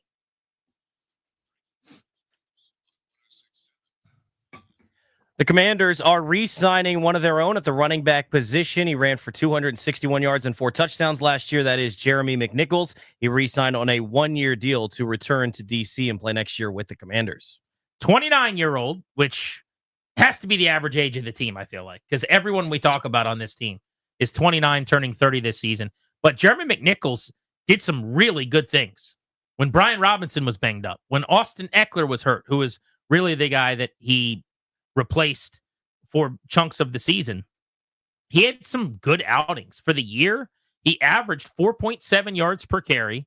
He caught 9 balls, but he ran 55 times for 260 yards. He also had 4 rushing touchdowns last season, added another touchdown as a receiver as well. Jeremy McNichols was a very serviceable back down the depth chart. Can pick up blitzes, can operate in 2 and 4 minutes. He could be Robinson, but really was more Eckler. They also extended Chris Rodriguez a tender. So they are planning, I guess, on all 4 of those guys being back. I still want to draft a running back and bring someone in who can hit home runs to maybe even lead them in carries as a speed guy. But in the meantime, no reason not to pay McNichols what's going to be very little. It's not like he's guaranteed a roster spot. You let him test the market. He looks around. There's not going to be a lot out there, and he comes back to you to try to stay in your building. I do worry that they're just going to run that room back like they're doing with tight end. That's my only fear is now everybody, we're just going to keep doing the same thing, that sort of plotting. Don't you think they saw last year that they need more, though? I would think so, but my fear is now everybody, Same group. Yeah, but Nick McNichols doesn't have to make the team. Totally fair. Rodriguez doesn't have to make the team. Totally true. So, yes, for today, they have the 4 running backs under contract, which is better than not. But they could be on the clock at 61 in the second round, basically the start of the third, and take a running back who runs a 4.41 or something, or maybe it's Tootin from Virginia Tech, who ran the fastest 40 at the combine, who I love. And there's your starting running back who supplants Brian Robinson or something like that. Certainly is on the table. I do worry that they're going to go, this is how we want to run. We want to be that plotting physical team or whatever. And our running game and our explosives are going to come from somewhere else, whether it's Deebo Samuel, catch and run, whether it's Jaden Daniels, whether it's something downfield yet to be determined. I'm wondering, because to me, this was such an obvious thing where they needed to get faster, needed to get more explosive. Like, Eckler should be sort of your floor there, your versatile playmaker, Swiss Army knife, catch the ball to the backfield, good in pass pro, good at everything in that regard. And I want more speed, more breakaway, more explosive. That's not what this is. I like McNichols, did really well. Had a couple huge plays, scored a playoff touchdown, one against Detroit, was great in as you said, filling in for Eckler. He had the block on that pass in Cincinnati where Jaden Daniels hit Terry McLaurin for the touchdown late in the game. I mean, he was perfectly fine for them. Nothing wrong with that. I'm just kind of going, because the tight end now, they seem pretty set. And I'm now the same room is back for running back. My guy, Bashal Tootin from Virginia Tech. Spell Bashal. Bashal. Can I get use in a sentence? Yes. Bashal Tootin ran the fastest time at the combine by a running back and was a handful for tacklers playing Virginia Tech this season. Could you give me all the letters but scrambled up? Did they do that at the spelling bee? Sure. SHYLAUB. There we go. BAYSHAUL. Wrong. Bashal Tootin. BHAYSHUL.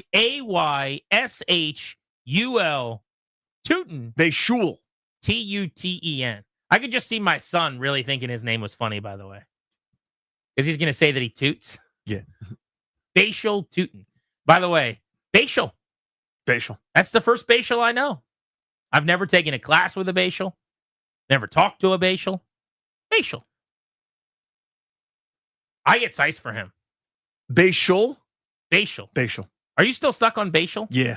I'm not trying to. Did you see him play this year? Very little. What a lot of 5-6 win Virginia Tech on my television screen, respectfully. I mean, they were a little bit silly.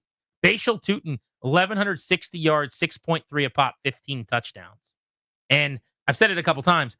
Novak ran a faster combine, 40 than that guy. So color old Grant Harrison Paulson. Intrigued. I am officially interested. Plus, Team Bashal. I've always drafted Bashals. When Bashals are available, you got to get those guys. You have a track record of that. I'm in a fantasy football league where you get an extra point for Bashals. Let's go to Scott in Richmond, listening on AM 910, FM 105.1. What's up?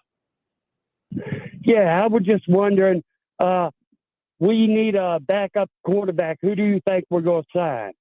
Well, Marcus Mariota is still available, and I would think if he does not get a chance to try to compete to start somewhere, that Marcus Mariota would presumably want to come back here to be a backup over go somewhere else.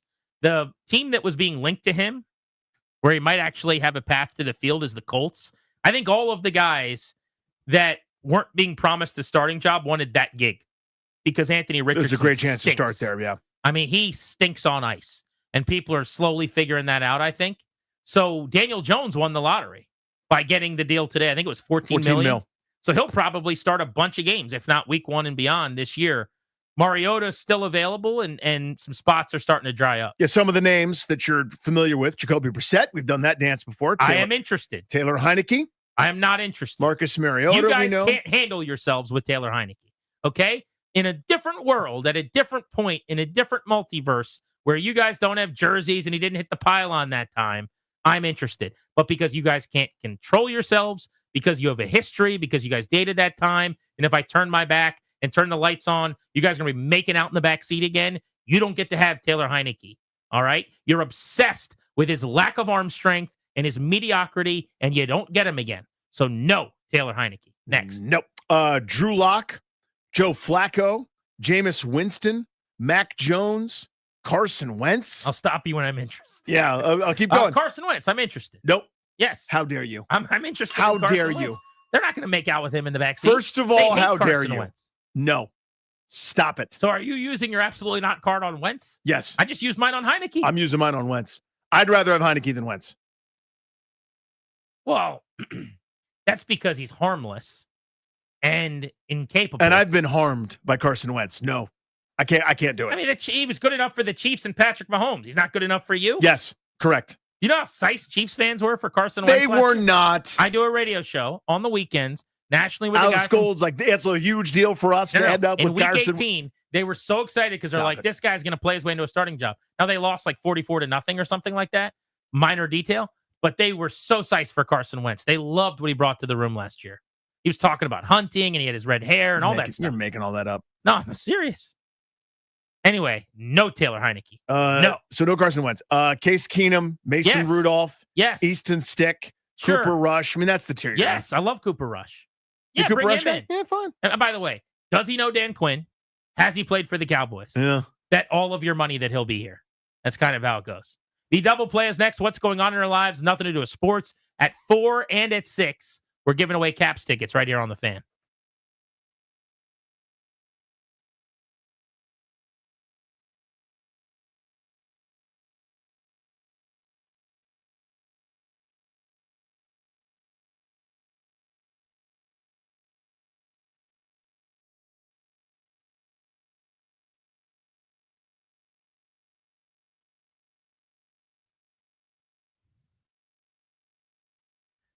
Metropolitan Moving and Storage, the unofficial moving and storage company of the Fan. They've moved us all.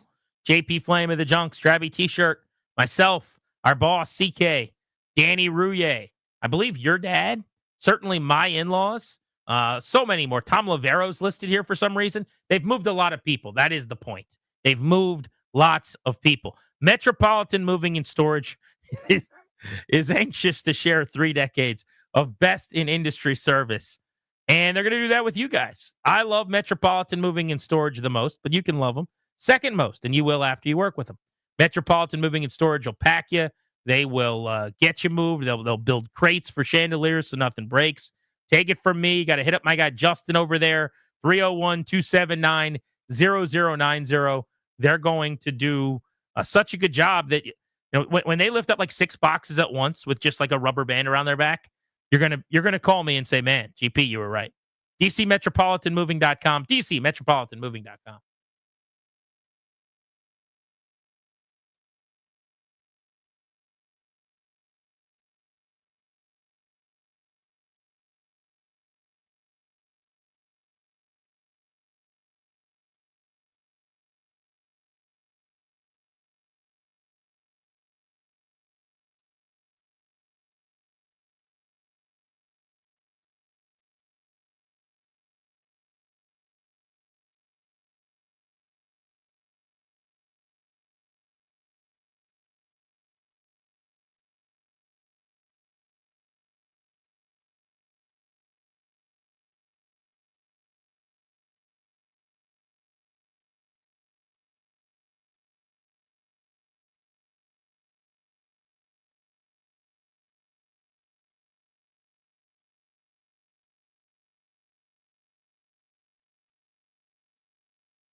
If you want Caps tickets, be listening in 12 minutes. Grant and Danny welcoming you back on the Fan. It is time for our double play, driven to you by your local Washington area Honda dealers. Stop in for a great deal on the rugged and capable Honda Pilot. Contact your local Washington area Honda dealers today.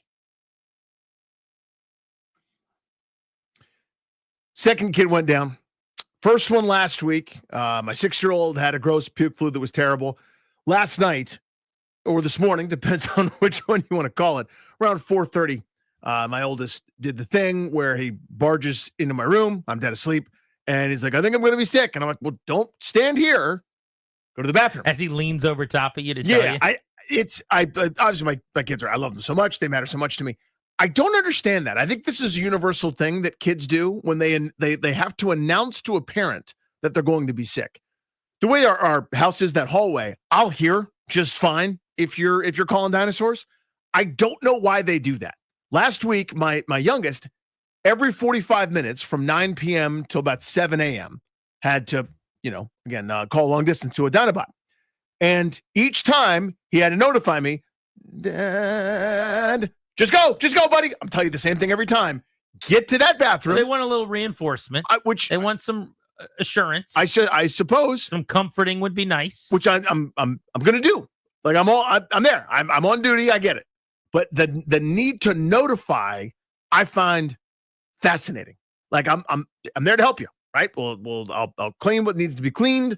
The water's coming. If there's any baby Motrin or whatever whatever I'm supposed to deliver, I'll deliver it. We got you. The notification is fascinating to me. That's all. That's what's happening. So that's my day. I'm sorry, man. Yeah. There's not a whole lot worse.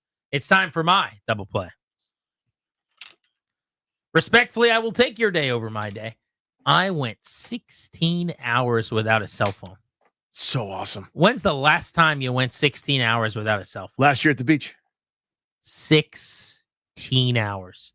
Now, I don't mean I didn't touch it. I mean, mine wouldn't turn on. Mm-hmm. People are potentially reaching out. I'm not on vacation. By the way, it's day one of the league year. Yeah. Kind of not a great day to not be connected to the internet on your mobile.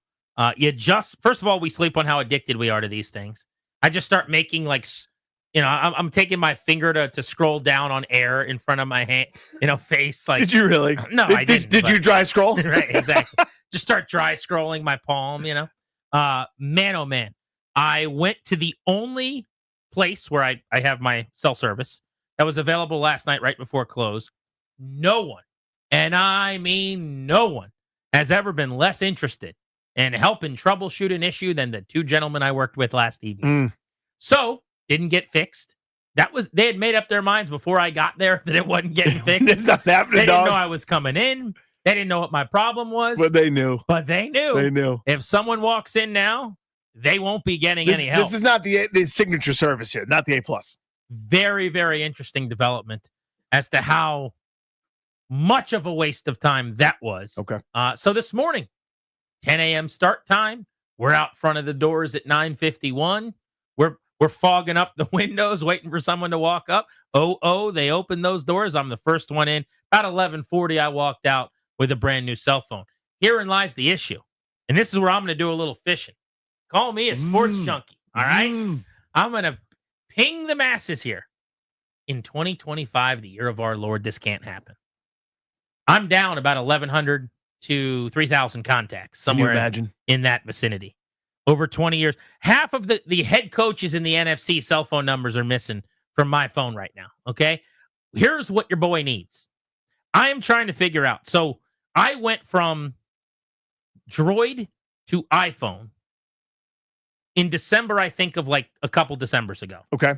When I made that transition via having things backed up on Google and bringing it over to my phone, they were able to get me all my contacts. Whenever I go into contacts, it has always given me multiple folders. The main one on my phone is like the iCloud Apple contacts. Mm-hmm. It's like 550 numbers or whatever. It's stuff I use every day, like you and Tobes and Ryan and Darius and my mom, my dad, whoever, right? Those are still here. I got those. But the other folder, which was essentially like my Google contacts, I guess, from just decades and decades of life, I would have to go in and click on that. Like if I looked for a number right now, if I want to text John Carlson and wish him luck tonight, which I don't do and I won't do. I just bring him up as an example because his number's not in my phone anymore. If I want to do that, I can't do it. I lost that number. I need my numbers. So what happens is I'm trying to get on Google thinking maybe if I get back on the Google app that like everything will repopulate in my phone. But to get on Google, it's sending me the little verification two-way. Here's your two-step number. bit. Your number's 57, so you have to go in and click on 57 so it knows you're not a robot. It's sending it to my old phone. No, but it's not sending it to your Gmail. It's not sending it to that. That's the part I don't get. Me too. It's sending it to my old phone. Like what would happen if you try to log into your work email? Yeah. Where it does like the you have the app. What's it called? Like one login or whatever. Login. Yeah. It's sending it to my old phone. My old phone will never be on again.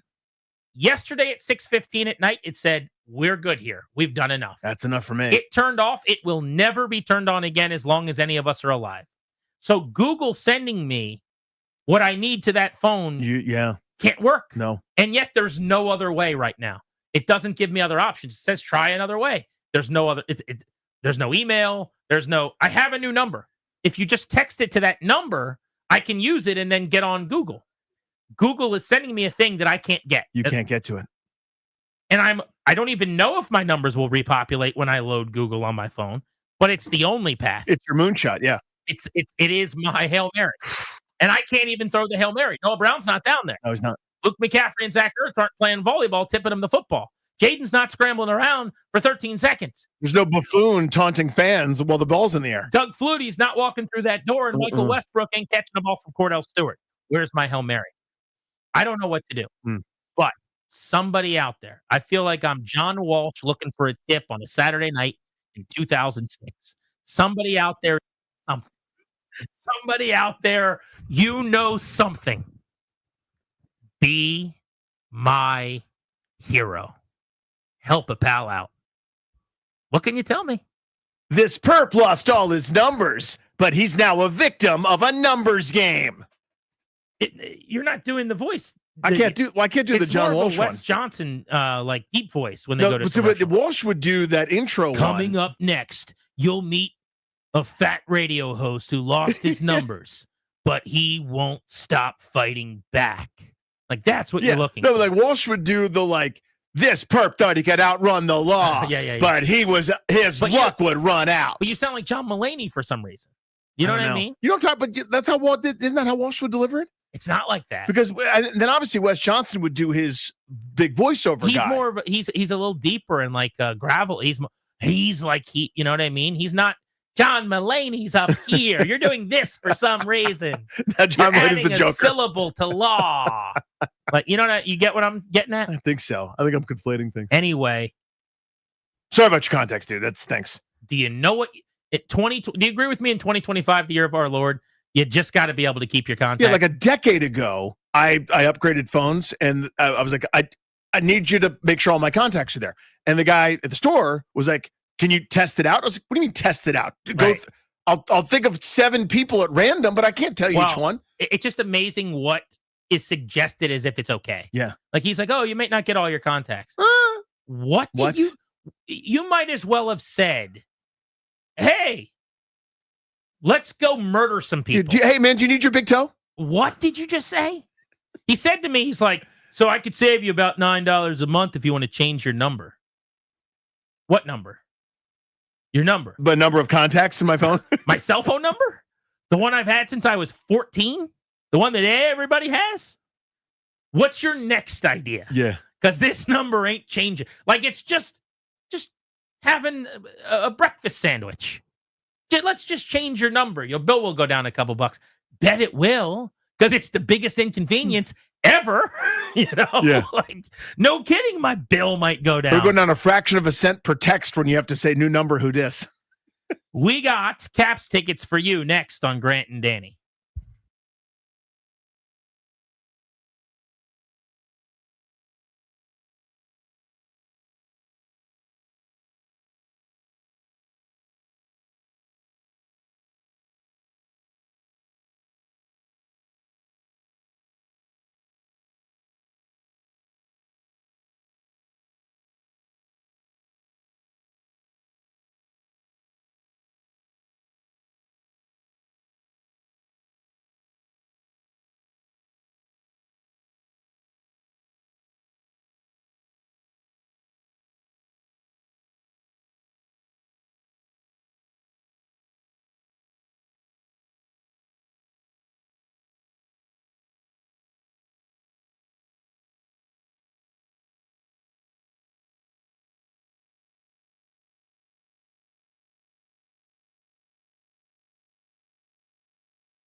I'm Earl Forsey. This update is sponsored by Door Pro America Garage Door Service. Go with the pros at Door Pro America. Lots getting done. Day 2 of the free agent frenzy around the NFL. Commanders fill a need at safety. They have signed free agent Will Harris to a reported 2-year, $8 million contract. That's half of what Jeremy Chin signed for in Las Vegas. Harris is a former third-round pick by the Lions out of BC in 2019, played last season in New Orleans, 29 years old, about to enter his 7th NFL season. Early today, former Commander defensive tackle John Allen signed with the Minnesota Vikings, 3 years, $60 million, the report for him. Late last night, swing tackle Cornelius Lucas leaving Washington. He gets a 2-year deal in Cleveland. Capitals back on the ice tonight. Final West Coast trip of the season starts at Anaheim, 10 p.m. face-off. Caps looking for a 5th straight win tonight. The Ovie chase of Gretzky continues, just 9 away from the all-time record. Late night Caps, 10 p.m. tonight on the Fan. Wizards in Detroit, 7 p.m. on the Team 980. And college hoops just getting underway. Virginia Tech season on the line, taking on Cal. First round of the ACC tournament just getting started, 15:80 a.m. For all of your garage door and opener needs, go with the pros at Door Pro America. From maintenance and repair to new installations, Door Pro America has been serving the DMV for over 50 years. Call 877-DOOR-PRO or visit doorproamerica.com. From the Crop Metcalf 5-Star Sports Desk, I'm Earl Forsey on the Fan.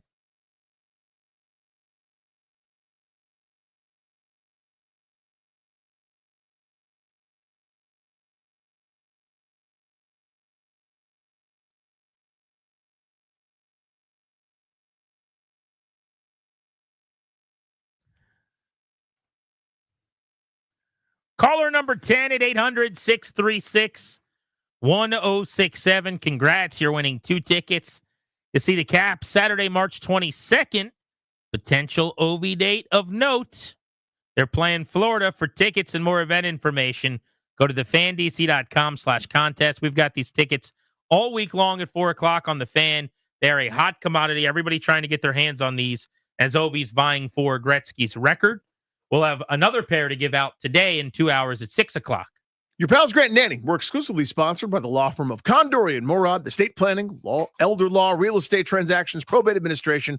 Their attorneys are always there to protect you and your family's assets. Schedule a free consultation with their team today by visiting kmlawyers.com. Be sure to let them know that we sent you. That is kmlawyers.com. We got a great Beltway Blitz for you. Nationals, NFL, Commanders. So let's get hopping.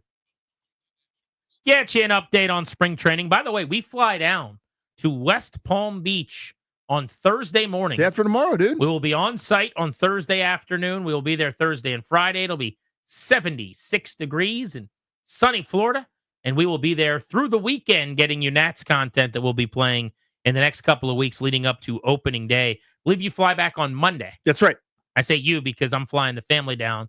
My little guy, the girl, we're going to go watch some spring training baseball for a few days next week, which will be nice. By the way, if you want to spend a lot of money, and I mean a lot of money, fly your entire family to Florida. There you go. That is a good way to do it.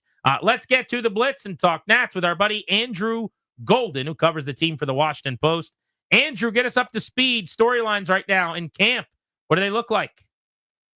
I think the biggest storyline right now is who's going to be the 5th starter. We saw Mitchell Parker pitch yesterday. We saw Shinosuke Ogasawara pitch yesterday.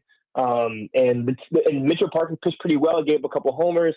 And Shino kind of struggled again against the Marlins. And so I think when you look at that 5th rotation spot, to me, it comes down to Mitchell Parker, DJ Hurd. That's my personal perspective. They haven't said that Shino's out of it yet, but just based on what I've seen, it seems like it's either Mitchell or DJ.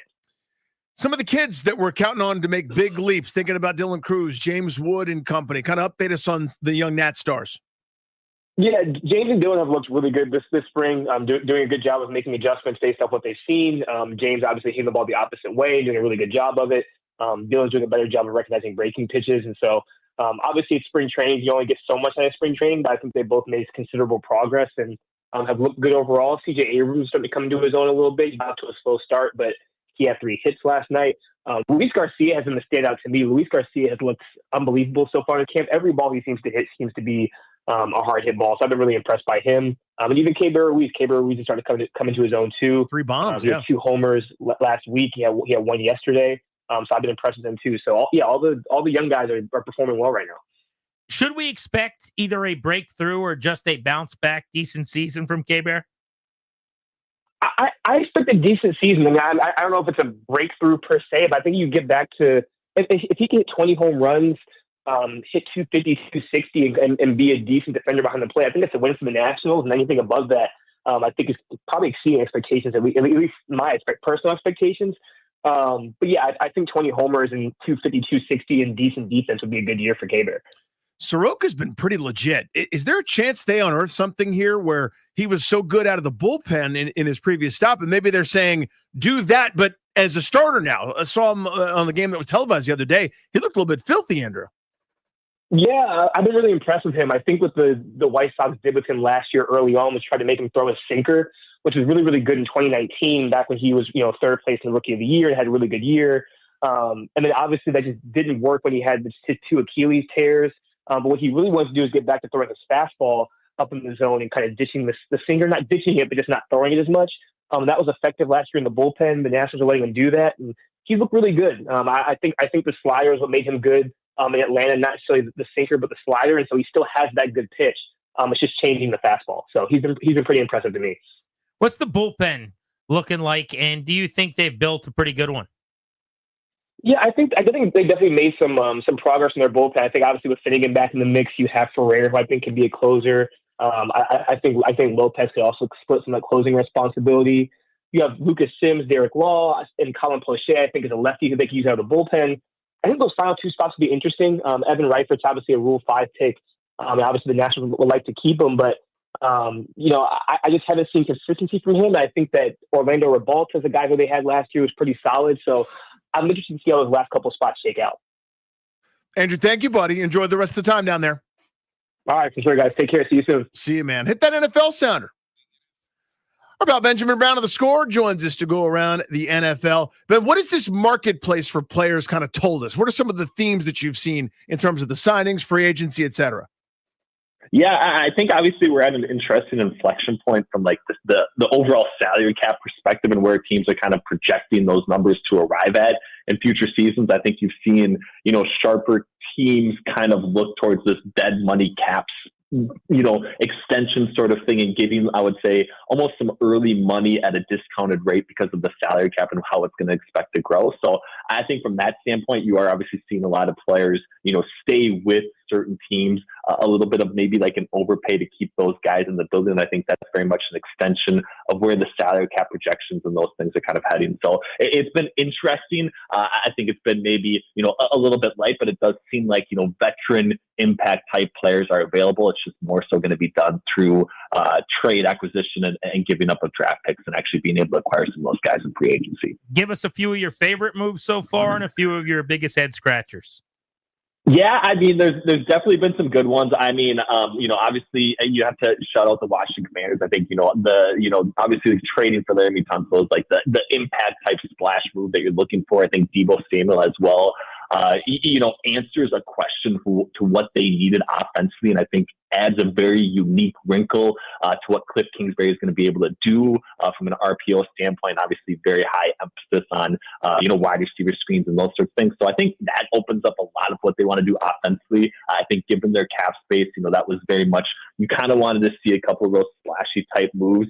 I think DJ Reed as well is going to be very much a talked about solid deal for the Detroit Lions, kind of moving on from Carlton Davis, getting the guy that a lot of people think is probably a better cornerback at a cheaper price than what Carlton Davis got. I think DJ Reed in particular is another one of these marquee type signings for teams that are going to be challenged in the NFC and very much kind of sets those two teams, I think, on the right path to really knock down the Philadelphia Eagles if anyone can next year. What are you expecting in a Trey Hendrickson deal?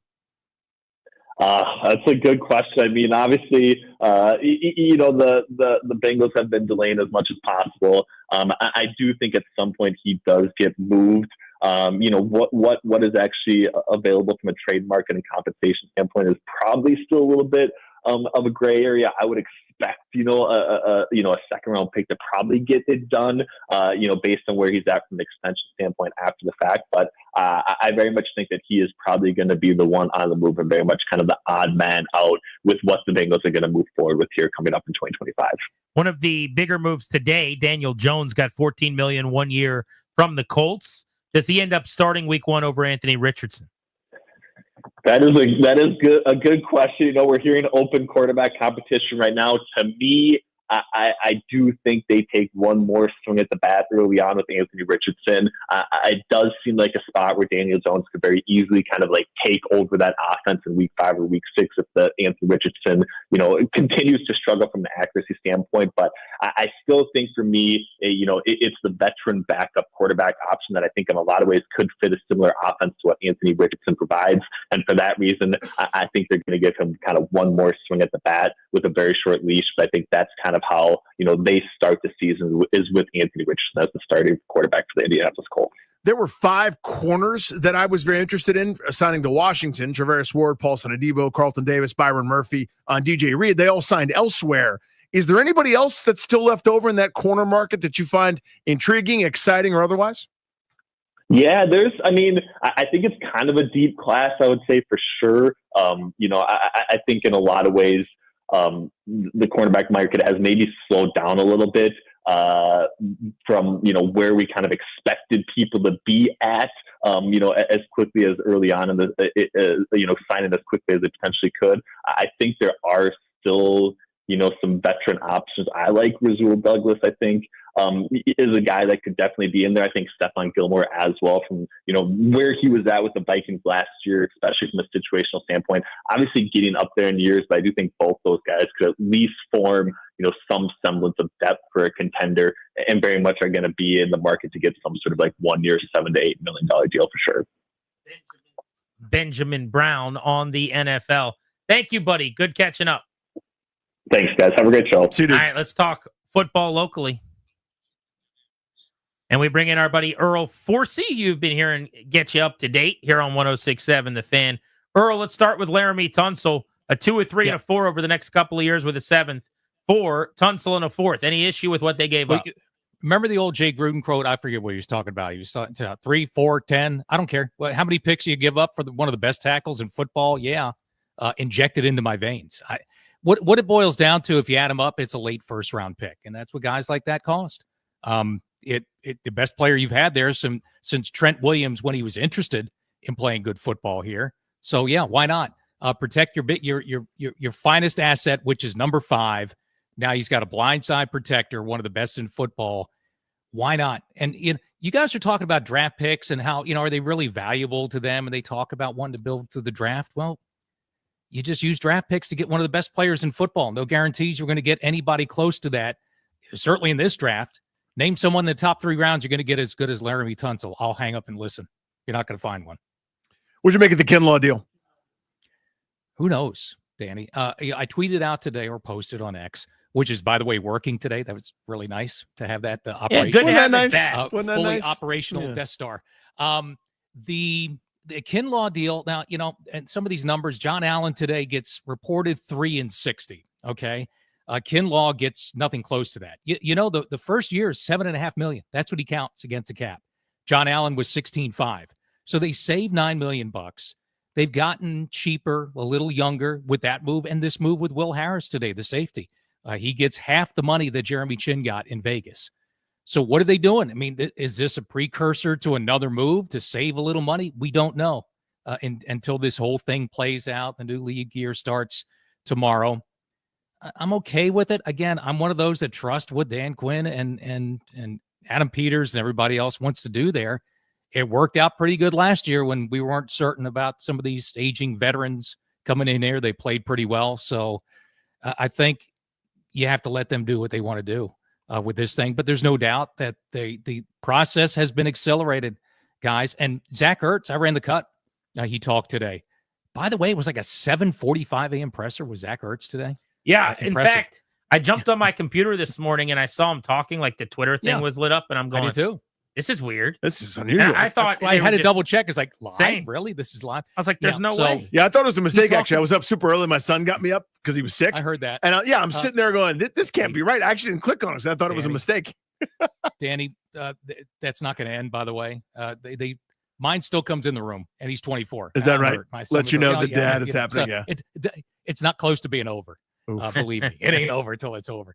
The Kinlaw move. So I don't know. I mean, he's not a direct replacement for John Allen. I think that's Jerzon Newton, right? It's Johnny Newton inside there. And this all has to play out. Remember, the Commanders, a year ago, everybody's wondering, wow, what are they doing? They're not signing anybody. And then all of a sudden, the second wave hits, the blue light specials come up, and then the deals get better, and they start signing a lot of players. So I think that's probably what's going to happen again, because they still need a lot of pieces.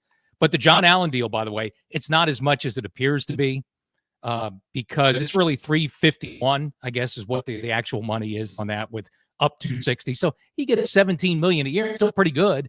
But again, that's almost $10 million less than the guy you signed. I don't think as a direct replacement, but as a body on the defensive line to take up a spot that by him. So I think you see what they're doing. Darius, let's check on that Comrex for Earl. First of all, let's make sure Earl is not underwater. Wherever he is, let's make sure he's dry and say thank you to him on our behalf. Earl a robot? Yes. Next on Grant and Danny. I believe Earl is not a robot. He's a human. It's someone around here is watching videos, probably. Oh, yeah, my fault. Yeah, guess. I was online again. No videos when Dad's doing his hit. Now, if they were playing video games, it would have been me, and it's not me because I'm talking to you. So, no, I think you're saying it's cheaper, younger a little bit, and maybe it's a precursor to, one of these deals that still could be made for them. Look, it's all about 5. We know that. They've added, in the last week and a half or so, they've added a playmaker wide receiver in Deebo Samuel, and one of the best left tackles in football in Laramie Tunsil. I think all in all, it's pretty good so far. 14, that was a heartbeat away from, I know they gave up 55, but still, they were in the game that had they won against the team they had beaten earlier in the year, they would have been playing in the Super Bowl against a Kansas City team that apparently is beatable now in the AFC. So it's not too far away. And Zack Ertz mentioned today about, the veteran players, and he's one of them. He said, sometimes it's a shortcut to success. You got to wait a while for some of the kids. Guys like, the Luke McCaffrey, that kind of brand of people, Ben Sinnott. It takes a while sometimes. So until then, if you want to win now, you better have some guys that, 5 can help them win. And I think they brought in at least a couple here in the last week and a half. Earl Forsey, boys and girls, on Grant and Danny. Thank you, buddy. Here on the Fan, our Beltway Blitz. Let's do this next. We got some breaking Tiger Woods news. Could be the end of Tiger Woods' career. And I'm not saying that lightly. This is pretty big, so we'll get to that. Plus, the latest and everything going on in the NFL and with the Commanders right here on the Fan.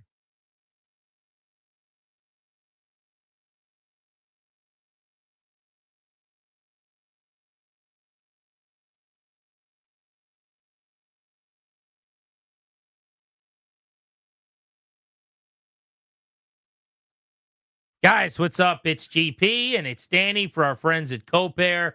We are on the program. Back to making some good, healthy decisions. I'm down over 20. Danny just hopped on. He's down a few pounds as well. And it's working. You know how this program works. They coach you up. You go weigh in. You get consultations with coaches to prepare you for any issues that are coming up. For us, we're on these shots now, the injections that help you to eat a little less when you do eat. Get on the Copair program. Get it done. And the beautiful part about it is there's so many things that are good, but it's not a one-size-fits-all thing. So I've been working out relentlessly on my own, trying to make great decisions by myself, and I've hit a barrier. I cannot break through and get some of my bad measurements down, the things inside that need fixing now that I'm in my mid-40s. And Copair is there to help with that. They will find what works for you. That's the beauty of the coaching. And then you get that little extra help if you need it. Almost 60% of clients don't actually take the shots. It works for me, so that's what we're doing. I love these guys, and you will too. Yeah, Copair. Check them out right now. Get on a program like our listeners who are already down 10 and 15 and 20 pounds as we talk to them at the offices. 855-888-0180. That's 855-888-0180 or copairhealth.com.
I'm Earl Forsey, and here's what's happening. Big golf news today. The Masters, less than a month away. Folks were hoping Tiger Woods would be able to compete. He will not. Tiger announced today he has suffered a torn left Achilles tendon while training at home, uncertain when he'll be able to play again. Keep in mind, Tiger will turn 50 years old on December 30th. Football moves made in free agency today by the Commanders. We're just talking about it with Grant and Danny. Commanders feel the need at safety. They've signed free agent Will Harris.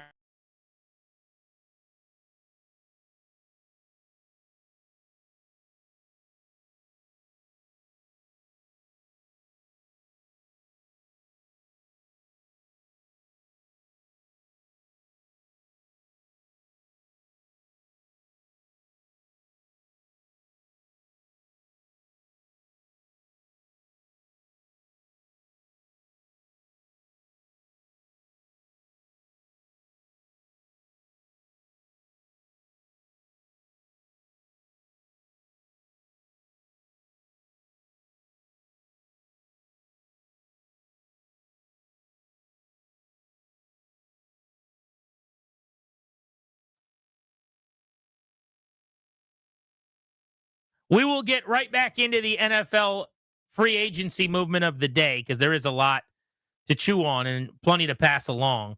But there is this breaking news, and I just think this is significant because it might be the end of one of the great legends in sports history in his sport.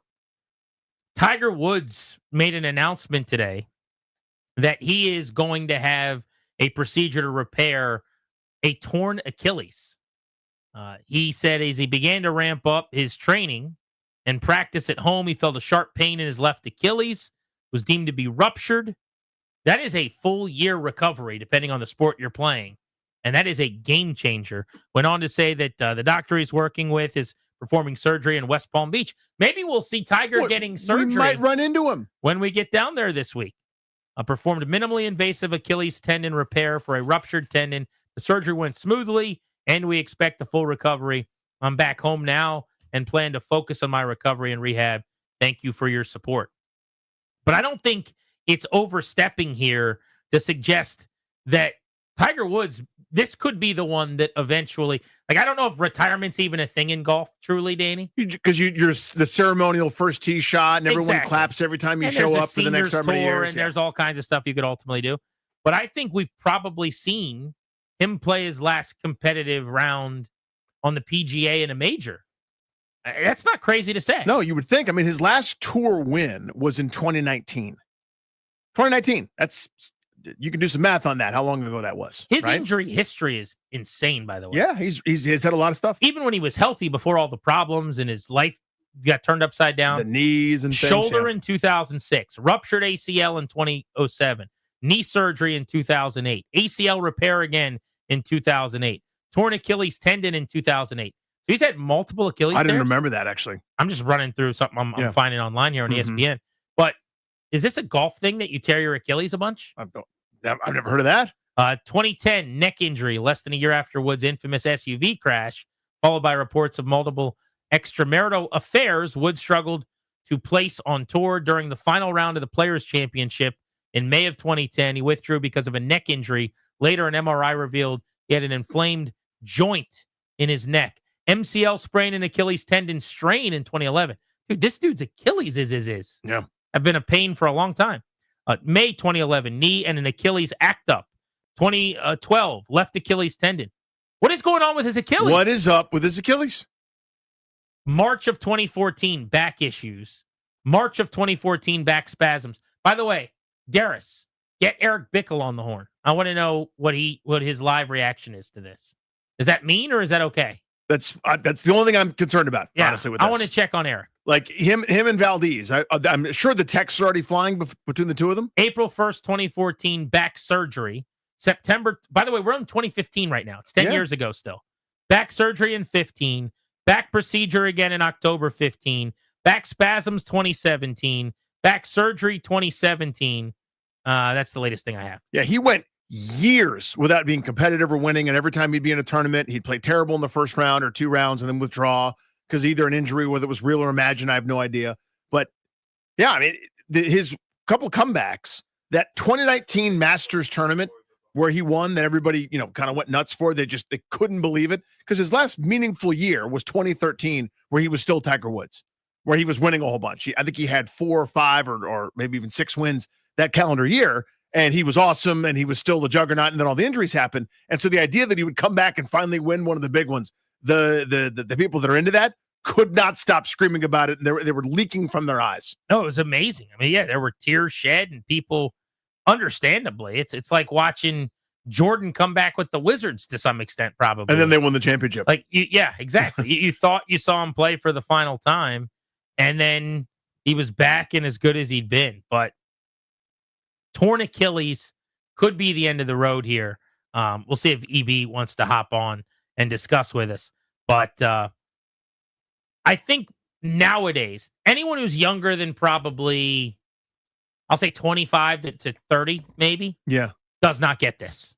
You will not understand this because it has easily been a decade since Tiger Woods was Tiger Woods.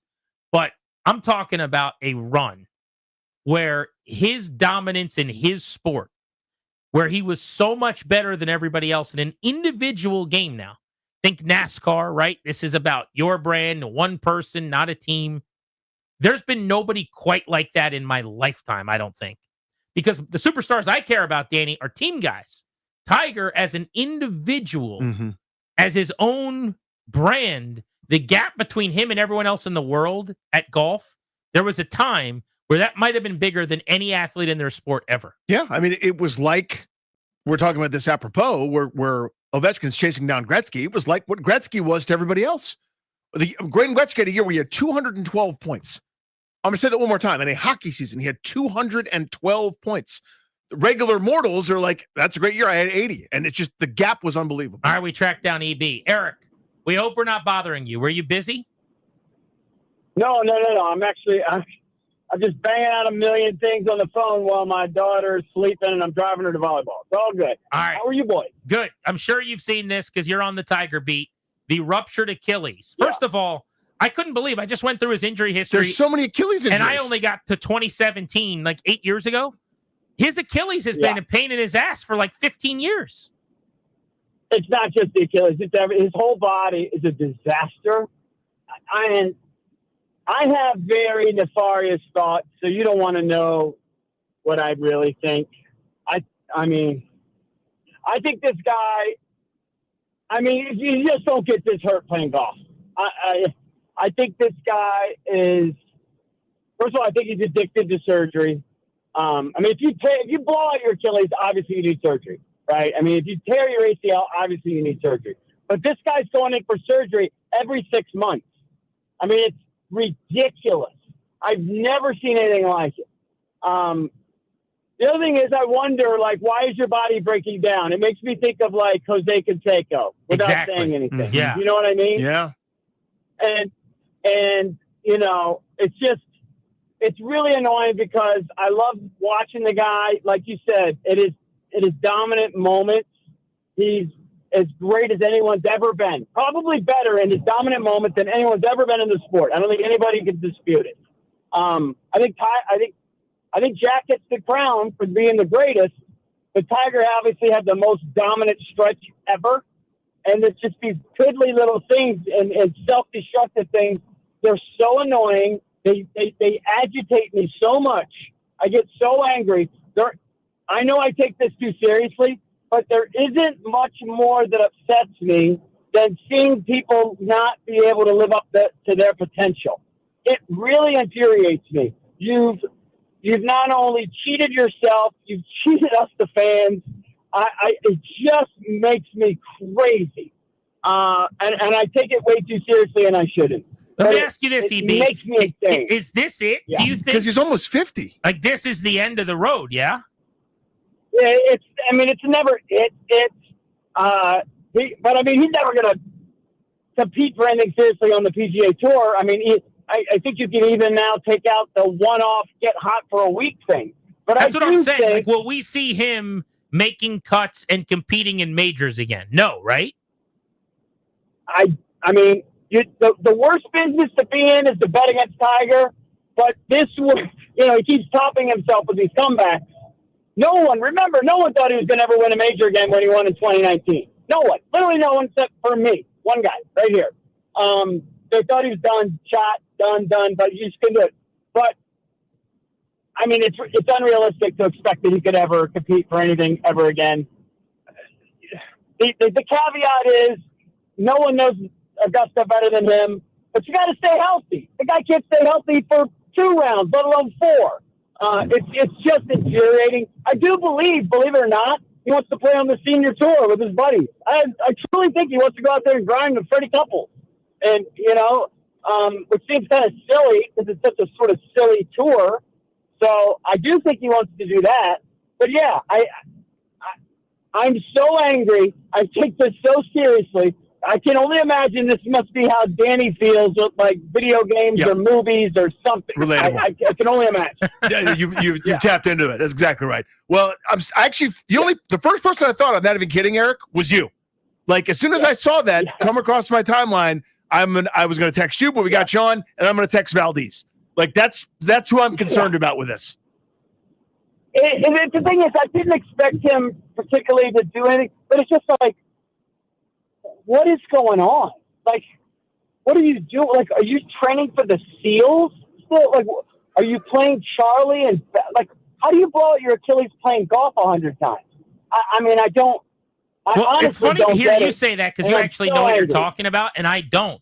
But as I was running through the injury history, and I just don't know enough about golf, I kept saying to Danny, like this was prime of his career, Tiger. I was going through from like 06 to 17. Because that story about him training with the Navy SEALs, that was a thing, right? But his body, it's just like it. Respectfully, in golf, the knee after the knee after the Achilles after the Achilles after the back, you would think this guy's playing in the NHL and in football. Yeah, no, it's ridiculous. Now, I will say that he does put an extreme strain back in his day on his tendons and the way he sort of swung and the way he posted up on his front leg. You can understand how some of those injuries could occur. But I think there's something more going on, to be honest with you. It makes me crazy. I don't want to articulate it, but it makes me crazy. That's all I can say. All right. Well, EB is going to be working the phones tonight on Tiger, and I'm sure they'll have more on the junks tomorrow. Thank you, buddy. Eric, enjoy the evening, bud. Thank you. By the way, Grant, anybody? Fire King up for grabs. Wow. I've given up the crown. I want Fire King. And I want Fire King. You got it. I'm out. I'm retired. State King, though, I won that title fair and square. Yes, you never given that up. Well, can I tell you that about 5 minutes ago, Ryan, behind the scenes here, said that he would rather eat salmon than a perfectly ribeye. cooked ribeye. I mean, I love salmon, but that's a no for me, dog. It's an outrage. I mean, it's a fireable offense. Yeah. EB, thank you, buddy. Yeah. All right, thank you, boys. All right, so you guys heard it here. I said it yesterday, but people didn't believe me. He's giving me Fire King. Yeah. And if he gives it to me, it's mine. So now that's double confirmation. Like we thought it was fine. Yes. And we weren't sure. I'm going to change my Twitter handle to Fire Well, King. first I was going to say you got a text message, but you can't prove it. I'm sure that's gone with your old phone, never new turning phone. on again. Who dis? So now that it's confirmed, we all need to be royalty in some way. We should all think of nom de guerres in that field. I got really good Commanders news for you, based on San Francisco and Philly coming apart at the seams potentially. We'll get to that next. It's Danny Rouillet and the Fire King.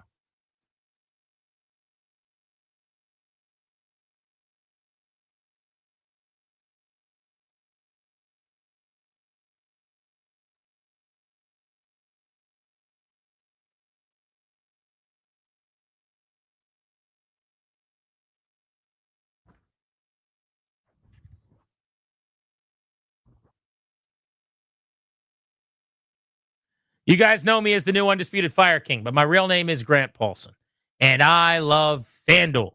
FanDuel is bringing you a Dog of the Day Profit Boost token. You're going to want this in time for the tourney. Why do you watch the tourney? What do you love about the tourney? It's the underdog taking down the favorite, right? Right now, those upsets can get you paid out. It can be even better than ever because of the underdog winning. You're going to land even more winnings with that profit boost. The app's easy to use. Your winnings get paid instantly when the game ends. FanDuel.com/GP. FanDuel.com FanDuel.com/GP to download America's #1 sportsbook today and back your dog of the day with a profit boost. Got to be 21 and present in Virginia. Opt-in required. Wager of at least 100, a plus 100, so even money. Can we just say even money? Why are they putting plus 100? Bonus issued non-withdrawable profit boost tokens. Restrictions apply, included any token expiration max wager amount. See terms, sportsbook.fanduel.com. Gambling problem, 1-800-GAMBLER.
Cross another edge off the list.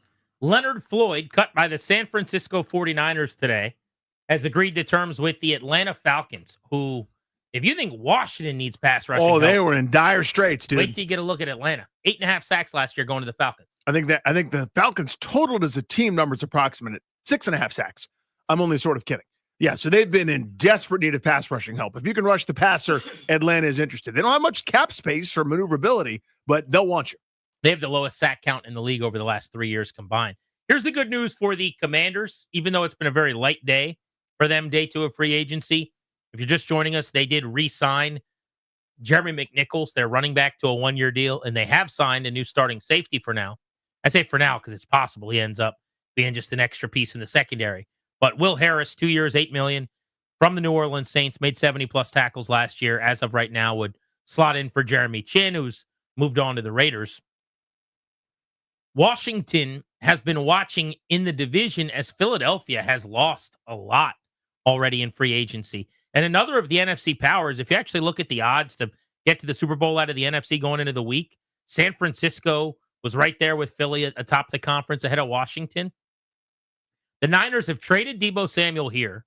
They have cut Kyle Juszczyk, Leonard Floyd, Javon Hargrave, and Malik Collins. And then in free agency, they've had a bevy of guys hit free agency who already signed elsewhere.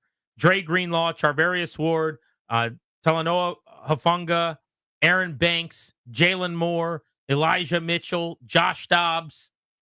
I don't understand any of the books currently having the Niners as a favorite in the West. That should be the Rams, or as a likely Super Bowl team. They're basically detonating their entire roster to pay Brock Purdy. They kind of have to, right? That's a choice, man. Yeah. They don't have to, but I mean, they're going to.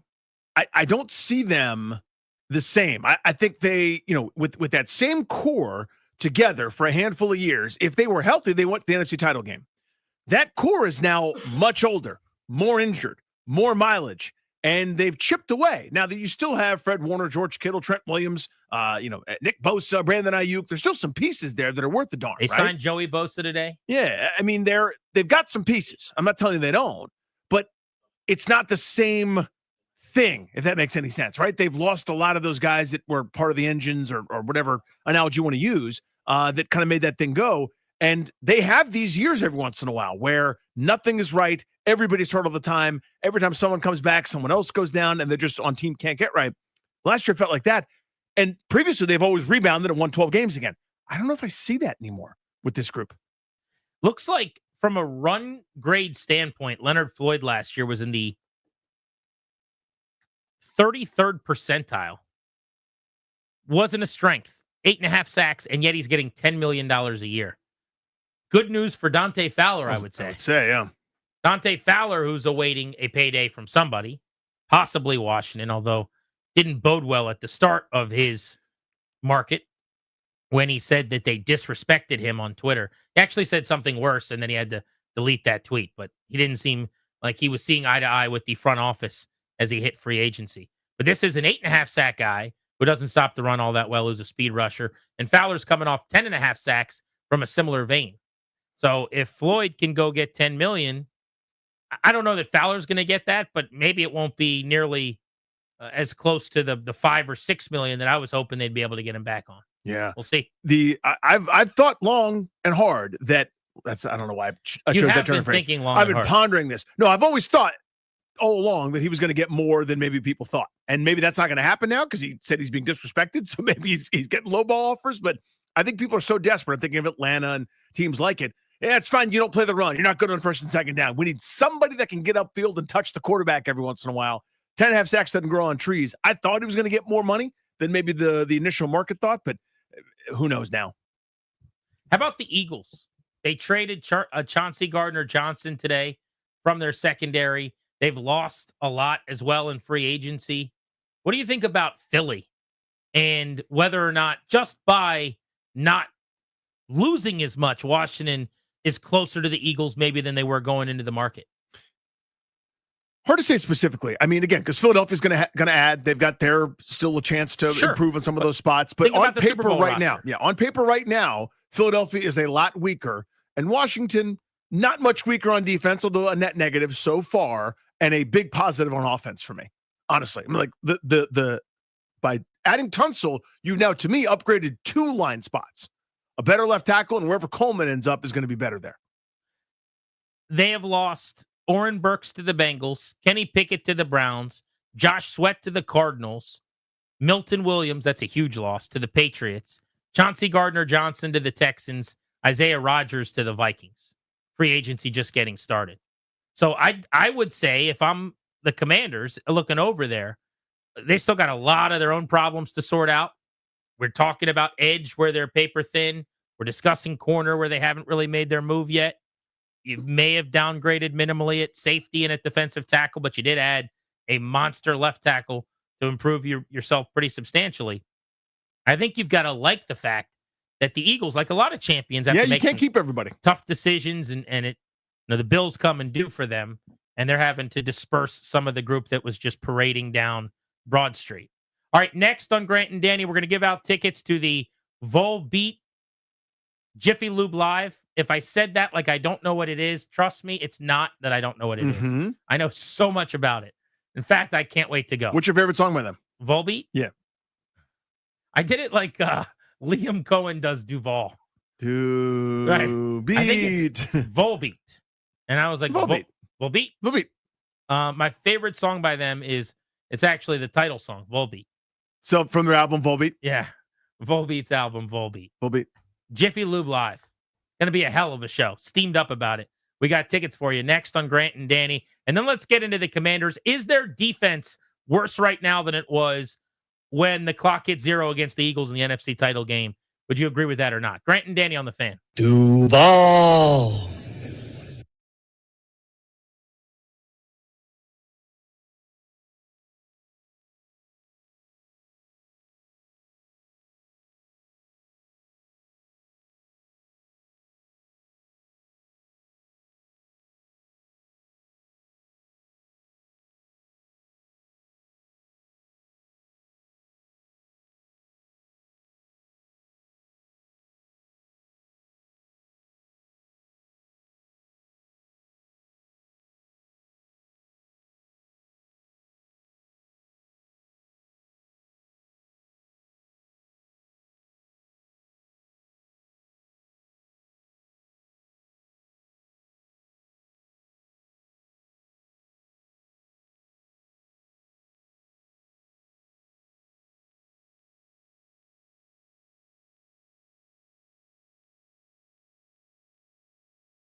installation. Schedule your no-pressure free estimate today at paulhenryswindows.com, your clear home improvement choice. From the Crop Metcalf 5-Star Sports Desk, I'm Earl Forsey on The Fan.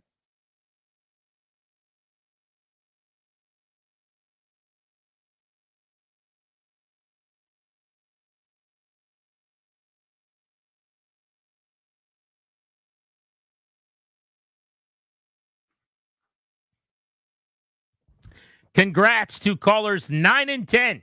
You are winning 2 tickets to see Volbeat, the greatest of all tours worldwide, Thursday, August 7th at Jiffy Lube Live. Special guest, Hailstorm.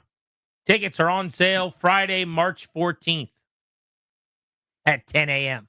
We've got your tickets all week long on Grant and Danny right here at 5 o'clock. Sleep on the fact that the lead singer for Volbeat, last name is Paulson. No way. Michael Paulson. Now, spelled slightly different. It's because they're Danish, from Copenhagen, Denmark. Michael, spelled the usual way. Yeah. And Poulsen, Poulsen. Apparently, I'm sneaky pretty Danish as well. You got some Danish in? I didn't know that was where Paulson came from. I'm like an Irish-Italian guy, I've always thought. But apparently there's a lot of Danish in this guy over here. And I've always liked orange Danish, so it makes a lot of sense. It does make sense so far when you put it together like that. Right? Yeah. We've got more Caps tickets for you. We will give those away at 6 o'clock in 1 hour right here on Grant and Danny. So make sure you are listening if you want those tickets. I made the case earlier today that Washington's defense has gotten worse so far this offseason. Now, here is going to be the one time I'm going to provide a caveat, and then I'm just going to have a conversation, and I'm not going to worry about people misunderstanding what I'm saying after that, because you got to put your big boy and big girl pants on and just listen up. But the one prerequisite is, I understand it's March 11th. I get that it's been 28 hours of free agency. I'm not upset that they haven't fixed all their problems. They don't have a game tomorrow. And nobody, including myself, is suggesting that Adam Peters, who's already made 4 moves, including a mega trade, has not been busy and aggressive. Okay, so that is the prerequisite.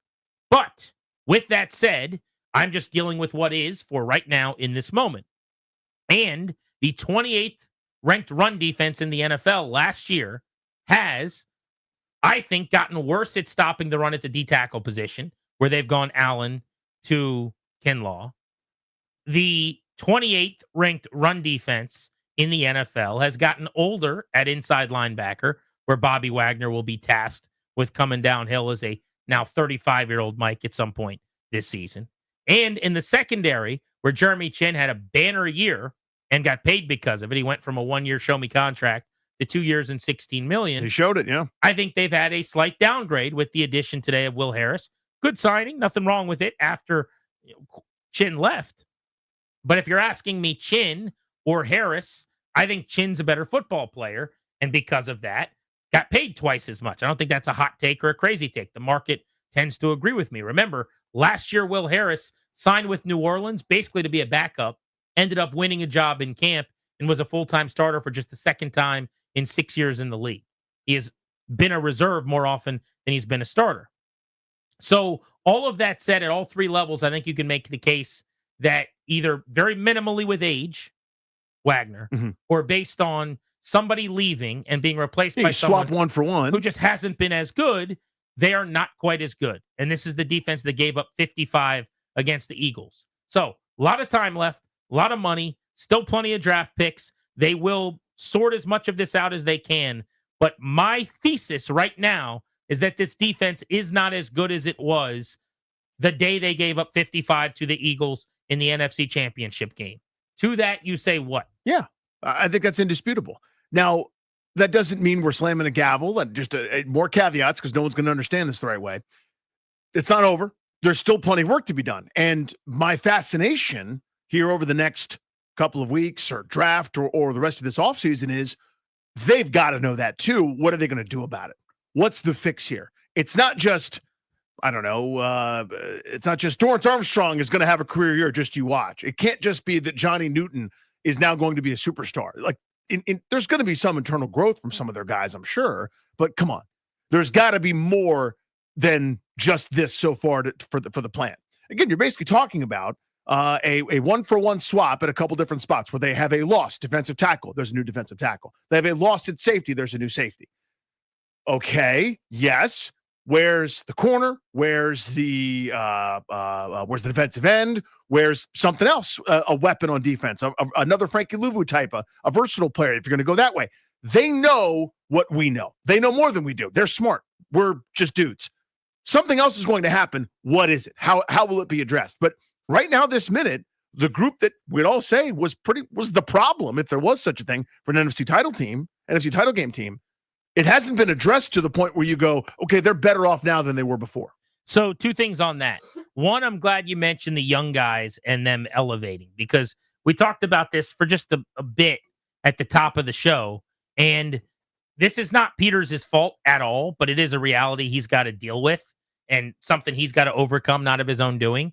But they just don't have that much young talent that can make this team a lot better by just improving. I'll give you the example of the Capitals. I've been talking a lot about them the last few days because they're so good. They play tonight, by the way. Ovie's 8 goals away from tying Wayne Gretzky's record, 9 away from the all-time goals record in the NHL. The Capitals had a bang-up offseason where they went and got Chychrun and Roy on defense, and they got Pierre-Luc Dubois and Mangiapane and Radish and Duhaime among the 12 that they skate every night offensively, right? Those additions have mostly been magnificent, Mangiapane notwithstanding, but way more often than not, they hit home runs on those moves. But they are also as good as they are right now, largely because Connor McMichael became a star, and Alexi Protas right now at even strength is one of the best players in the NHL analytically. He's been incredible. Those guys internally were good, and they are now playing great. Mm-hmm. They have made enormous leaps that even internally within the organization, they could have hoped for, but I don't think you could bank on or anticipate. Right. You don't have players like that in your building because you sucked in the draft during the Rivera era.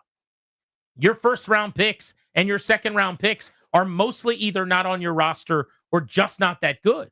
And so when I look at their defense and I go, where just based on guys being a lot better this year, could they, even without improving externally with talent from outside the building, make strides? I see Mikey Sandra still, who was really good, who could get better. I see Johnny Newton. Yeah, I see 3 names. Who's the other? The third is Quan Martin, guy who couldn't play and now all of a sudden seems fine. Maybe there's more growth there. I thought he was awesome last year. Yeah. If you want to tell me he could be even better than he was, I'd be a little bit suspect just because I think he was really, really good last year. Mm-hmm. But okay, sure. Let's say he could be a Pro Bowler. But that's my point. Someone that's him, not 28 years old or 30 and kind of the book's written. If you bring Noah Igbenogany back because he's really young, maybe he would be a 4th guy. Not that he's ultimately going to be a stud, but he could continue to improve because he's young. Now, are there veterans that could be better? I think Daron Payne has to be better than he was last year. And he just has to get back to closer to what he was when you paid him. Because you're not getting $23 million a year, whatever it is, Daron Payne production. So even though he's not a kid by any means, maybe you could throw him into that discussion. If we're doing veterans, Marshawn Lattimore was not helpful last year. In fact, when he played, he was more of a minus than a plus. What happens if he looks like a legitimate corner 1? So maybe without, again, thinking about youth, his improvement, Payne's improvement, Armstrong finished great in the playoffs. Maybe he plays at that level all season, and those 3 veterans get better, and you do it that way. Maybe they're baking that in. I don't know. Yeah, I think there's a big gamble, by the way, and a big bet on Lattimore for them internally. Because I think in their mind, it solves a bunch of things, right? Like, just you wait, you watch. The guy that we got is the guy. It would explain why they didn't give up $18+ million for a corner this week. 100%. I think that's a big part of it. I think the Johnny Newton leap that they're counting on may be a big part of it. Again, that's assuming that the rest of the free agency is filling around the edges, a la Will Harris. If they cut Lattimore, they would have $18 million more to spend, and I bet you they would have signed one of these corners. Agreed. And I don't know if I would prefer it. I guess I'd have to know which one they signed. But like, I would have taken $20 million a year for Charvarius Ward, and he's now your corner 1, and Lattimore's not on your roster, and you have $2 million less in cap space than you would have with Lattimore sitting here today. But they chose to stick with Lattimore, probably because of what they gave up in the trade. And obviously they think he's going to be good. But I think if I asked Adam Peters, you have Ward at $20 million a year or Lattimore at $18 million and everything else is equal, who would you roll with? I would think it would be Charvarius Ward. You would think, right? But they opted not to do that. Mm-hmm. Is the defense worse? Did they downgrade? I think some people, because I've seen it on Twitter, on my account today, at Grant H. Paulson. Danny's at Funny Danny. You can hit us up there. You can call us at 800-636-1067. Is it fair to say they've downgraded? Like, it is debatable that Allen to Kinlaw is a downgrade, because we're looking at Allen's back of his football card and Kinlaw's. But Allen, early in the year before his injury last year, wasn't playing like John Allen.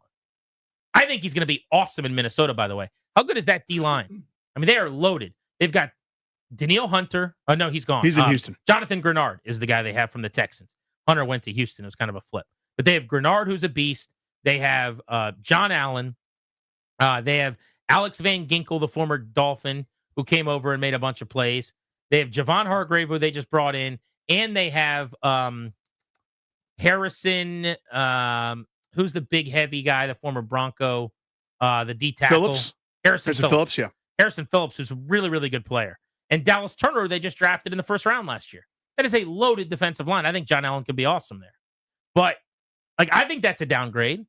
Safety, I would say Chin to Harris is a downgrade, but maybe somebody would disagree with me and say it's a wash in both areas, and they saved money, so it's a win. You saved $4 million a year, $8 million, over 2 years by the safety move, and you saved even more than that with the Allen to Kinlaw move. That's the thought, right? Is, again, if these are precursors to other moves, then you go, damn, they had to make the pieces fit because they knew they were going to do X. Like, I am making this up, but let's just say somehow they know they're about to go out and get Trey Hendrickson. They think they've got a good chance at landing him, and it's not going to cost a second rounder. It costs something else. But let's say hypothetically they go do that. Then you go, oh, look at that.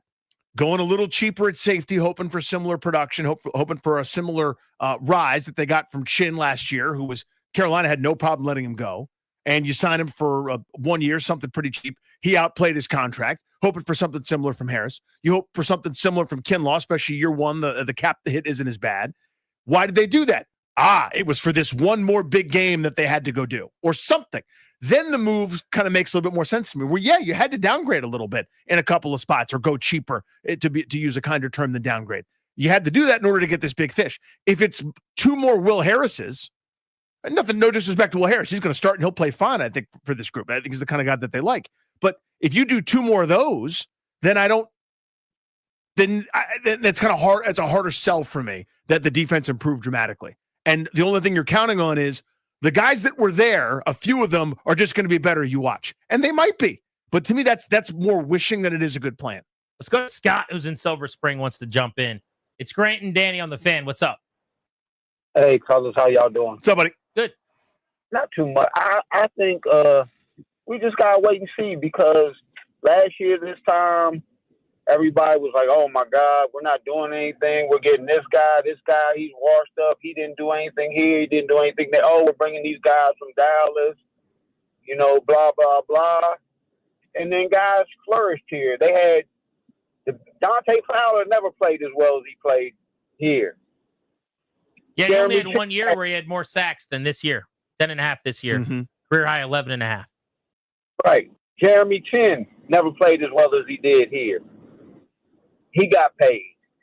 So I'm just saying this regime, Adam Peters and his guys, they're owed at least a little room to do what they're doing, and let's see what happens, because Vegas had us at 6.5 wins last year. Yeah. When it was all said and done, and we went to the NFC Championship.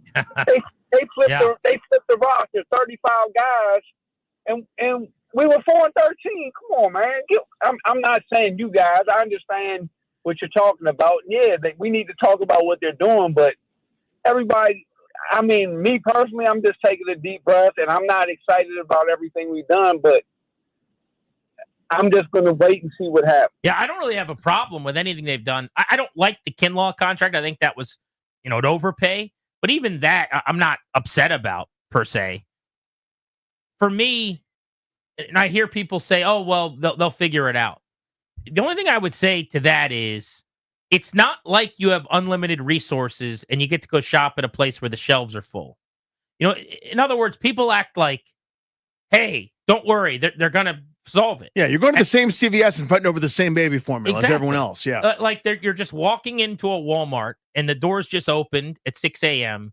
and everything is stocked and you have a blank check. They'll get everything they need. It's there and you have the money. Well, that's not how it works. A, you only have so much money and they're not necessarily guaranteed to spend all of what they have anyway. And B, there isn't the thing that you really want on the shelves right now. The really good cornerback has already signed in another place. Now, to the caller's point, Jeremy Chin last year wasn't viewed as a star safety, and he played at a really high level. Played really well. There's a lot of guys that they figured out were fits that ultimately ended up playing great football for them, and maybe they'll do the same at cornerback. But like this whole, they'll fix it. They didn't fix corner last year. It was a problem.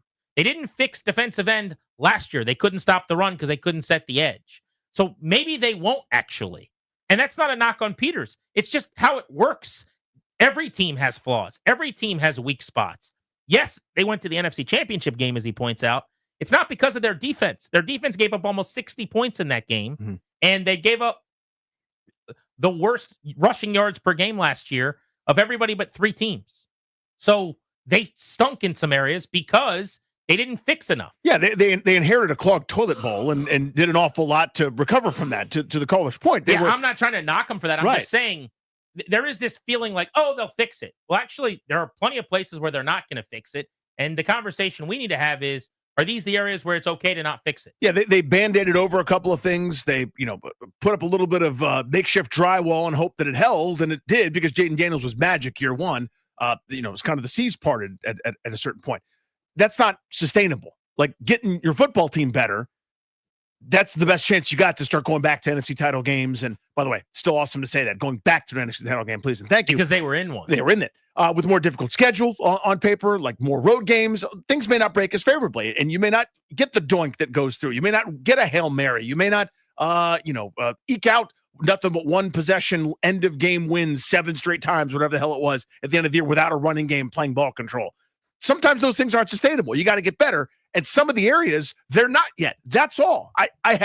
This group has earned my trust in terms of, I bet you they got a plan. The last group didn't. They didn't have a very good plan. If they had a plan, it sucked. This one's pretty good. Whether they're going to reveal what it is or not, it's going to happen all in due course. They're going to sign 20 some odd more guys. They have to fill out the roster. Yeah, it's why I'm not. Nobody's panicking. Nervous. It is just. I'm not nervous. I'm curious. Surprising? Yeah, be curious, not judgmental. There it is. Ted Lasso.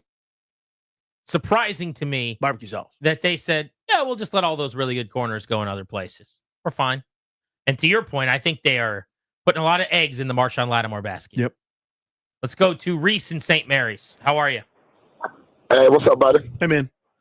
I agree with everything the last caller said. He hit it dead on the nose because that's mostly what I was going to say. But I'm going to just make two points. Like Allen, I've been calling for him and Payne to be off the team to switch it up. But they got rid of one of them, so I'm good. But I will say this about the other guy. If you watch him on film, he can actually push his guy back to the quarterback and swim around him. And Allen could not push his man back to the quarterback one-on-one. And then he can even get through double teams. As far as Lattimore was coming off a leg injury. So if you take Darrelle Revis on a leg injury, and if he had to go against Randy Moss or one of the top guys, he's not going to babysit no Randy Moss or one of these top guys coming off a leg injury. Now you give him this whole training camp. Lattimore could be just like he was. And thanks for taking my call. Appreciate you. I mean, I think that's the hope, right? I think that's what they're counting on. Now, again, if they may sign a marquee corner in an hour, and everything I'm saying is irrelevant and stupid and wrong, but they went and got Marshawn Lattimore not because they sort of hoped it would work. They thought that dude can play. And whether it worked out in the short term, which I would say did not, early returns, there's still a lot of confidence that it's going to happen because you already pointed out, you could have just gotten out of that deal, lost a couple of draft picks in the transaction, and gone out and signed somebody just because. They didn't do that. I think, part of it's because whoever they wanted, Carlton Davis. For 18, exactly Byron what Murphy. he's making. Exactly. It would have replaced the Lattimore contract, basically, at the same cap number, and you would have just kind of moved along. Mm-hmm. That's it. It was just different corners, same number, and we're right back where we started, where you have one good corner that you like. This one's just not someone who was hurt last year and struggled in the playoffs. But I actually tend to agree with that caller. I would bet on him being a lot better this year. There's no way he can play that badly.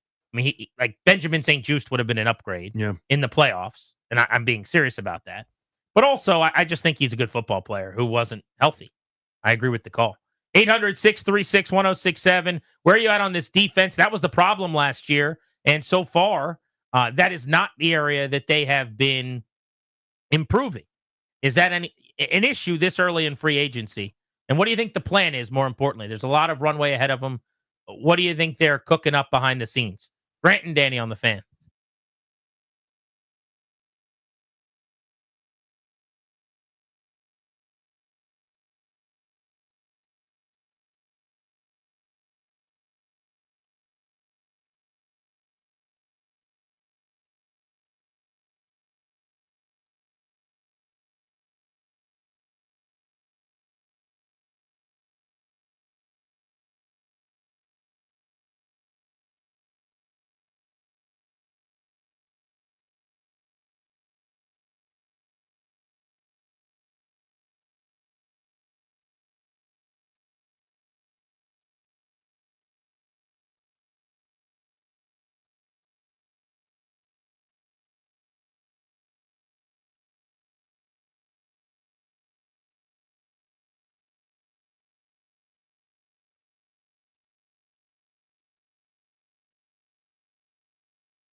I'm Earl Forsey, and here's what's happening. Another busy day, second day of the free agent frenzy for the Commanders. They have a needed safety with Jeremy Chin leaving for Vegas, so they filled it today. They signed free agent Will Harris from the Saints, reported 2-year, $8 million deal. He played one season last year in New Orleans, former third-round pick by Detroit in 2019. Capitals are back at it tonight on the ice. Final West Coast trip of the season starts in Anaheim, 10 p.m. face-off. Late-night Caps looking for a fifth straight win tonight on the Fan, and Ovie just 9 away now from breaking Wayne Gretzky's all-time NHL record for goals. Wizards, 2-game winning streak snapped last night. They are right back at it. They continue a 7-game road trip tonight in Detroit, 7 p.m. tip-off on the Team 980. College basketball right now, ACC tournament first round, Virginia Tech leading Cal 34-31 at halftime.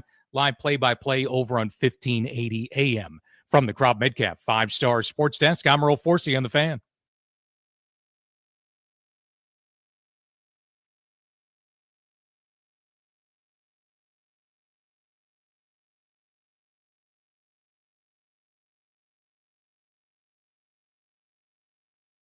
Is Danny Rouillet ready to feel old? I had a draft last night. Okay. For the ACC Big East Tournament fantasy pool that I'm in. Okay. Long story, but basically, pretty self-explanatory. We choose those two conferences several years ago. We draft players, 5 players a piece, point for every point scored by your players. Whoever gets the most points wins. Pretty easy. One of my picks down the board, because I think he's only going to play in one, but I'm hoping for 2 games if he gets a win today, is the son of Peja Stojakovic, who plays at Cal and is filling it up, by the way. One of those longtime ACC schools, the Atlantic Coast Conference. Yeah, they're playing Virginia Tech right now in a vaunted ACC rivalry. 13-18 Cal, 13-18 Virginia Tech. Nothing says tourney basketball like that. But Andre Stojakovic. Insane to me. Stojakovic. Stojakovic. Probably born in what, like 2007?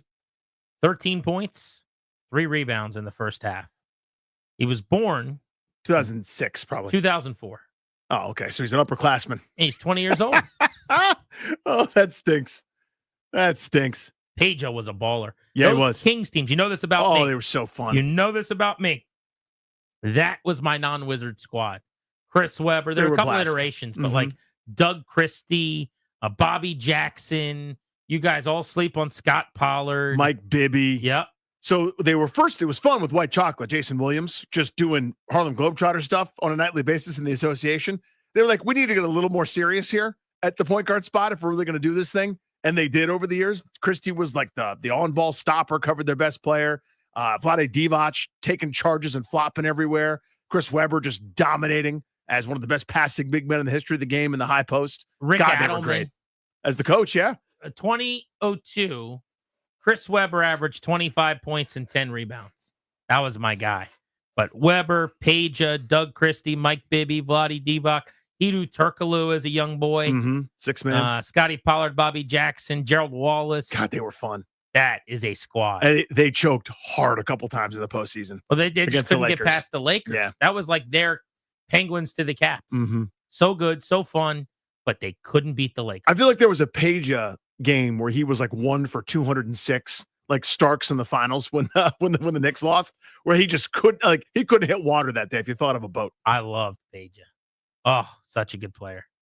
All right, the Commanders' defense. We're trying to get to the bottom of the plan here and what you think lies ahead in the next several days for them. It's just day 2 of free agency. Still a lot of time to make moves, but it's pretty clear that if you follow my thinking of Allen versus Kinlaw, I would have preferred Allen this coming football season. Again, all things equal.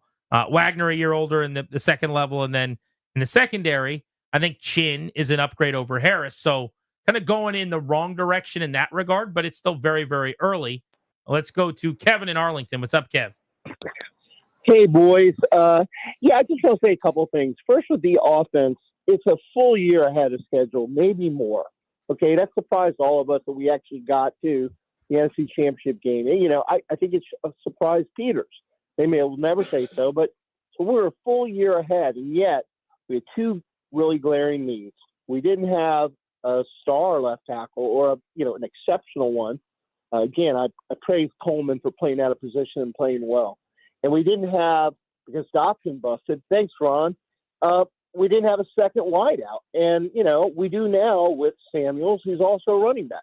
But I just want to drill down a little bit into the Rivera pick and why it's so bad and why we are worse on D. If you look at the picks, Young was a first-round pick, defensive end, gone. We basically got nothing. Davis, first-round pick, linebacker, next level, gone, nothing. Forbes, corner, nothing, gone. St. Just not going to be resigned. Phil Mathis, second-rounder. First of all, St. Just was a third-rounder. Mathis was a second-rounder. I mean, so not only did they draft poorly, they invested heavily on that side of the ball, and they stunk at it. So we have major holes to fill. Here's my one thing. I think Adams paid money to Dorrance Armstrong at the defensive end position. I don't think he wants to have any more than one player through free agency making big money at any position on either side of the ball. Well, Armstrong doesn't make a lot of money, though, Kev. I mean, that's a very mid-market contract. It was 3 and 33. It's 11 AAV at a position where the good ones get 30. Yep. Who are we talking about now? I'm sorry. Dorrance Armstrong. Yeah.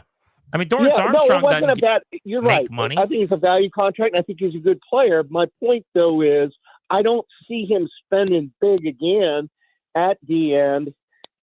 He may trade, for Hendrickson or whatever, but I think we're going to get that guy in the draft. I think it might end up being Green. I agree with the last point. Sorry to cut you off. We got to keep it moving, but it's a good phone call. I'm co-signing what you guys are saying.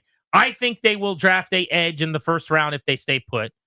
I now think you probably have to trade back to recoup picks because you don't have enough early picks, which is another debate we can have closer to the draft. But as far as paying another edge, I don't think they've paid one. Again, Dorrance Armstrong making $4 million last year against the cap, 10-1 this year, $10 million this year, and $12 million next year over 3 and 33. Just respectfully, that's not paying an edge. That's just what a low-tier starter costs at that position. Yeah. Again, you just had a player cut today who had 8.5 sacks last year, who just signed with Atlanta for basically the same AAV as Dorrance Armstrong last year on a 1-year deal. That's just the market for a defensive end if you're a starter. That's not paying someone. That's just checking a box, basically. Right. So I think the plan is now because of Tunsil and because they went 1-for-1 with Kinlaw, 1-for-1 with Harris, basically, right, to replace guys that they'd lost. I think it's now draft defensive end and cheap at corner. I think it's like a Noah Igbenogany tier type player. Maybe that includes him. But I think it's a big bank on Lattimore being a bona fide star to influence how they do coverage. And I think to be a lot of zone and maybe leaving him on an island somewhere. And they're drafting a defensive end. That's how it feels to me. Let's go to Jimmy and Manassas on Grant and Danny. Remember the old Mike O'Mara show? Whenever they'd go to Manassas, they'd play that clip. I was living in Devil Town. What's up, Jimmy? Hey, I just want to chime in a little bit with, AP, he likes to operate a little bit in the shadows. So I still think there might be another trade, maybe for Hendrickson or somebody else out there. And if you're giving up picks, it's worth it for these, high-end talents like Tunsil and so forth. And we kind of have the same stance at this time last year, a few days into free agency, but we got that second wave coming and in the draft. So I think they'll pick it up. Thanks, buddy. I don't disagree. I think people are calling as if to say, hey, calm down. It's going to be okay. I'm very calm. I just want us all to acknowledge it's going to be hard to get what you want done at corner. That's all I'm asking for is an acknowledgement. Are you prepared for Lattimore coming off of a bad year as your one and a guy that is a fringe starter type or just kind of a veteran who is going to be up and down as a 2, and Sandra still maybe kicked into the nickel? Maybe they sign a nickel if that's the fit, and they keep Mikey outside. Because they were so impressed with what Sammerstill did for not what they drafted him to do. Wow, he can actually play boundary corner. Maybe you sign a nickel. I don't know. And honestly, corner is going to end up looking better on paper than defensive end, I think, unless they were to somehow trade for Hendrickson. Mm-hmm. which is part of why I want Hendrickson and I was so into Garrett, because the market stinks. But unless they're able to stick and pick in the first round and get, at that point, it might be the 6th best edge in the country, 5th best edge in the country or whatever at the end of the first round, because there's going to be several of them going earlier than that at 29 this year. I just don't see a defensive end they're bringing in here non-trade unless they go the Tunsil route, where you're going to get 13, 14 sacks and an edge center. I don't think that guy's out there at this point on the market. So I'm just preparing for that inevitable. But he's definitely right. Peters makes moves that a lot of times we don't see coming. Yeah. What happened yesterday? Remember that? Yeah, maybe there's a trade in the works. Pete's in Annapolis. What's good? Hey, Grant Danny. Thanks for taking my call. Hey, buddy. What do you think if they move Kinlaw to the end? Sort of like that Seattle defense with Big Brian on the end. Yeah, so I've seen some people floating that. Kind of like your first down defense almost, right? Yeah. Like when you're betting on runs. I think that works. I think they probably will do some of that. You're not going to major in that. And he's not a great pass rusher. I mean, he's certainly fine as a 34-5 tech. Yeah, this isn't like a John Randall situation where he's a defensive tackle in name only, but on passing downs, he's basically a defensive end. I mean, what we're talking about is a 5 technique and a 3-4. Think Stephen Bowen, Adam Carricker, and that Jim Haslett, Mike Shanahan defense, right?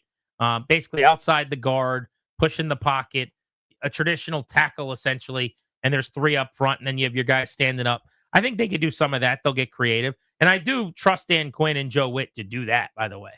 Like, whatever pieces they have, they're going to throw them in a blender and move them around and try to get cute a little bit if they're undermanned. We saw some of that last season. They've got some Swiss Army knives with guys like Frankie Louvu. They did it beautifully with Jeremy Chin. And maybe you get some of that same versatility with Will Harris today, who's played all over the secondary. Yeah, he's been a linebacker at times. I mean, for a whole season a handful of years ago. It's probably not what you want to major in, but, that's what Jeremy Chin did so well, was walk up to line of scrimmage and be a box defender at times. You would think the same for Harris. The offensive line looks a little better than it did 48 hours ago. Laramie Tunsil added to play left tackle, one of the best in the league.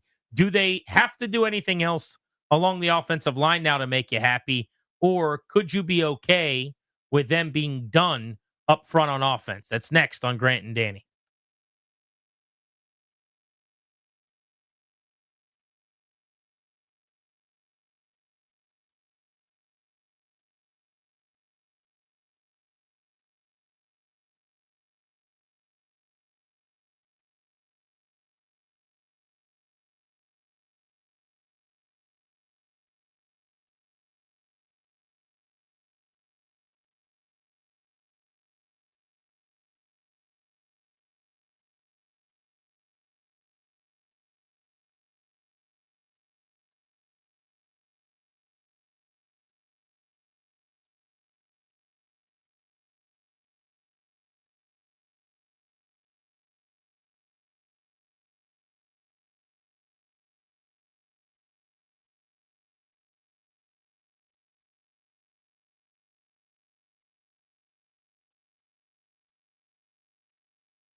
Good chance many of you are just getting in the car, headed home after a long day of work. So I'll let you know.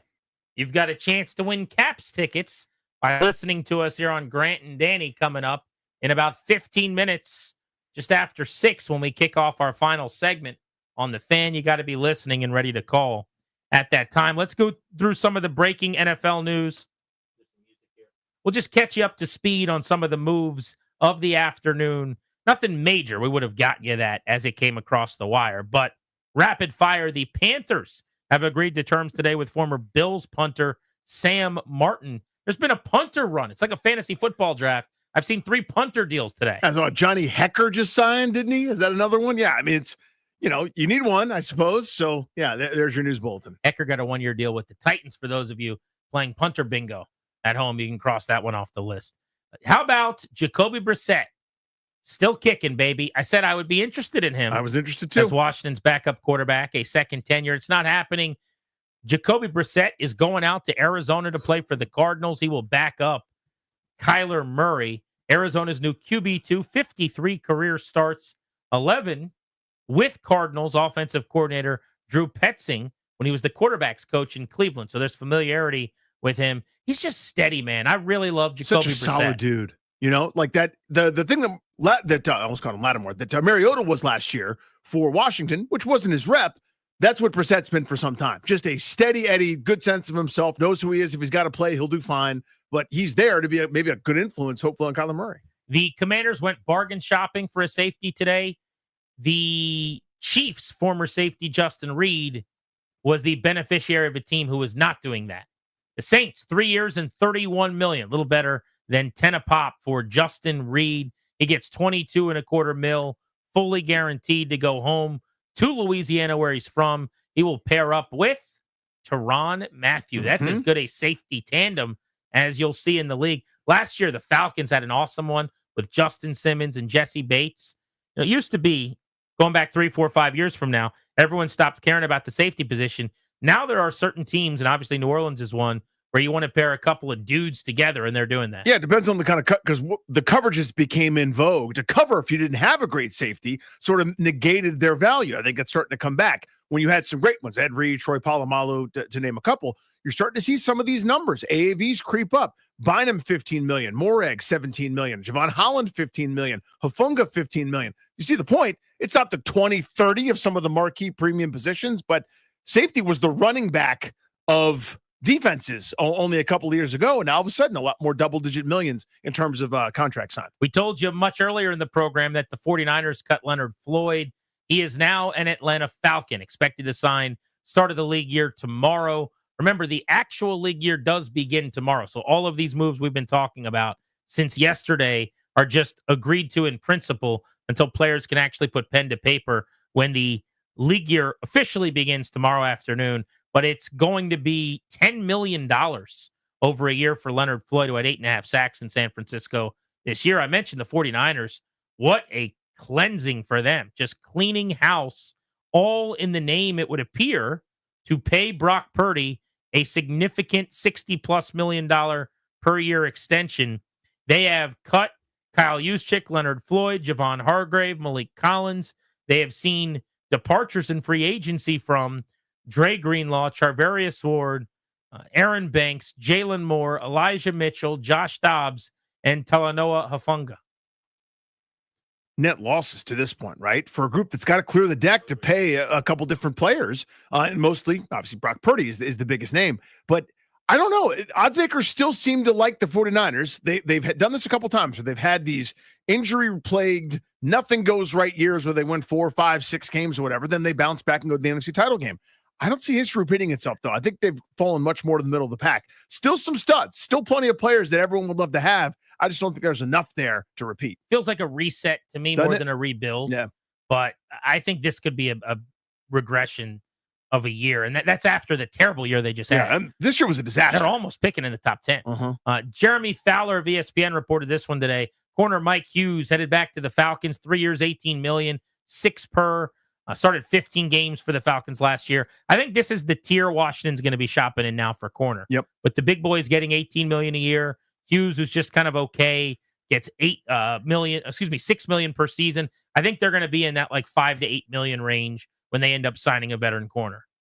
Those names are familiar ones, right? I mean, a lot of guys north of 30, Tre'Davious White, Ronald Darby, Michael Davis, who was just here. No, thank you. But again, you're not going to find that marquee superstar addition. I think that group of 5 or 6 is now off the board. Kendall Fuller's available. 35-year-old Stephon Gilmore's available. Maybe that's kind of what you're going to do, a short-term 1 year, because you can't fix everything in a season. Maybe they have to go shopping at that super veteran group again. Not the 27, 28-year-old veteran, but the Bobby Wagner veteran, the Zack Ertz veteran for one more ride. Maybe. Finally, number news. I know you love that.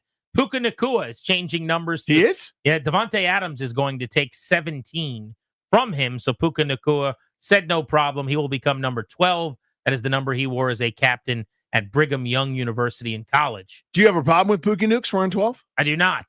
Wide receivers wearing lower numbers aren't my favorite, but it's been grandfathered in. It's been around for a long, long time. Because they're flankers sometimes. Yeah, single-digit wide receivers will bother me and always will. Okay. But the double-digit 10 to 19 thing, well, it's not my favorite, and I wouldn't do it because I am a man of principle, old school traits. Sure. The way dad did it, the way grandpa did it, an age in your 80s. I'll take it from Puka Nacua. Also, good teammate move, going from 70 to 12. But Devontae Adams is really rich. You better give him something. Yeah, nice. I'm one of those guys that I'd want something. Juan Soto gave his teammate a car.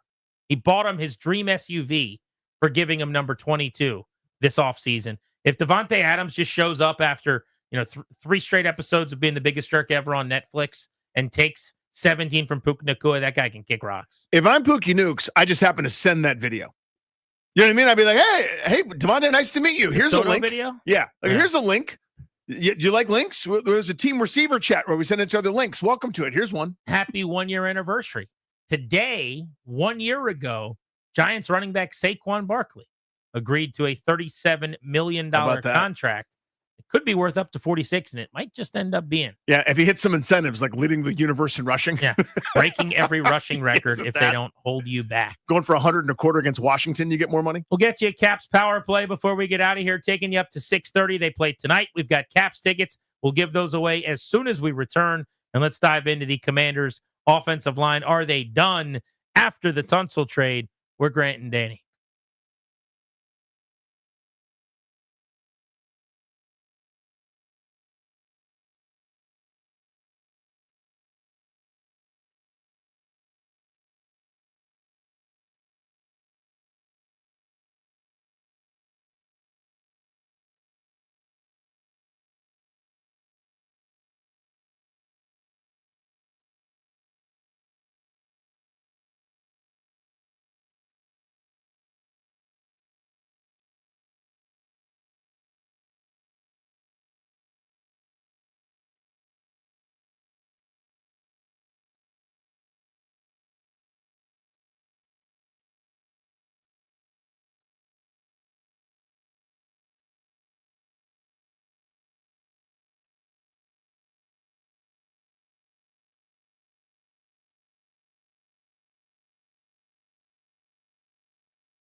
I'm Earl Forsey. We're brought to you by thewindowman.com, the educational window company. Commanders getting more business done today, second day of free agent frenzy in the NFL. Filling a need for safety, they have signed free agent Will Harris away from New Orleans. It's a reported 2-year, $8 million deal. Former third-round pick by the Lions in 2019. He'll be entering his 7th season in the NFL. Commanders this afternoon also re-signed one of their own, running back Jeremy McNichols gets a 1-year contract to return to the Commanders. Earlier today, Zack Ertz was in town to sign his deal for a second season in D.C., hoping they can take the next step now and take care of some unfinished business next season. We can't just say, oh, we were a 12-5 team. We were the second best team in the NFC. We have to get better. And that's just the bottom line. We can't say we're 12-5 and be complacent in the way we approach the process. We have to get better as a football team. And I know that everyone has that mentality. We came up short. There's only one team that was happy last year. And so I know we got a bunch of guys that are hungry and ready to get back to work. Capitals are getting back to work tonight, back on the ice. Final West Coast trip of the season starts in Anaheim, 10 p.m. face-off tonight for the Caps here on the Fan. College hoops, Virginia Tech trailing Cal 46-43 right now. Midway through the second half, first-round ACC tournament, the live play-by-play over on 1580 AM. And Tiger Woods announced today he has suffered a torn left Achilles tendon. Full recovery is expected, but uncertain now when he'll return to play again. TheWindowman.com is the educational window company. They educate, you decide. Superior fiberglass windows from TheWindowman.com. Now is the time to replace the drafty, cheap vinyl windows. Visit TheWindowman.com for your free consultation. $200 savings per Infinity replacement window only. Minimums and installation apply. From the Crop Midcap 5-Star Sports Desk, I'm Earl Forsey on the Fan.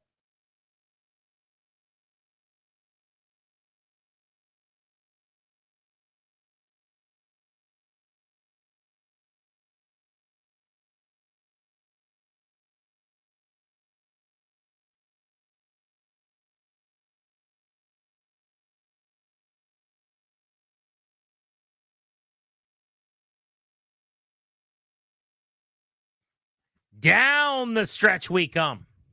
We're Grant and Danny taking you all the way to 6:30 on the Fan.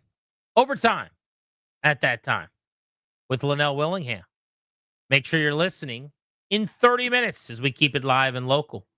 We're brought to you today and every day by our friends, the law firm Kandori and Murad. They will help you to draft a last will and testament or set up a living trust. They'll even put together a medical power of attorney if that's what's needed. Go schedule a consultation with their crew. KMLawyers.com. Get a discount by mentioning us, KMLawyers.com. Right now, Danny, let's give away a pair of Caps tickets. Hottest tickets in town. Hot right now. Everybody's hoping to see Alex Ovechkin break Gretzky's record. You might have a shot if he gets red hot on this road trip. We got tickets for 11 days from now. Congrats. Caller 10-800-636-1067. You're winning a pair in the good seats to see Ovie and the Caps against Florida on the 22nd. For tickets and more event information, go to thefandc.com/contests. Did you see the news yesterday that Southwest Airlines is going to begin charging for bags, which they have never done? That's kind of why anyone would travel Southwest. And they're also switching to basic economy instead of their thing that I hated that all the Southwest people loved, which was that you just got a ticket and then sat wherever you want.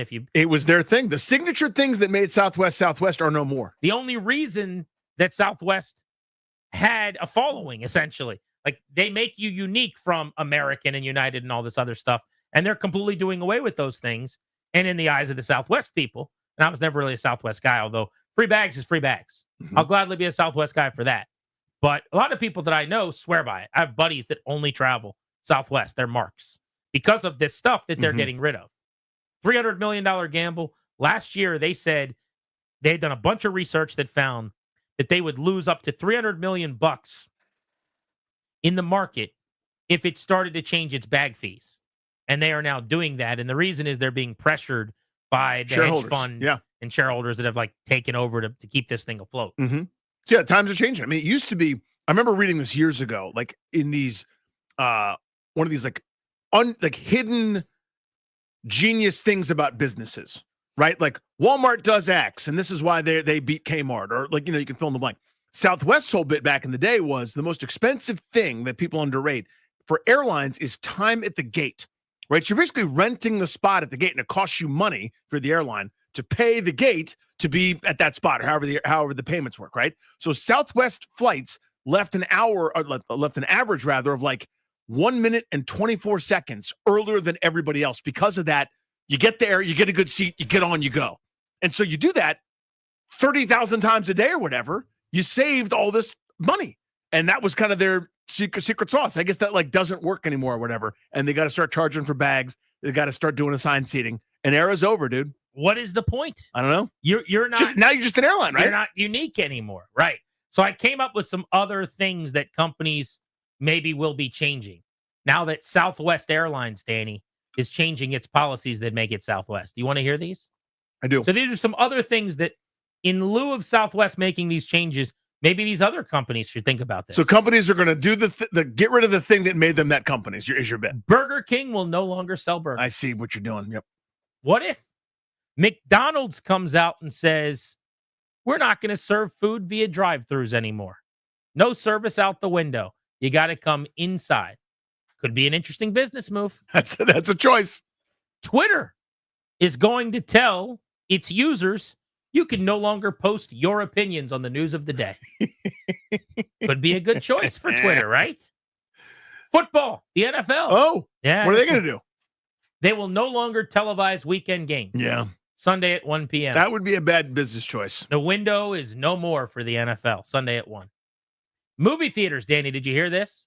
They're no longer going to show new films. They will still allow you to come and watch. What are they going to show? You got to bring your own DVDs. They're just not going to show any of the new films that have come out. Love it. Five Guys Burgers and Fries. Well, no. What are they going to do? First of all, no longer going to have peanuts when you walk in boxes. Oh, no. And secondly, they'll be capping their fry serving as only a small. You can only get a very small fry at Five Guys. That'd be such a mistake. Now, again, these are things that I'm suggesting for these companies in honor of the changes being made at Southwest Airlines. These are the Grant Paulson lose your brand ideas. Yeah. Chips. All chips. This is not any one brand. Oh, no. This is just the genre of chip. Mm-hmm. They'll no longer be made to fit into a dip container. They're too big. They're too big now. And dip containers get too small. Mm. You will not be able to dip your chips any longer when I take over. And Sports Clips, you ever gone there to get your hair cut? Yes, yeah. They can't use that massage device thing that they put on the back of your neck. That thing rules, by the way. It's good. But at the end of your haircut, they're not going to use that anymore. They're just going to tell you, thanks for coming, as they undo your cape. Why would you do that? And lastly, the Capitals. No. Yes. No. The Capitals. No. In honor of Southwest. Don't do it. They will no longer allow Alex Ovechkin to score goals. There you go. I knew it. The Capitals. So here are my real things. This I get appointed tomorrow. I'm not qualified, but let's say like I get a phone call and I don't ignore it because it's a number I don't recognize. I actually answer the call. They're like, Danny, you're the new CEO of an airline. Here are my policies. You ready? No seat reclines. You cannot ruin the trip with the person behind you. No one reclines their seat. If you recline your seat, you're a monster. How about more room and then everyone can recline? We don't but this is part of my policy. We have enough room. We don't have to recline. Okay. No reclining seats. We offer for a premium, no child under 8 flights. Yeah. How mad are you that I'm flying the kids down to West Palm? Oh, I'm thrilled I'm not on your plane with you guys. Yeah. Truman. So 5, 4, and then McKinley, who's not quite 2. It's your vacation. I just would never do that. But I offer. There's a little special thing where it's like there's an asterisk, and you're like, why is there an asterisk? And that's next to this Danny airline, this one particular flight. This is a child-free flight where we guarantee your comfort. If you don't care, if you're just doing a puddle jump to Charlotte and you don't mind a squawking kid, you could pay a little bit less. But for a big one, little overnight flight, you're flying across the Atlantic, you're flying across the country, taking a red eye, and you don't want to deal with the screaming child, we got you. You pay a little bit extra, and that's where I'm going to make my money. Pay a little bit extra for that child-free flight. I mentioned the Caps in my rundown. That gets us to the Capitals power play. They play tonight as they kick off their West Coast trip.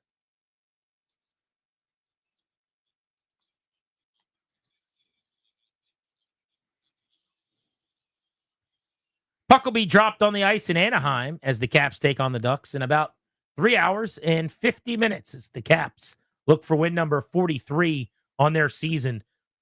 Big news out of Capitals land today, and it's via Monumental Sports. They struck a deal. So Ted, Zach Leonsis, and company, kudos on them for this. They went to the league and Gary Bettman, and I'm sure had to discuss this not only with him, but other networks. They're going to have Joe B, and hopefully Locker, if he's healthy enough, to call the games that are exclusive to the national TV broadcast. Not live on TV. We won't be able to watch it in real time, but for the purpose of archiving after the fact. So presumably right after the goal, it'll be put out on social media, so we'll get to see and hear Joe Beninati's call. And then for years and years to come, living on in immortality, rather than having a national call as the only call of the Ovie goal, we will get the Joe B call to go with all of the other Ovechkin milestones, which is very, very cool. Joe B joined the Junkies this morning to discuss the big announcement today. It's fantastic. It's a great fallback plan. Knowing Ovie, he breaks the record sooner than those games are required.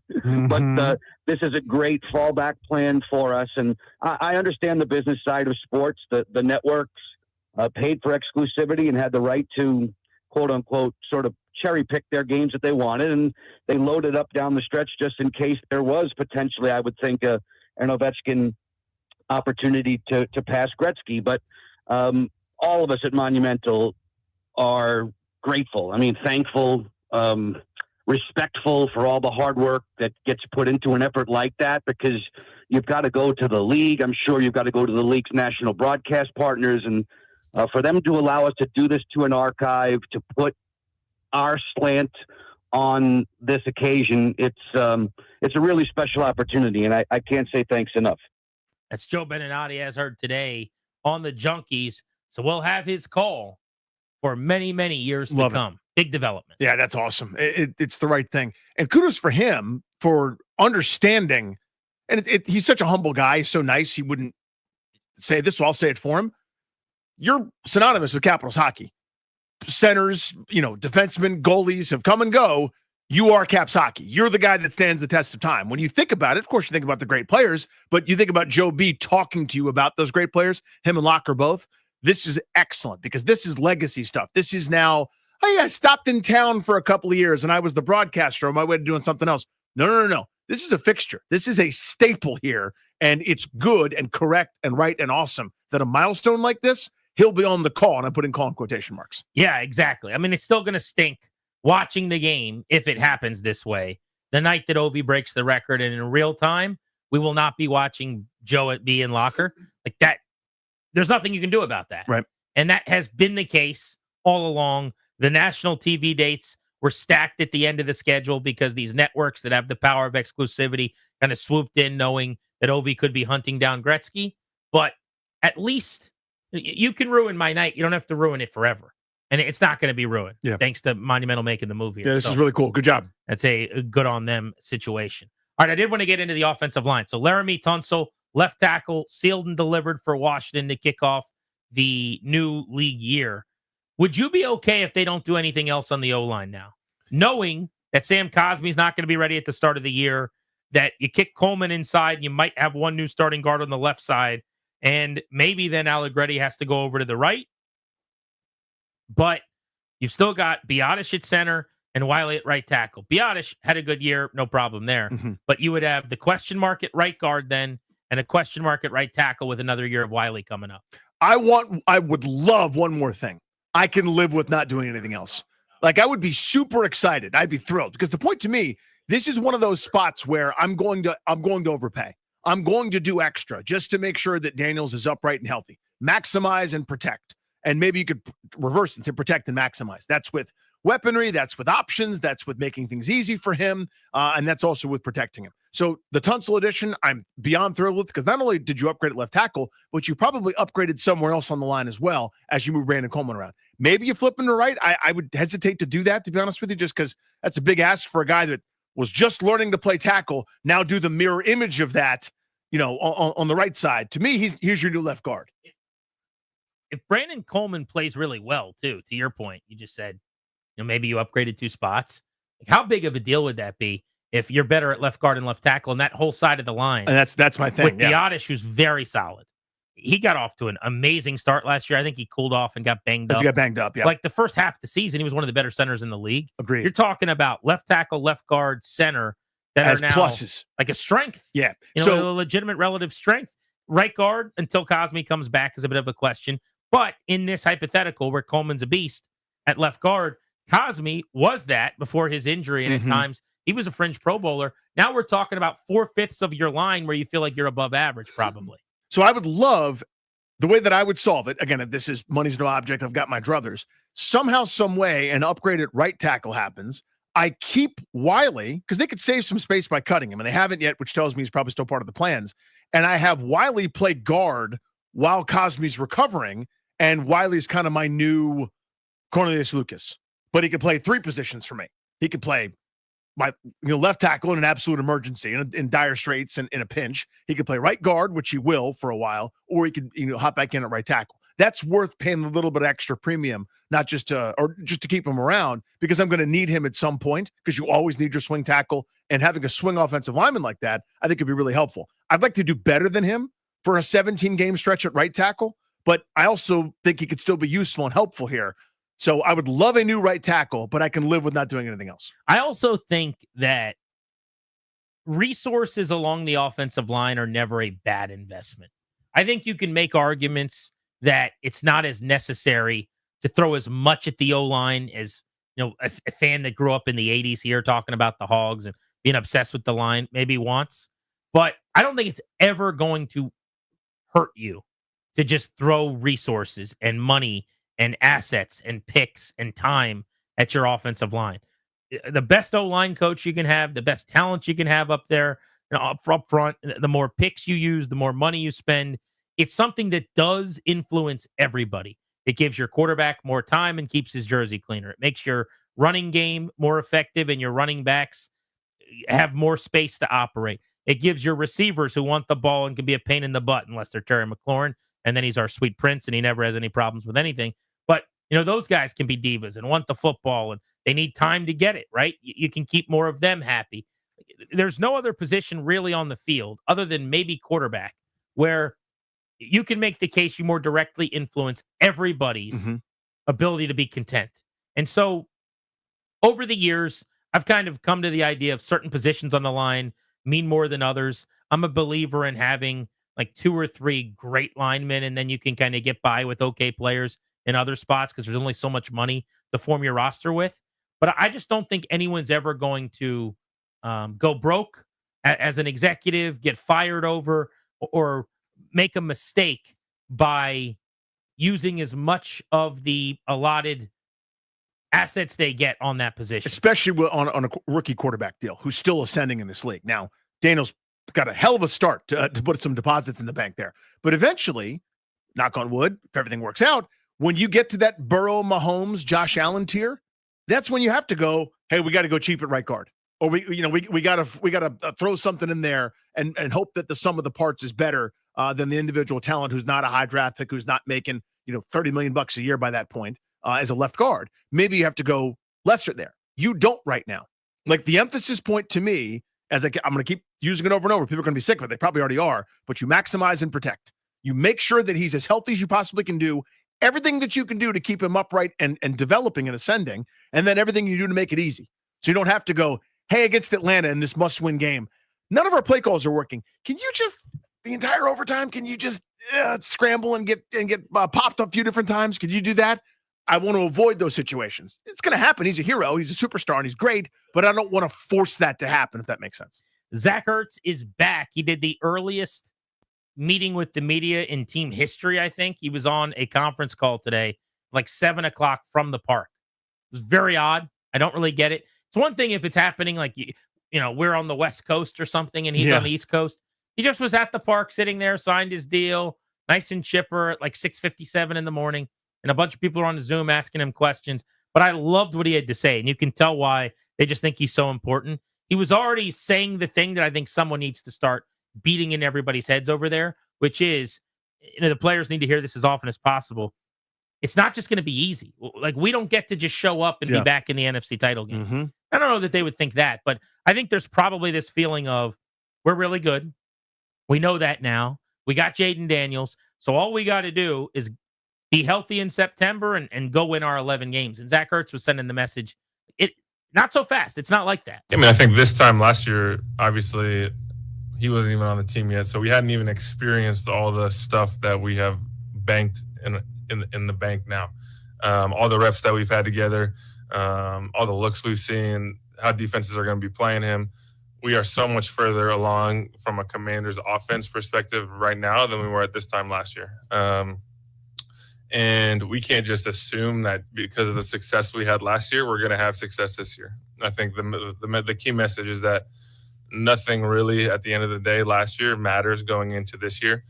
And every day we got to come in and work even harder than we did last year. We just have to be better in all facets of the game, offense, defense, special teams, to get to where we want to be again, because there is no, the Commanders are picked 30th in the NFL. No one, they're a nobody team. They're a flash in the pan.